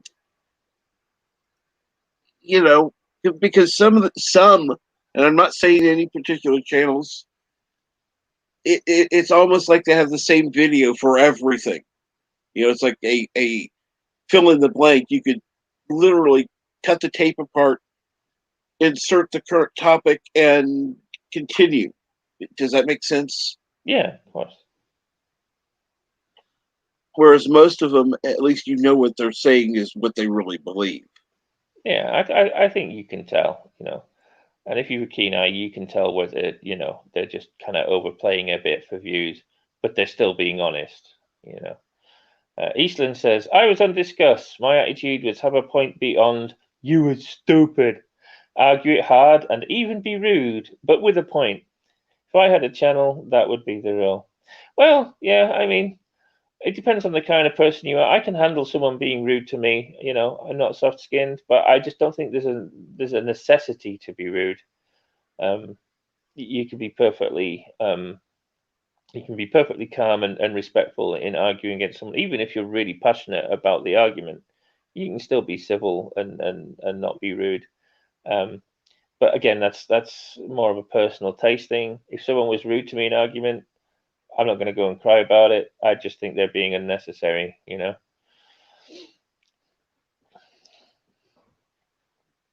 Let's see. So we've got a bird bot command now, and we have the link for Bird of Prey's channel in the chat. I finally figured out how to do something. Yay! Technology for the win. And for once, without being ironic, actually technology for the win.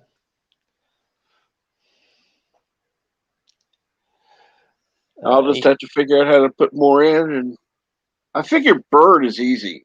You know, that's. I also did Darius. Cool. I just used Darius. I didn't. I think I used Darius. Yeah, I just used Darius. Eastland says some have a pre-framed narrative, and then persons and dates and places are dropped into the frame. Yeah, there are channels that just have the one thing that they want to put, the one agenda or the one kind of like type of atmosphere that they want to push. The hate channel or the sib channel or the super fan channel, and then they just take whatever and just throw it into that kind of template. And you could literally have the same script for everyone, and you just change the name of the film or the TV show or whatever. That does happen. Thankfully, I don't see much of it on my sub feed.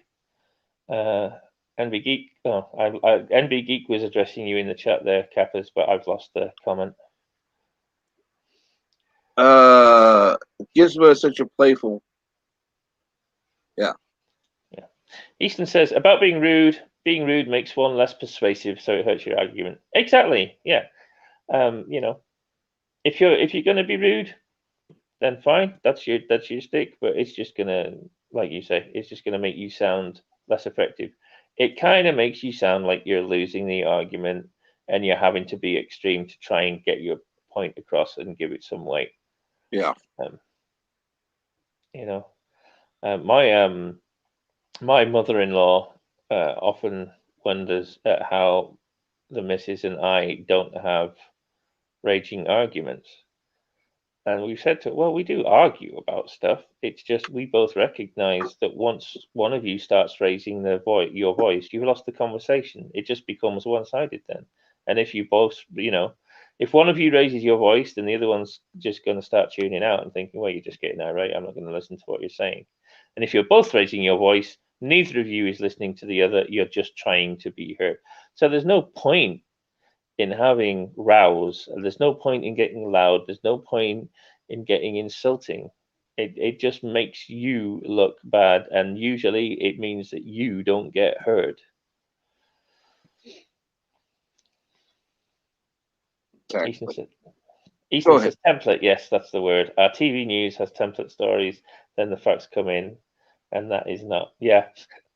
Particularly, again, I hate to show my political bias, but left-leaning media, which is the vast majority of media, CNN and NSBC. Trust me, they're not left-leaning anymore. They're left. They're way left. Yeah, a lot of them are hard left now. Yeah, but when you have footage of a reporter standing in front of an entire city block on fire, and his narrative is these riots are fiery but mostly peaceful. A literal, real life example of the "this is fine" meme of the dog in the burning kitchen. When that is your mainstream media news, yeah, just have a template and then throw in whatever the flavor of the day is into that template and just pump it out. Only thing worse than row is the freezing out and silent treatment and cold shoulder. Well, to be honest, Eastland, that's better than the row, because with the cold shoulder, that's usually a cooling down period, pardon the pun, but that's usually a cooling down period, and eventually conversation can resume. With a row, it's just ill feeling and grudges, and that can be so long lasting and so damaging. Mostly peaceful, partly pregnant. Yeah. Yeah, exactly. Yeah. I mean the Titanic, the main voyage of the Titanic was sinky but mostly successful. Super Blubber Puss is in the chat. Hello, Super Blubber Puss. Good morning, Super Blubber Puss. What's up? What you just described is why passive aggressive works so well. They are great at pushing people's buttons, then blaming them when they get triggered. Well, that only works if the other person is also passive aggressive. Passive aggressive does not work on a level-headed individual. A level-headed And individual just sees that as that's your issue. I'm leaving it with you. You go off, be a dick, and when you're ready to talk, like in a mature adult, then come back and talk. more than likely, Bird will not be streaming today. That could change. It depends on what he decides. But usually on Thursdays, he records and he doesn't stream.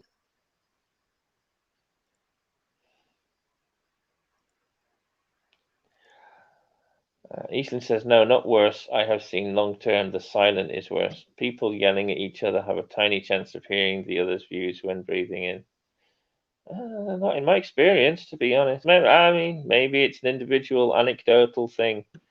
But I've had numerous people who will just go quiet and give you the cold shoulder, and usually that's the period they use to actually digest what's been going on and come around and actually come back to you and say, you know what, I was out of line, I'm sorry.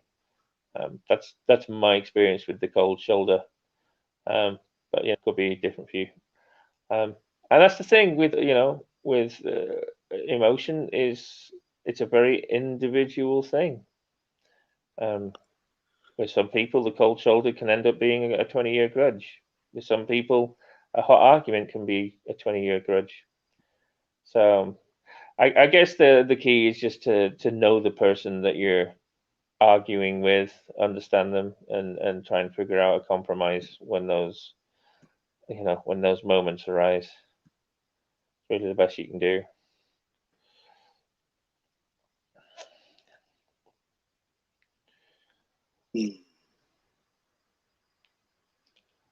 Super Bubba I disagree. Passive aggressive people are great at starting arguments. You can't blame people for being emotionally manipulated. Yeah, they're good at starting arguments, but again, like I say, if you're a level-headed individual, it's like I said with the hot-headed arguments. That even the passive-aggressive person, you can recognize what they're doing, and you just leave it at their feet. Just that's your issue. You want to be passive-aggressive, you be passive-aggressive. Just come to me. Come to me when you're ready to talk like an adult and not an emotionally driven maniac. Eastland says, I wish I sounded as smart and convincing using my voice. My comments sound good, and you have not seen my family dynamics. Frozen thawed. It's like walking on eggshells. Well, I can, Yeah. I can understand that. That's got to be a hard situation to be in. See if Bubba says, what about sociopaths? Well, I'm fortunate enough to say that as far as I'm aware, I don't know any and haven't known any. I guess it depends on how highly functioning those sociopaths are.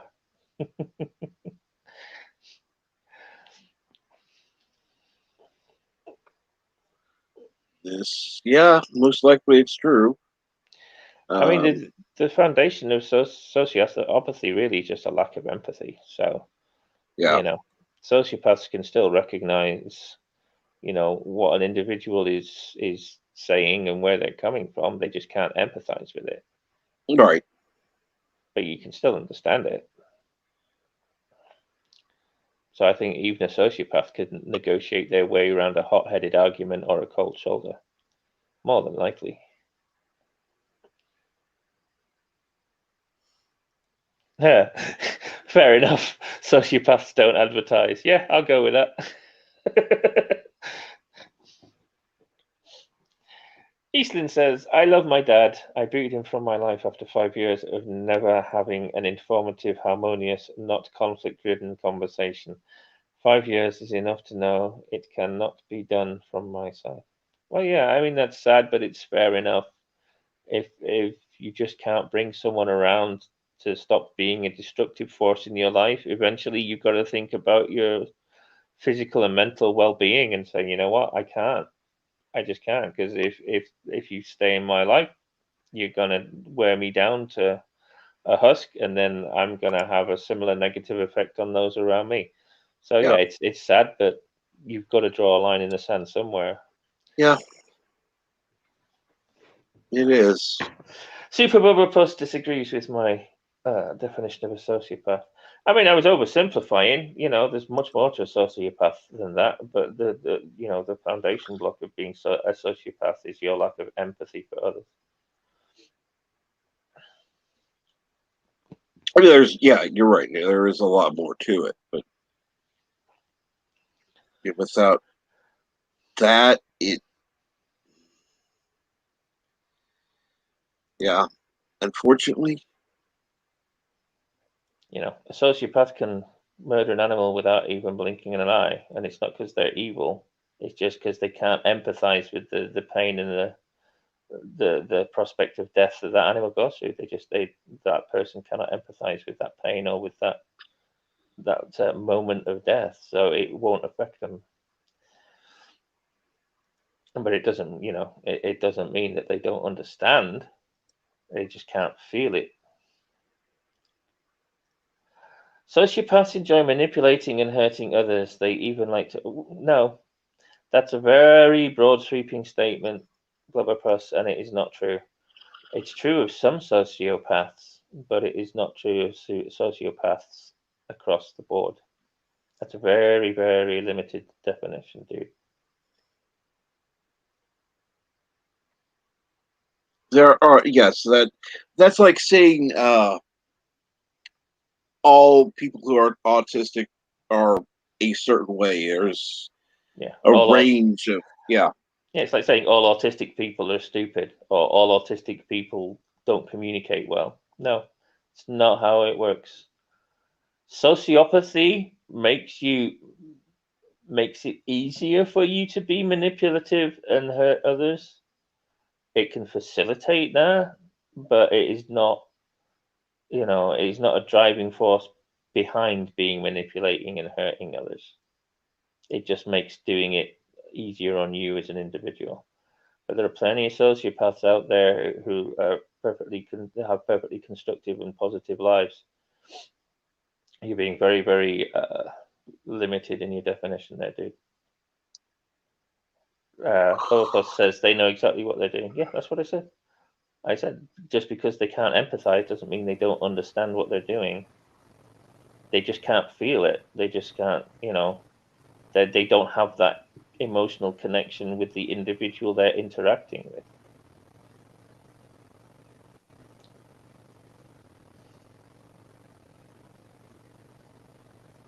And Mark Krell is back.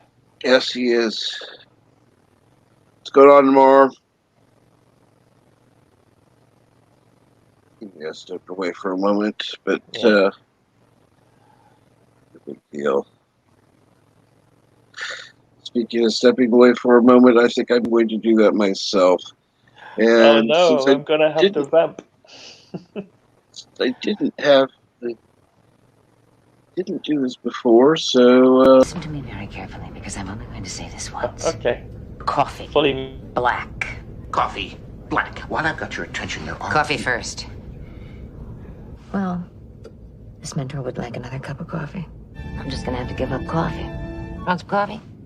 If I'm not mistaken, that's your third cup this morning. Fourth, and on a day like today, it won't be my last. Coffee. The finest organic suspension ever devised. Commander, set a new course. There's coffee in that nebula.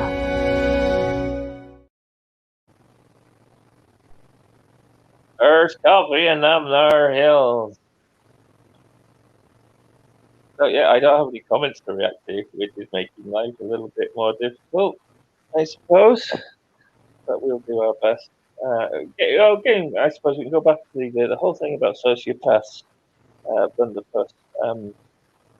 you're giving sociopaths a bad name. You know, we see sociopaths in movies, and then we just associate that with all sociopaths. And quite often people will confuse sociopath with psychopath. And the way you were describing sociopath is actually much closer to the behavior of a psychopath than it is of a sociopath. Right. Psychopaths tend to be more driven about what they're doing. They tend to be more inclined to get their thrills out of life by manipulating and being destructive. Sociopaths really, they can be much more functional in society than a psychopath can. Psychopaths tend to be deluded and therefore much more prone to violence and manipulation and that kind of stuff. Sociopaths, really, their main, as I said, their main shortcoming is just the fact. Well, I don't know about shortcoming. That's perhaps a little insulting, but their main obstacle to interaction societally is the fact that they cannot empathize. It's not that they don't or they won't. They literally can't. They don't have the chemical capacity to empathize with others. But you can be. There's a reason why they have the term high functioning sociopath, because you can be, to all intents and purposes, a pretty normal, everyday person by appearances, and live a very fruitful and constructive life and interact with people in very positive ways. So yeah. And a lot of the positive things that happen, unfortunately, that requires treatment. It requires a lot of times medication, counseling, therapy, whatever, in order to get to a point where they can deal with it on their own. Yeah. Gloverpuss says, "I've known some in person." Yeah, so I have too. I've known autistic people in person. Doesn't mean they're all the same. Trust me, I've known several autistic people. They're all different. Yeah. All different. I know one who is, how do I say this? He would be a,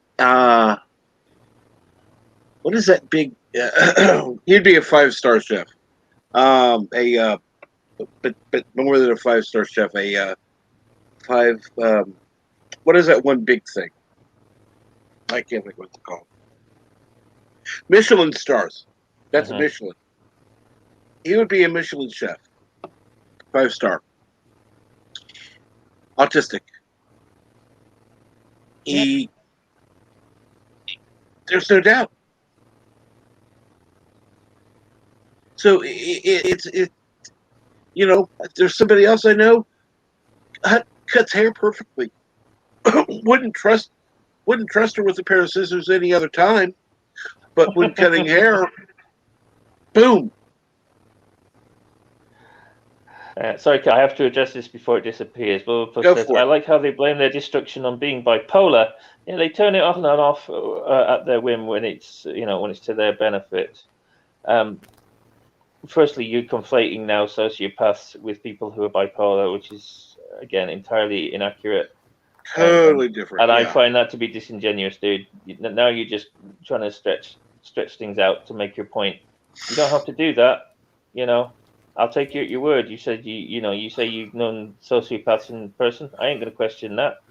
What I'm questioning is your grasp of the actual science and the research behind what a sociopath is. And not all sociopaths are bipolar. Not all bipolar people are sociopaths. When it comes to people who are bipolar, the whole point, the clue's in the name, dude. People who are bipolar go from extremes of hyperactivity to depression.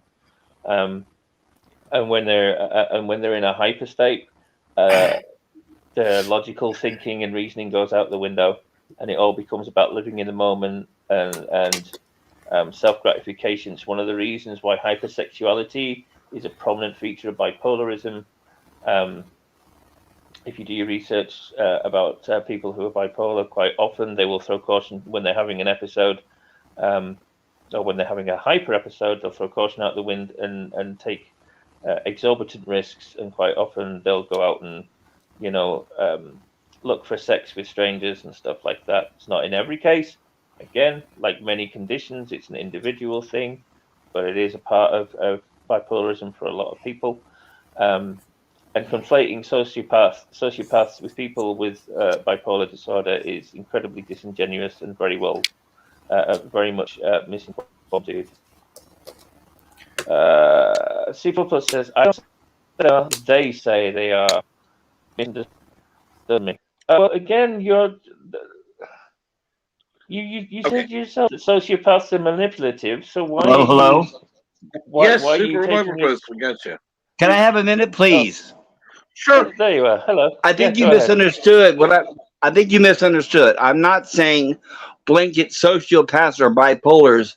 What I'm saying is I've known sociopaths who manipulate and hurt people, and then when they are called on it, they say, "Oh, it's not my fault. I'm bipolar." That's what I'm talking about.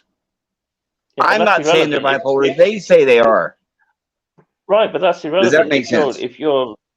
Yeah, but that's irrelevant. If you're saying that sociopaths are manipulative people, then it doesn't matter what they claim to be, whether it's bipolar or something else. No, but that's But I just want to make it clear that you were saying that I was saying that all bipolar people or sociopaths are bipolar people. That's not what I meant. I was trying to clarify that.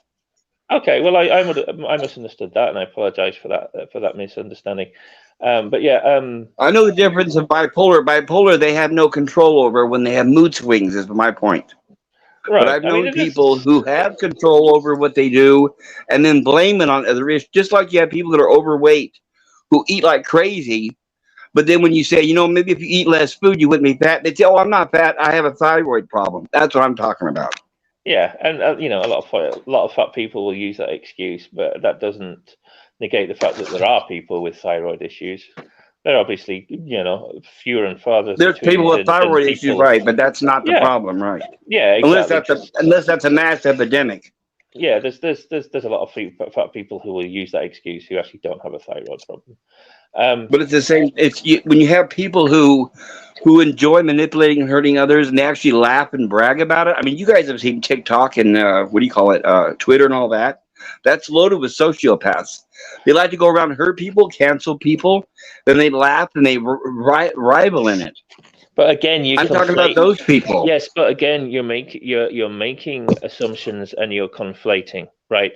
Yes, if you're a sociopath, you can be that way, but the fact that you are doesn't mean that there are plenty of people who don't have mental health issues who are manipulative and who are deceitful, and that doesn't mean yes, that they're I totally agree. I totally agree with that. It's easy to get when we're having discussions like this, particularly ones where you can get passionate about the subject matter. It's easy to start conflating stuff and being hyperbolic and making assumptions, and we really shouldn't do that because it discredits our own argument and it's disrespectful to the kinds of people that we're talking about. I agree with that, but I think you misunderstood my point. That's not what I was trying to say. I did.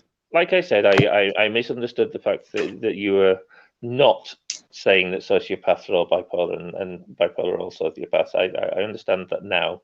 That's not what you were saying. And as I say, I apologize for that. But particularly in the start of your discussion about sociopaths, you were being making some pretty sweeping statements about how sociopaths are, manipulative and deceitful. And again, that's a dishonest argument, either ill-informed or disingenuous. There are plenty of highly functioning sociopaths. There are plenty of sociopaths who lead a very positive and fruitful life as a constructive member of society. And it's unfair to make a sweeping statement like sociopaths are deceitful and manipulative. It's okay. Can I clarify something? I never said all people are all sociopaths are that way. No. What I was trying to say was somebody who does that is a sociopath.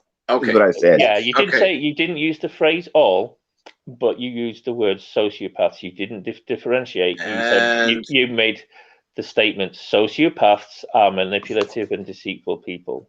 That's a blanket statement. Yes. If you'd have qualified that with some or many, we could have had a better discussion. But when you come out and say sociopaths are deceitful and manipulative, you're making a blanket statement. And good morning, Michael Garrick. Let's see here. I think we. By the way, where did you go, NB Geek? Easton says, wait, my point, I'm bipolar, more stable than most. My family with no diagnosis. I had to say one can try very hard to stay moral and emotionally stable, or one can try less hard and blame bipolar. Yeah, exactly. You're on point there, Easton. My daughter's bipolar, and sometimes she struggles a great deal. When she's having a hyper episode, she struggles a great deal with her decision making and thinking logically and calmly. But that doesn't mean she can't control herself, period. It's just exceedingly hard to do so. But also, being bipolar, that is a very handy excuse for sometimes when you're just playing up because you want to play up. Sometimes, people are dishonest and they will say, oh, it's my bipolar, when it's not. But that doesn't mean they're not bipolar. They're just using it at that particular time as an excuse when actually they're not having an episode. Yep. Eastland says, I was asked by a relative, why does Lisa do that? You are bipolar and do not shoplift and do not pick fights and never apologize. Well, again, that's just showing how people are misinformed on all sorts of different medical conditions and mental health issues. People just aren't informed. And I think, we should, particularly if we have people in our lives that, have a particular mental illness or medical condition, we should inform ourselves so we understand that better, so that we can be more supportive of them and understand them and just be more fruitful in our relationship with them. Like I said, all right, I understand that. Can I ask a question? Yeah. Yeah, hypothetical. Let's say if you have a person who is destructive, they do it intentionally, they enjoy it and they laugh about it, and they've been diagnosed.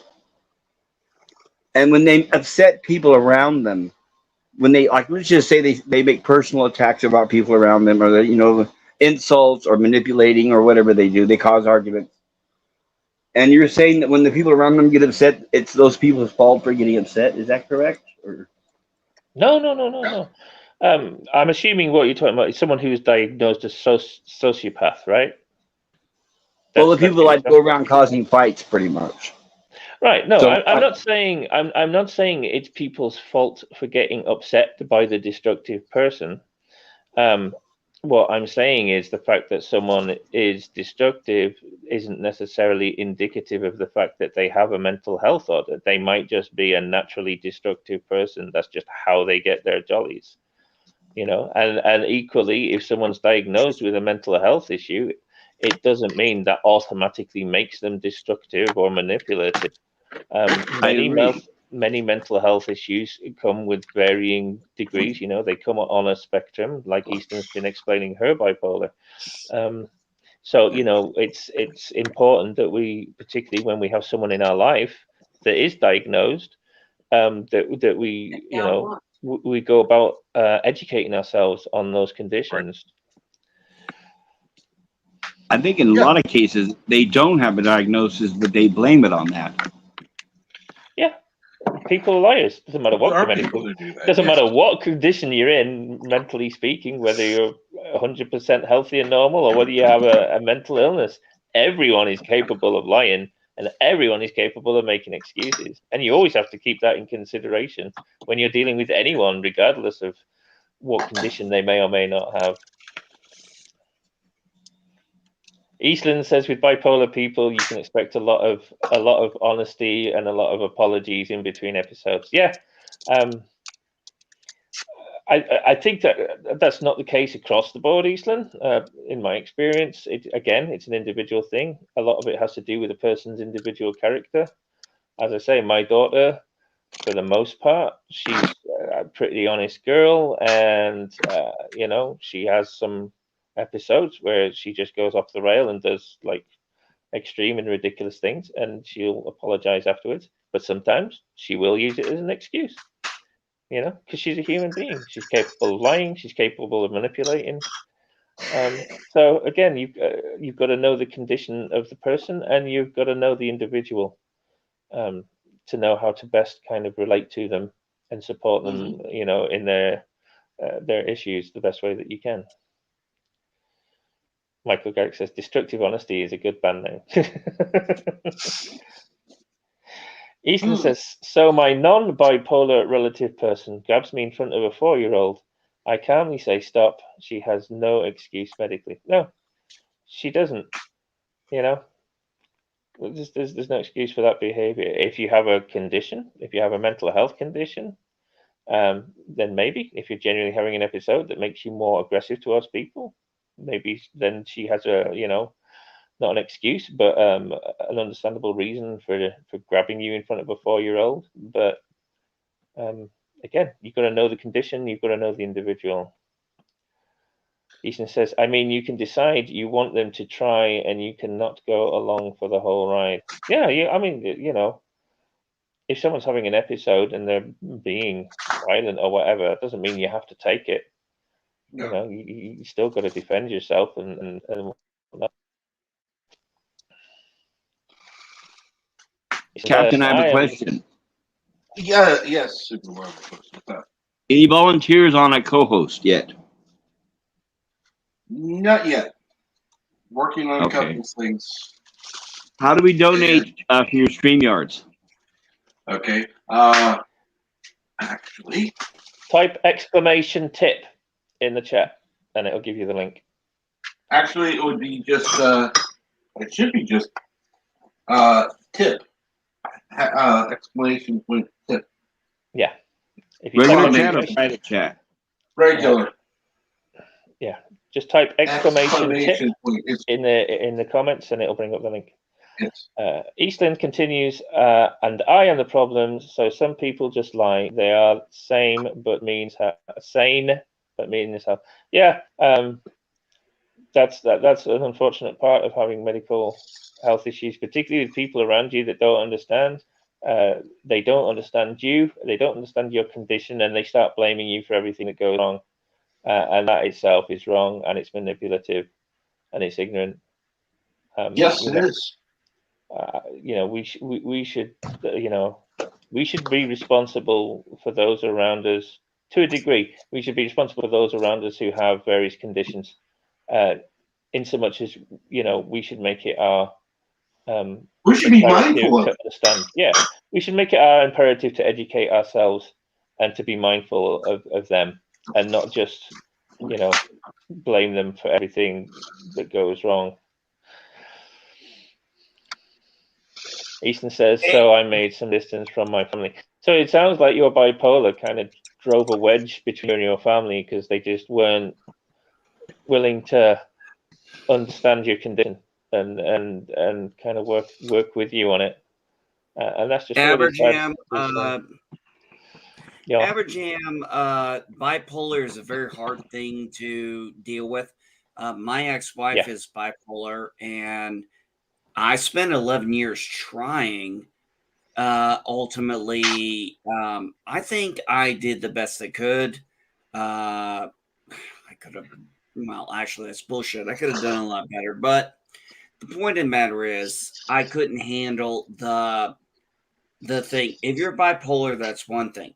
But when you have someone who's bipolar and they're on their meds and they're off their meds and then they refuse to take them, you want to talk about a nightmare and a half when, like, I'll give you an example. I woke up one time in the middle of the night. It was like 3 o'clock in the morning.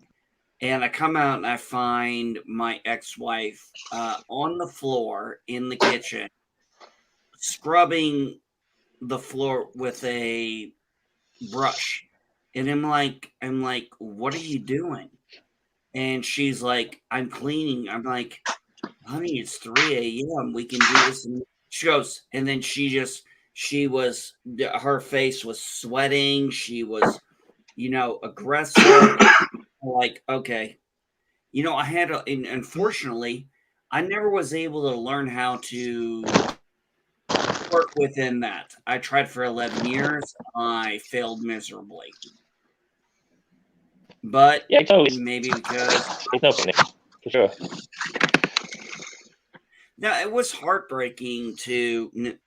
Most people don't know this. Cap doesn't even know this. But the day I went and got inside and applied for a divorce, as Cap knows, I'm religious. So I went and saw a preacher, and I said, I'm going against my oath and my vows, and I'm like, I'm having a hard time with this. And, there was one thing that the pastor said to me that got me through it. And he said, God doesn't want me to be miserable. I was like, okay, I understood that.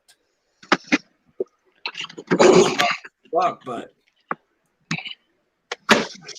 well, there's as Christians, there's a very long debate we can have about that, and the reasons for divorce and stuff. And I'm not going to get into that, particularly because I haven't lived your experience. But I think one obviously exacerbating factor which you mentioned is the fact that your ex-wife wouldn't take her medication, and that's a case of just her not helping herself.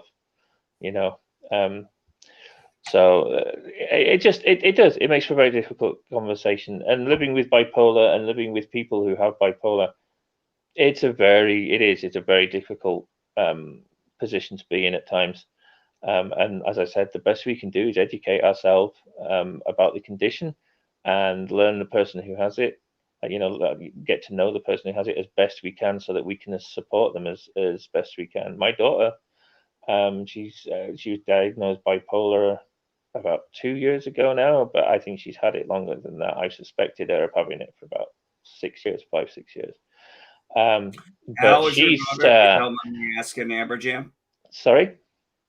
I said, how old is your daughter, if you don't mind me asking? She's 18.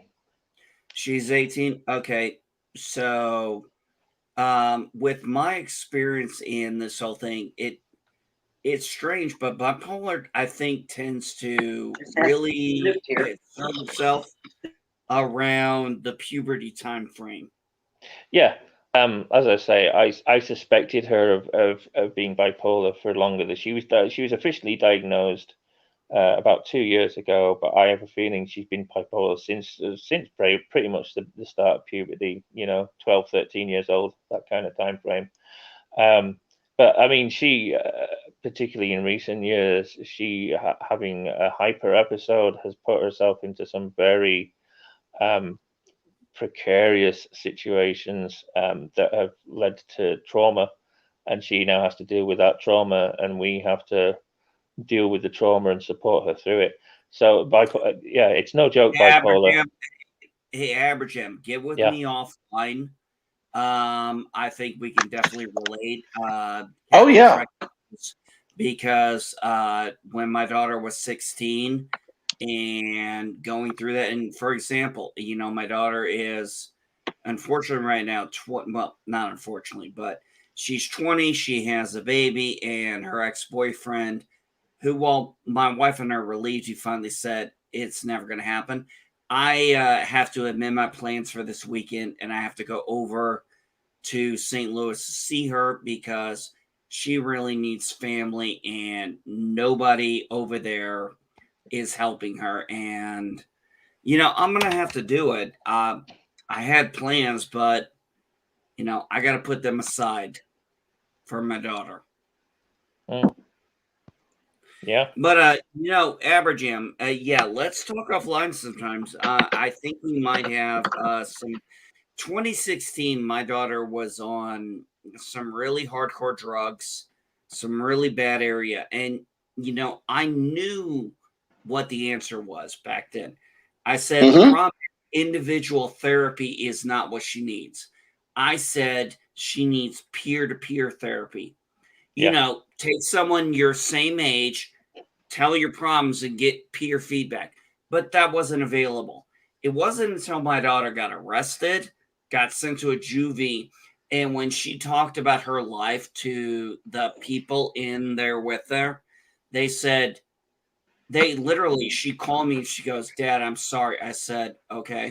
She goes, Dad, these girls here, I'm telling them my story, and they're all like, do you have any idea what we'd have killed to have had what you had? and you're fucking it up. Mm-hmm. I mean, that was the whole thing. Sometimes All right. that was the thing. My daughter didn't need to hear from an adult. She needed to hear from people of her peers. Does that make sense, Cap? Makes perfect sense. And once she heard that, once she got that feedback, Cap, she changed her whole tone with me. And I know she wants me to come. I know she's upset. Yes, I'm going to come. Unfortunately, she is, in a real bad state. So she's, lashing out. She's being aggressive, which is, at her age, when I was that age, I was the same person. My emotions, I lashed out. It's not a fun way to do. Well, think about this, Aberjam. What my family taught me was you don't talk outside family. You don't talk about family issues. You don't talk about your problems outside. So I grew up with this. No, it's not healthy because I grew up with this lid that, like, is best I can analogize. Take a lid on a boiling pot, and if you don't pull the excess on the top and let steam out, the top's going to blow. Yeah, and you gotta have a valve. Unfortunately, many of us, we weren't taught how to release that valve properly. So when we lost our temper, we exploded. I mean, the top came off. Does that make sense? Yeah, of course. A lot of people are like that. Even mentally healthy people are like that. They just let it simmer and boil, and eventually they blow. It's a pretty common character trait, and it's that's only exaggerated in people with mental health conditions, particularly conditions like bipolar. It just 1 minute you're fine, and the next minute, boom, you're climbing out the window in the middle of the night, and you don't even know why you're doing it. So, I've got to go because the missus is shouting at me. Before I do, I'll just read what Eastlyn said. She says, I am bipolar. I'm usually rational and stable. What I want is for people to not devalue or disbelieve me until I have made my point. I was wrong before you heard me. Absolutely. And again, I can only emphasize what I've said numerous times now is, we as individuals need to make it our business to understand mental health issues so that we can best relate to and support people who have them. Absolutely. And give our best to your missus and get off of here and go talk to her. Absolutely, I will. Great stream as always. Have fun, guys. Pleasure as always. Thank you. And I would like to thank Yosef, who gave a tip. Thank you so much. Super Blubberpuss, thank you so much. And the answer to your question is no. Thank you. I appreciate it. Sorry, my bad. I was just going to say, I saw something that I think we haven't even talked. You know how they talk about these mask mandates and everything? I was watching this TikTok video, and this woman was very upset. Normally I would, but here's the problem. The woman's deaf. Yeah. And you know what really drew a light with me is like, we haven't really talked about those disabled who can't hear. And if you put a mask on, how are they going to be able to read the lips? That's true. And this lady was literally saying, and here's the thing, she could talk very well speaking. So she said it was a blessing curse because these people aren't believing she's deaf because she can talk almost regularly with just a little bit of a deaf accent. Mm-hmm. And I was like, this is wrong. Yeah. Let's see here. Greetings, Mountains of Elysium. And I'm glad your day is almost finished. Do that happy dance. I'd join you, but I'm kind of hurting right now, so and good morning, I like you who. Yes, Eli Hoo Hoo, they came out with that last year, but that doesn't mean everybody thinks about it. True. And most of those are face shields, not face masks. And there's a distinct difference. There's also a difference in cost. So, No, not only that, going up against a disabled person who says, "Hey, I'm deaf," and you not believing them, what are you gonna do? Yell in their goddamn ear? It's kind of sick. well, I mean, who knows? Who knows? Uh,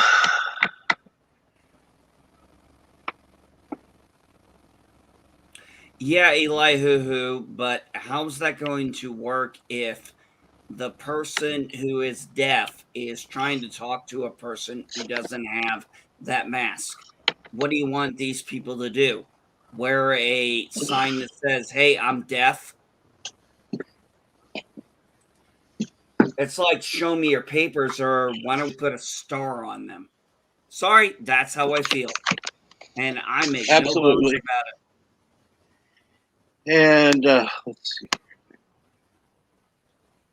Uh, as you know, like you are welcome as always, as well as anyone else who wants to come up. Um, by the way, I need to. it.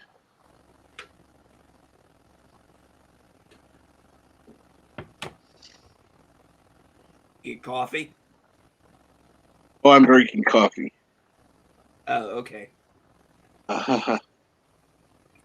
Oh, and good morning, Carlo Albanese.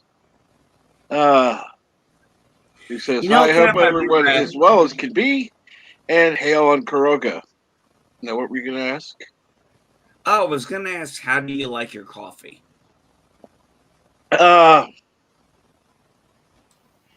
Couple sugars and cream. You know, it used to be that way, but when I joined the Marine Corps, I went to literally black, and it's pretty much what I've been doing for 20 some odd years. So you're saying the saying is true.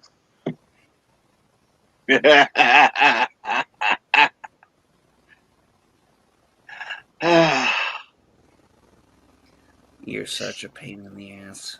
Thank you. You're welcome.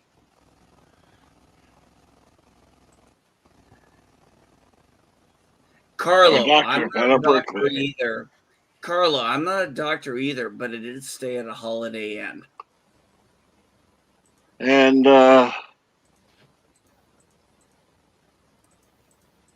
I don't have it in a bowl.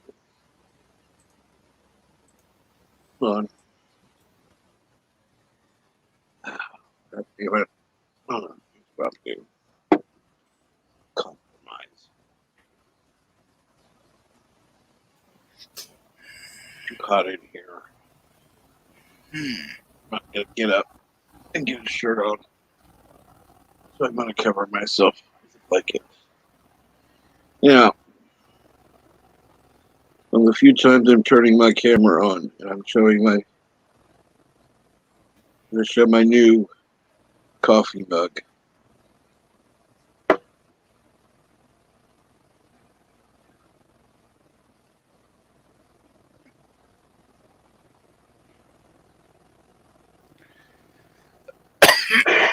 Ooh, is that Reese's? Nice.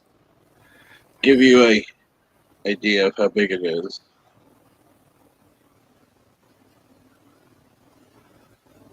This is not a small mug.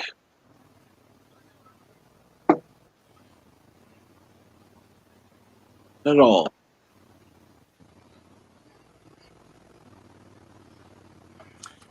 Well, that's a rarity. Cap showing up live, facing his own camera on his own stream.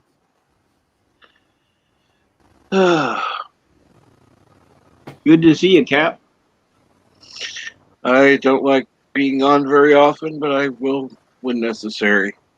I'm still waiting for that invite from Orville Nation. I haven't gotten it yet. I've actually been invited, but I haven't gotten a formal invitation. So I'm waiting for that. Orville Nation, is that a YouTuber or is that a channel? What is that? Yes. And It's a YouTuber and a channel. What? Is it based around the Orville? I'm guessing it is. Yep. Now, Cap, remind me, is Orville, who's trying to get another season of Dark Matter? Is that PJ? Yes. Okay, so that's Orville. Okay, good. Want to make sure I had everything right. Yeah, Super Blubberpuss. Not only is Orville Nation promoting Orville, he's had many people from the show Dark Matter come on, and we're all kind of crossing our fingers, hoping for a mini series, a final season, just something, because that was really a great Dark Matter. Really had a unique thought on science fiction. I like Dark Matter, but isn't the Orville canceled? No. Not officially, not yet. How long has it been since they've been on the air? It's been like 3 years, hasn't it? No, it's been about 2 years, but look, if it was canceled, I have a feeling Seth MacFarlane would have. It's going to be canceled, but yeah. Yeah, I saw an interview where he said it was that they were done with it. Well, I would say that Seth MacFarlane actually likes the show, and he finds a way to get it on somehow. Well, he said that he liked the show, but I think it had to do with Disney purchasing Fox, and then it moved into Hulu. I don't think he cares too much about it anymore. I think he lost control over it. No, again, that's speculation. We don't know, but I hope I'm wrong. I used to like the show, but it's just the fact that it's been this long. I don't know. It just doesn't look likely that it's going to return, but that's just an opinion. Yeah, I agree with Elihu. Norm Macdonald's last season as Yaphet. Well, well, I don't think we're going to see him as Yaphet, because even if they film more episodes, we don't know if he looped the voiceover. They usually do that in post. No, he was alive for this last season, so yeah, it could be. Are you talking about the one that's already aired or one that has not aired yet? Ones that have not aired yet. Yeah, the third season. If he died afterwards, so he should most likely any TV version he did, they're gonna have them in there. Oh yeah, which I know we're all gonna love because Yaphet was just such a fun character. When is that third season supposed to be aired? Who knows at this point? That's the problem. Yeah, that sounds like cancellation. Basically, what's going on, as you can tell, is ever since Disney bought Fox, everything that was ran and owned by Fox previously is being thrown to the wayside, is pretty much what it is.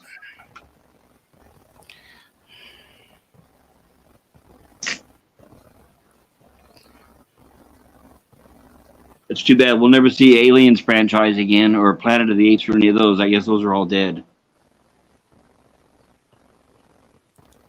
There is a time to stop. Planet of the Apes, E.T.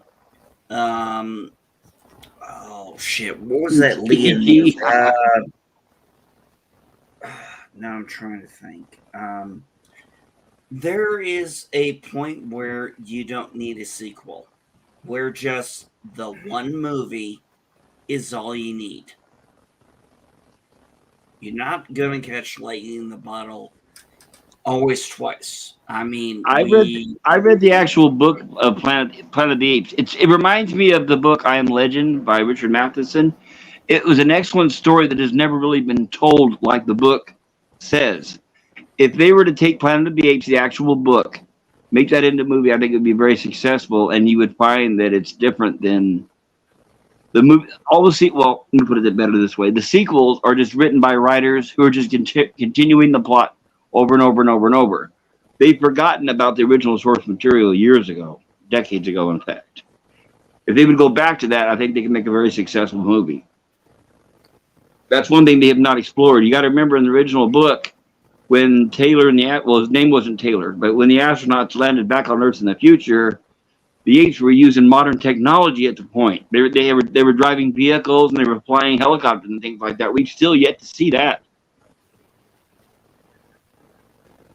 And it's the same with Prey by Richard Matheson. It's one of the original stories that has never been told right, and we keep getting subpar, movies, and it gets to the point where people say, "Well, we've seen enough bad movies. We don't want to see that story anymore." It was, well, we never saw the story in the first place.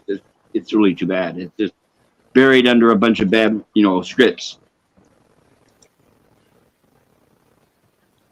Aliens might be tired. That's something they could probably give up on eventually, unless they can write a good script. But it comes down to weak scripts.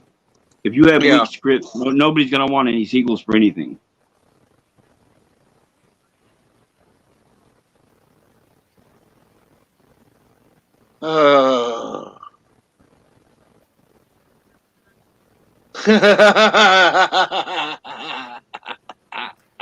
Thank you, Mountains of Elysium. I'd love to see another Terminator movie. Every single one of them was brilliant. It's but they just a made shame two. they only made two. Oh, he wrote that. Sorry. Agreed.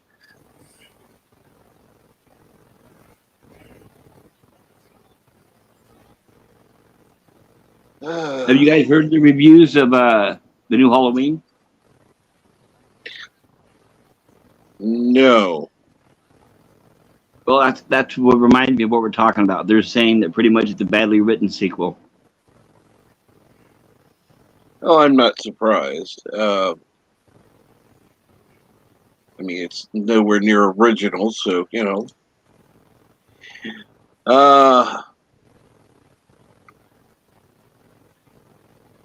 By the way, Mountains, need to talk to you sometime when you get a chance. Nothing big, nothing urgent, but just, when you get a chance. Let's see here. We need walkers and wheelchairs in Terminator series. Maybe shooting in a nursing home. Oh my God. Oh, yeah. Shut down nursing home. That would be a perfect thing for it. Why not? Good God. Something like Bubba Ho Terminator. But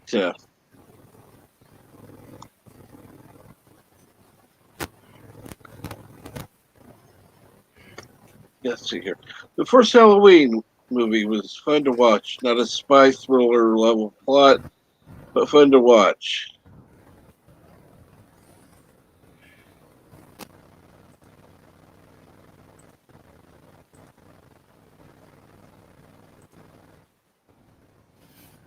But anyhow, let's see here. Well, I have to say I'm not really a fan of horror movies per se, because most of them are just really rewatches. I mean, they are all the same. You have seen one zombie movie, you have seen them all. You have seen one Halloween movie, you know them all. And good morning, Cam. I'm going to go ahead and in the stream, I'm going to send you all on over to Culture Casino. I'm going to be watching that myself. There's about 2 minutes before it starts. So please go on over, say that Cap sent you. And again, I do want to thank everyone who's been on the panel and who's been in the chat. Thank you so much. And again, thank you all.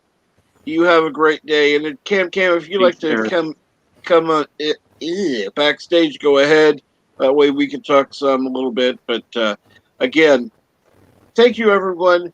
Have a great day, and talk to you soon. Arrivederci. Oh, by the way, Bert shouldn't be streaming, so don't know what's going on. Well, I was keep an wondering eye out because in case. I was wondering if he was streaming because Streamlabs kept advertising. That's all. Yeah, it's not going to be. I don't know. But anyhow, thank you for joining. Have a great day.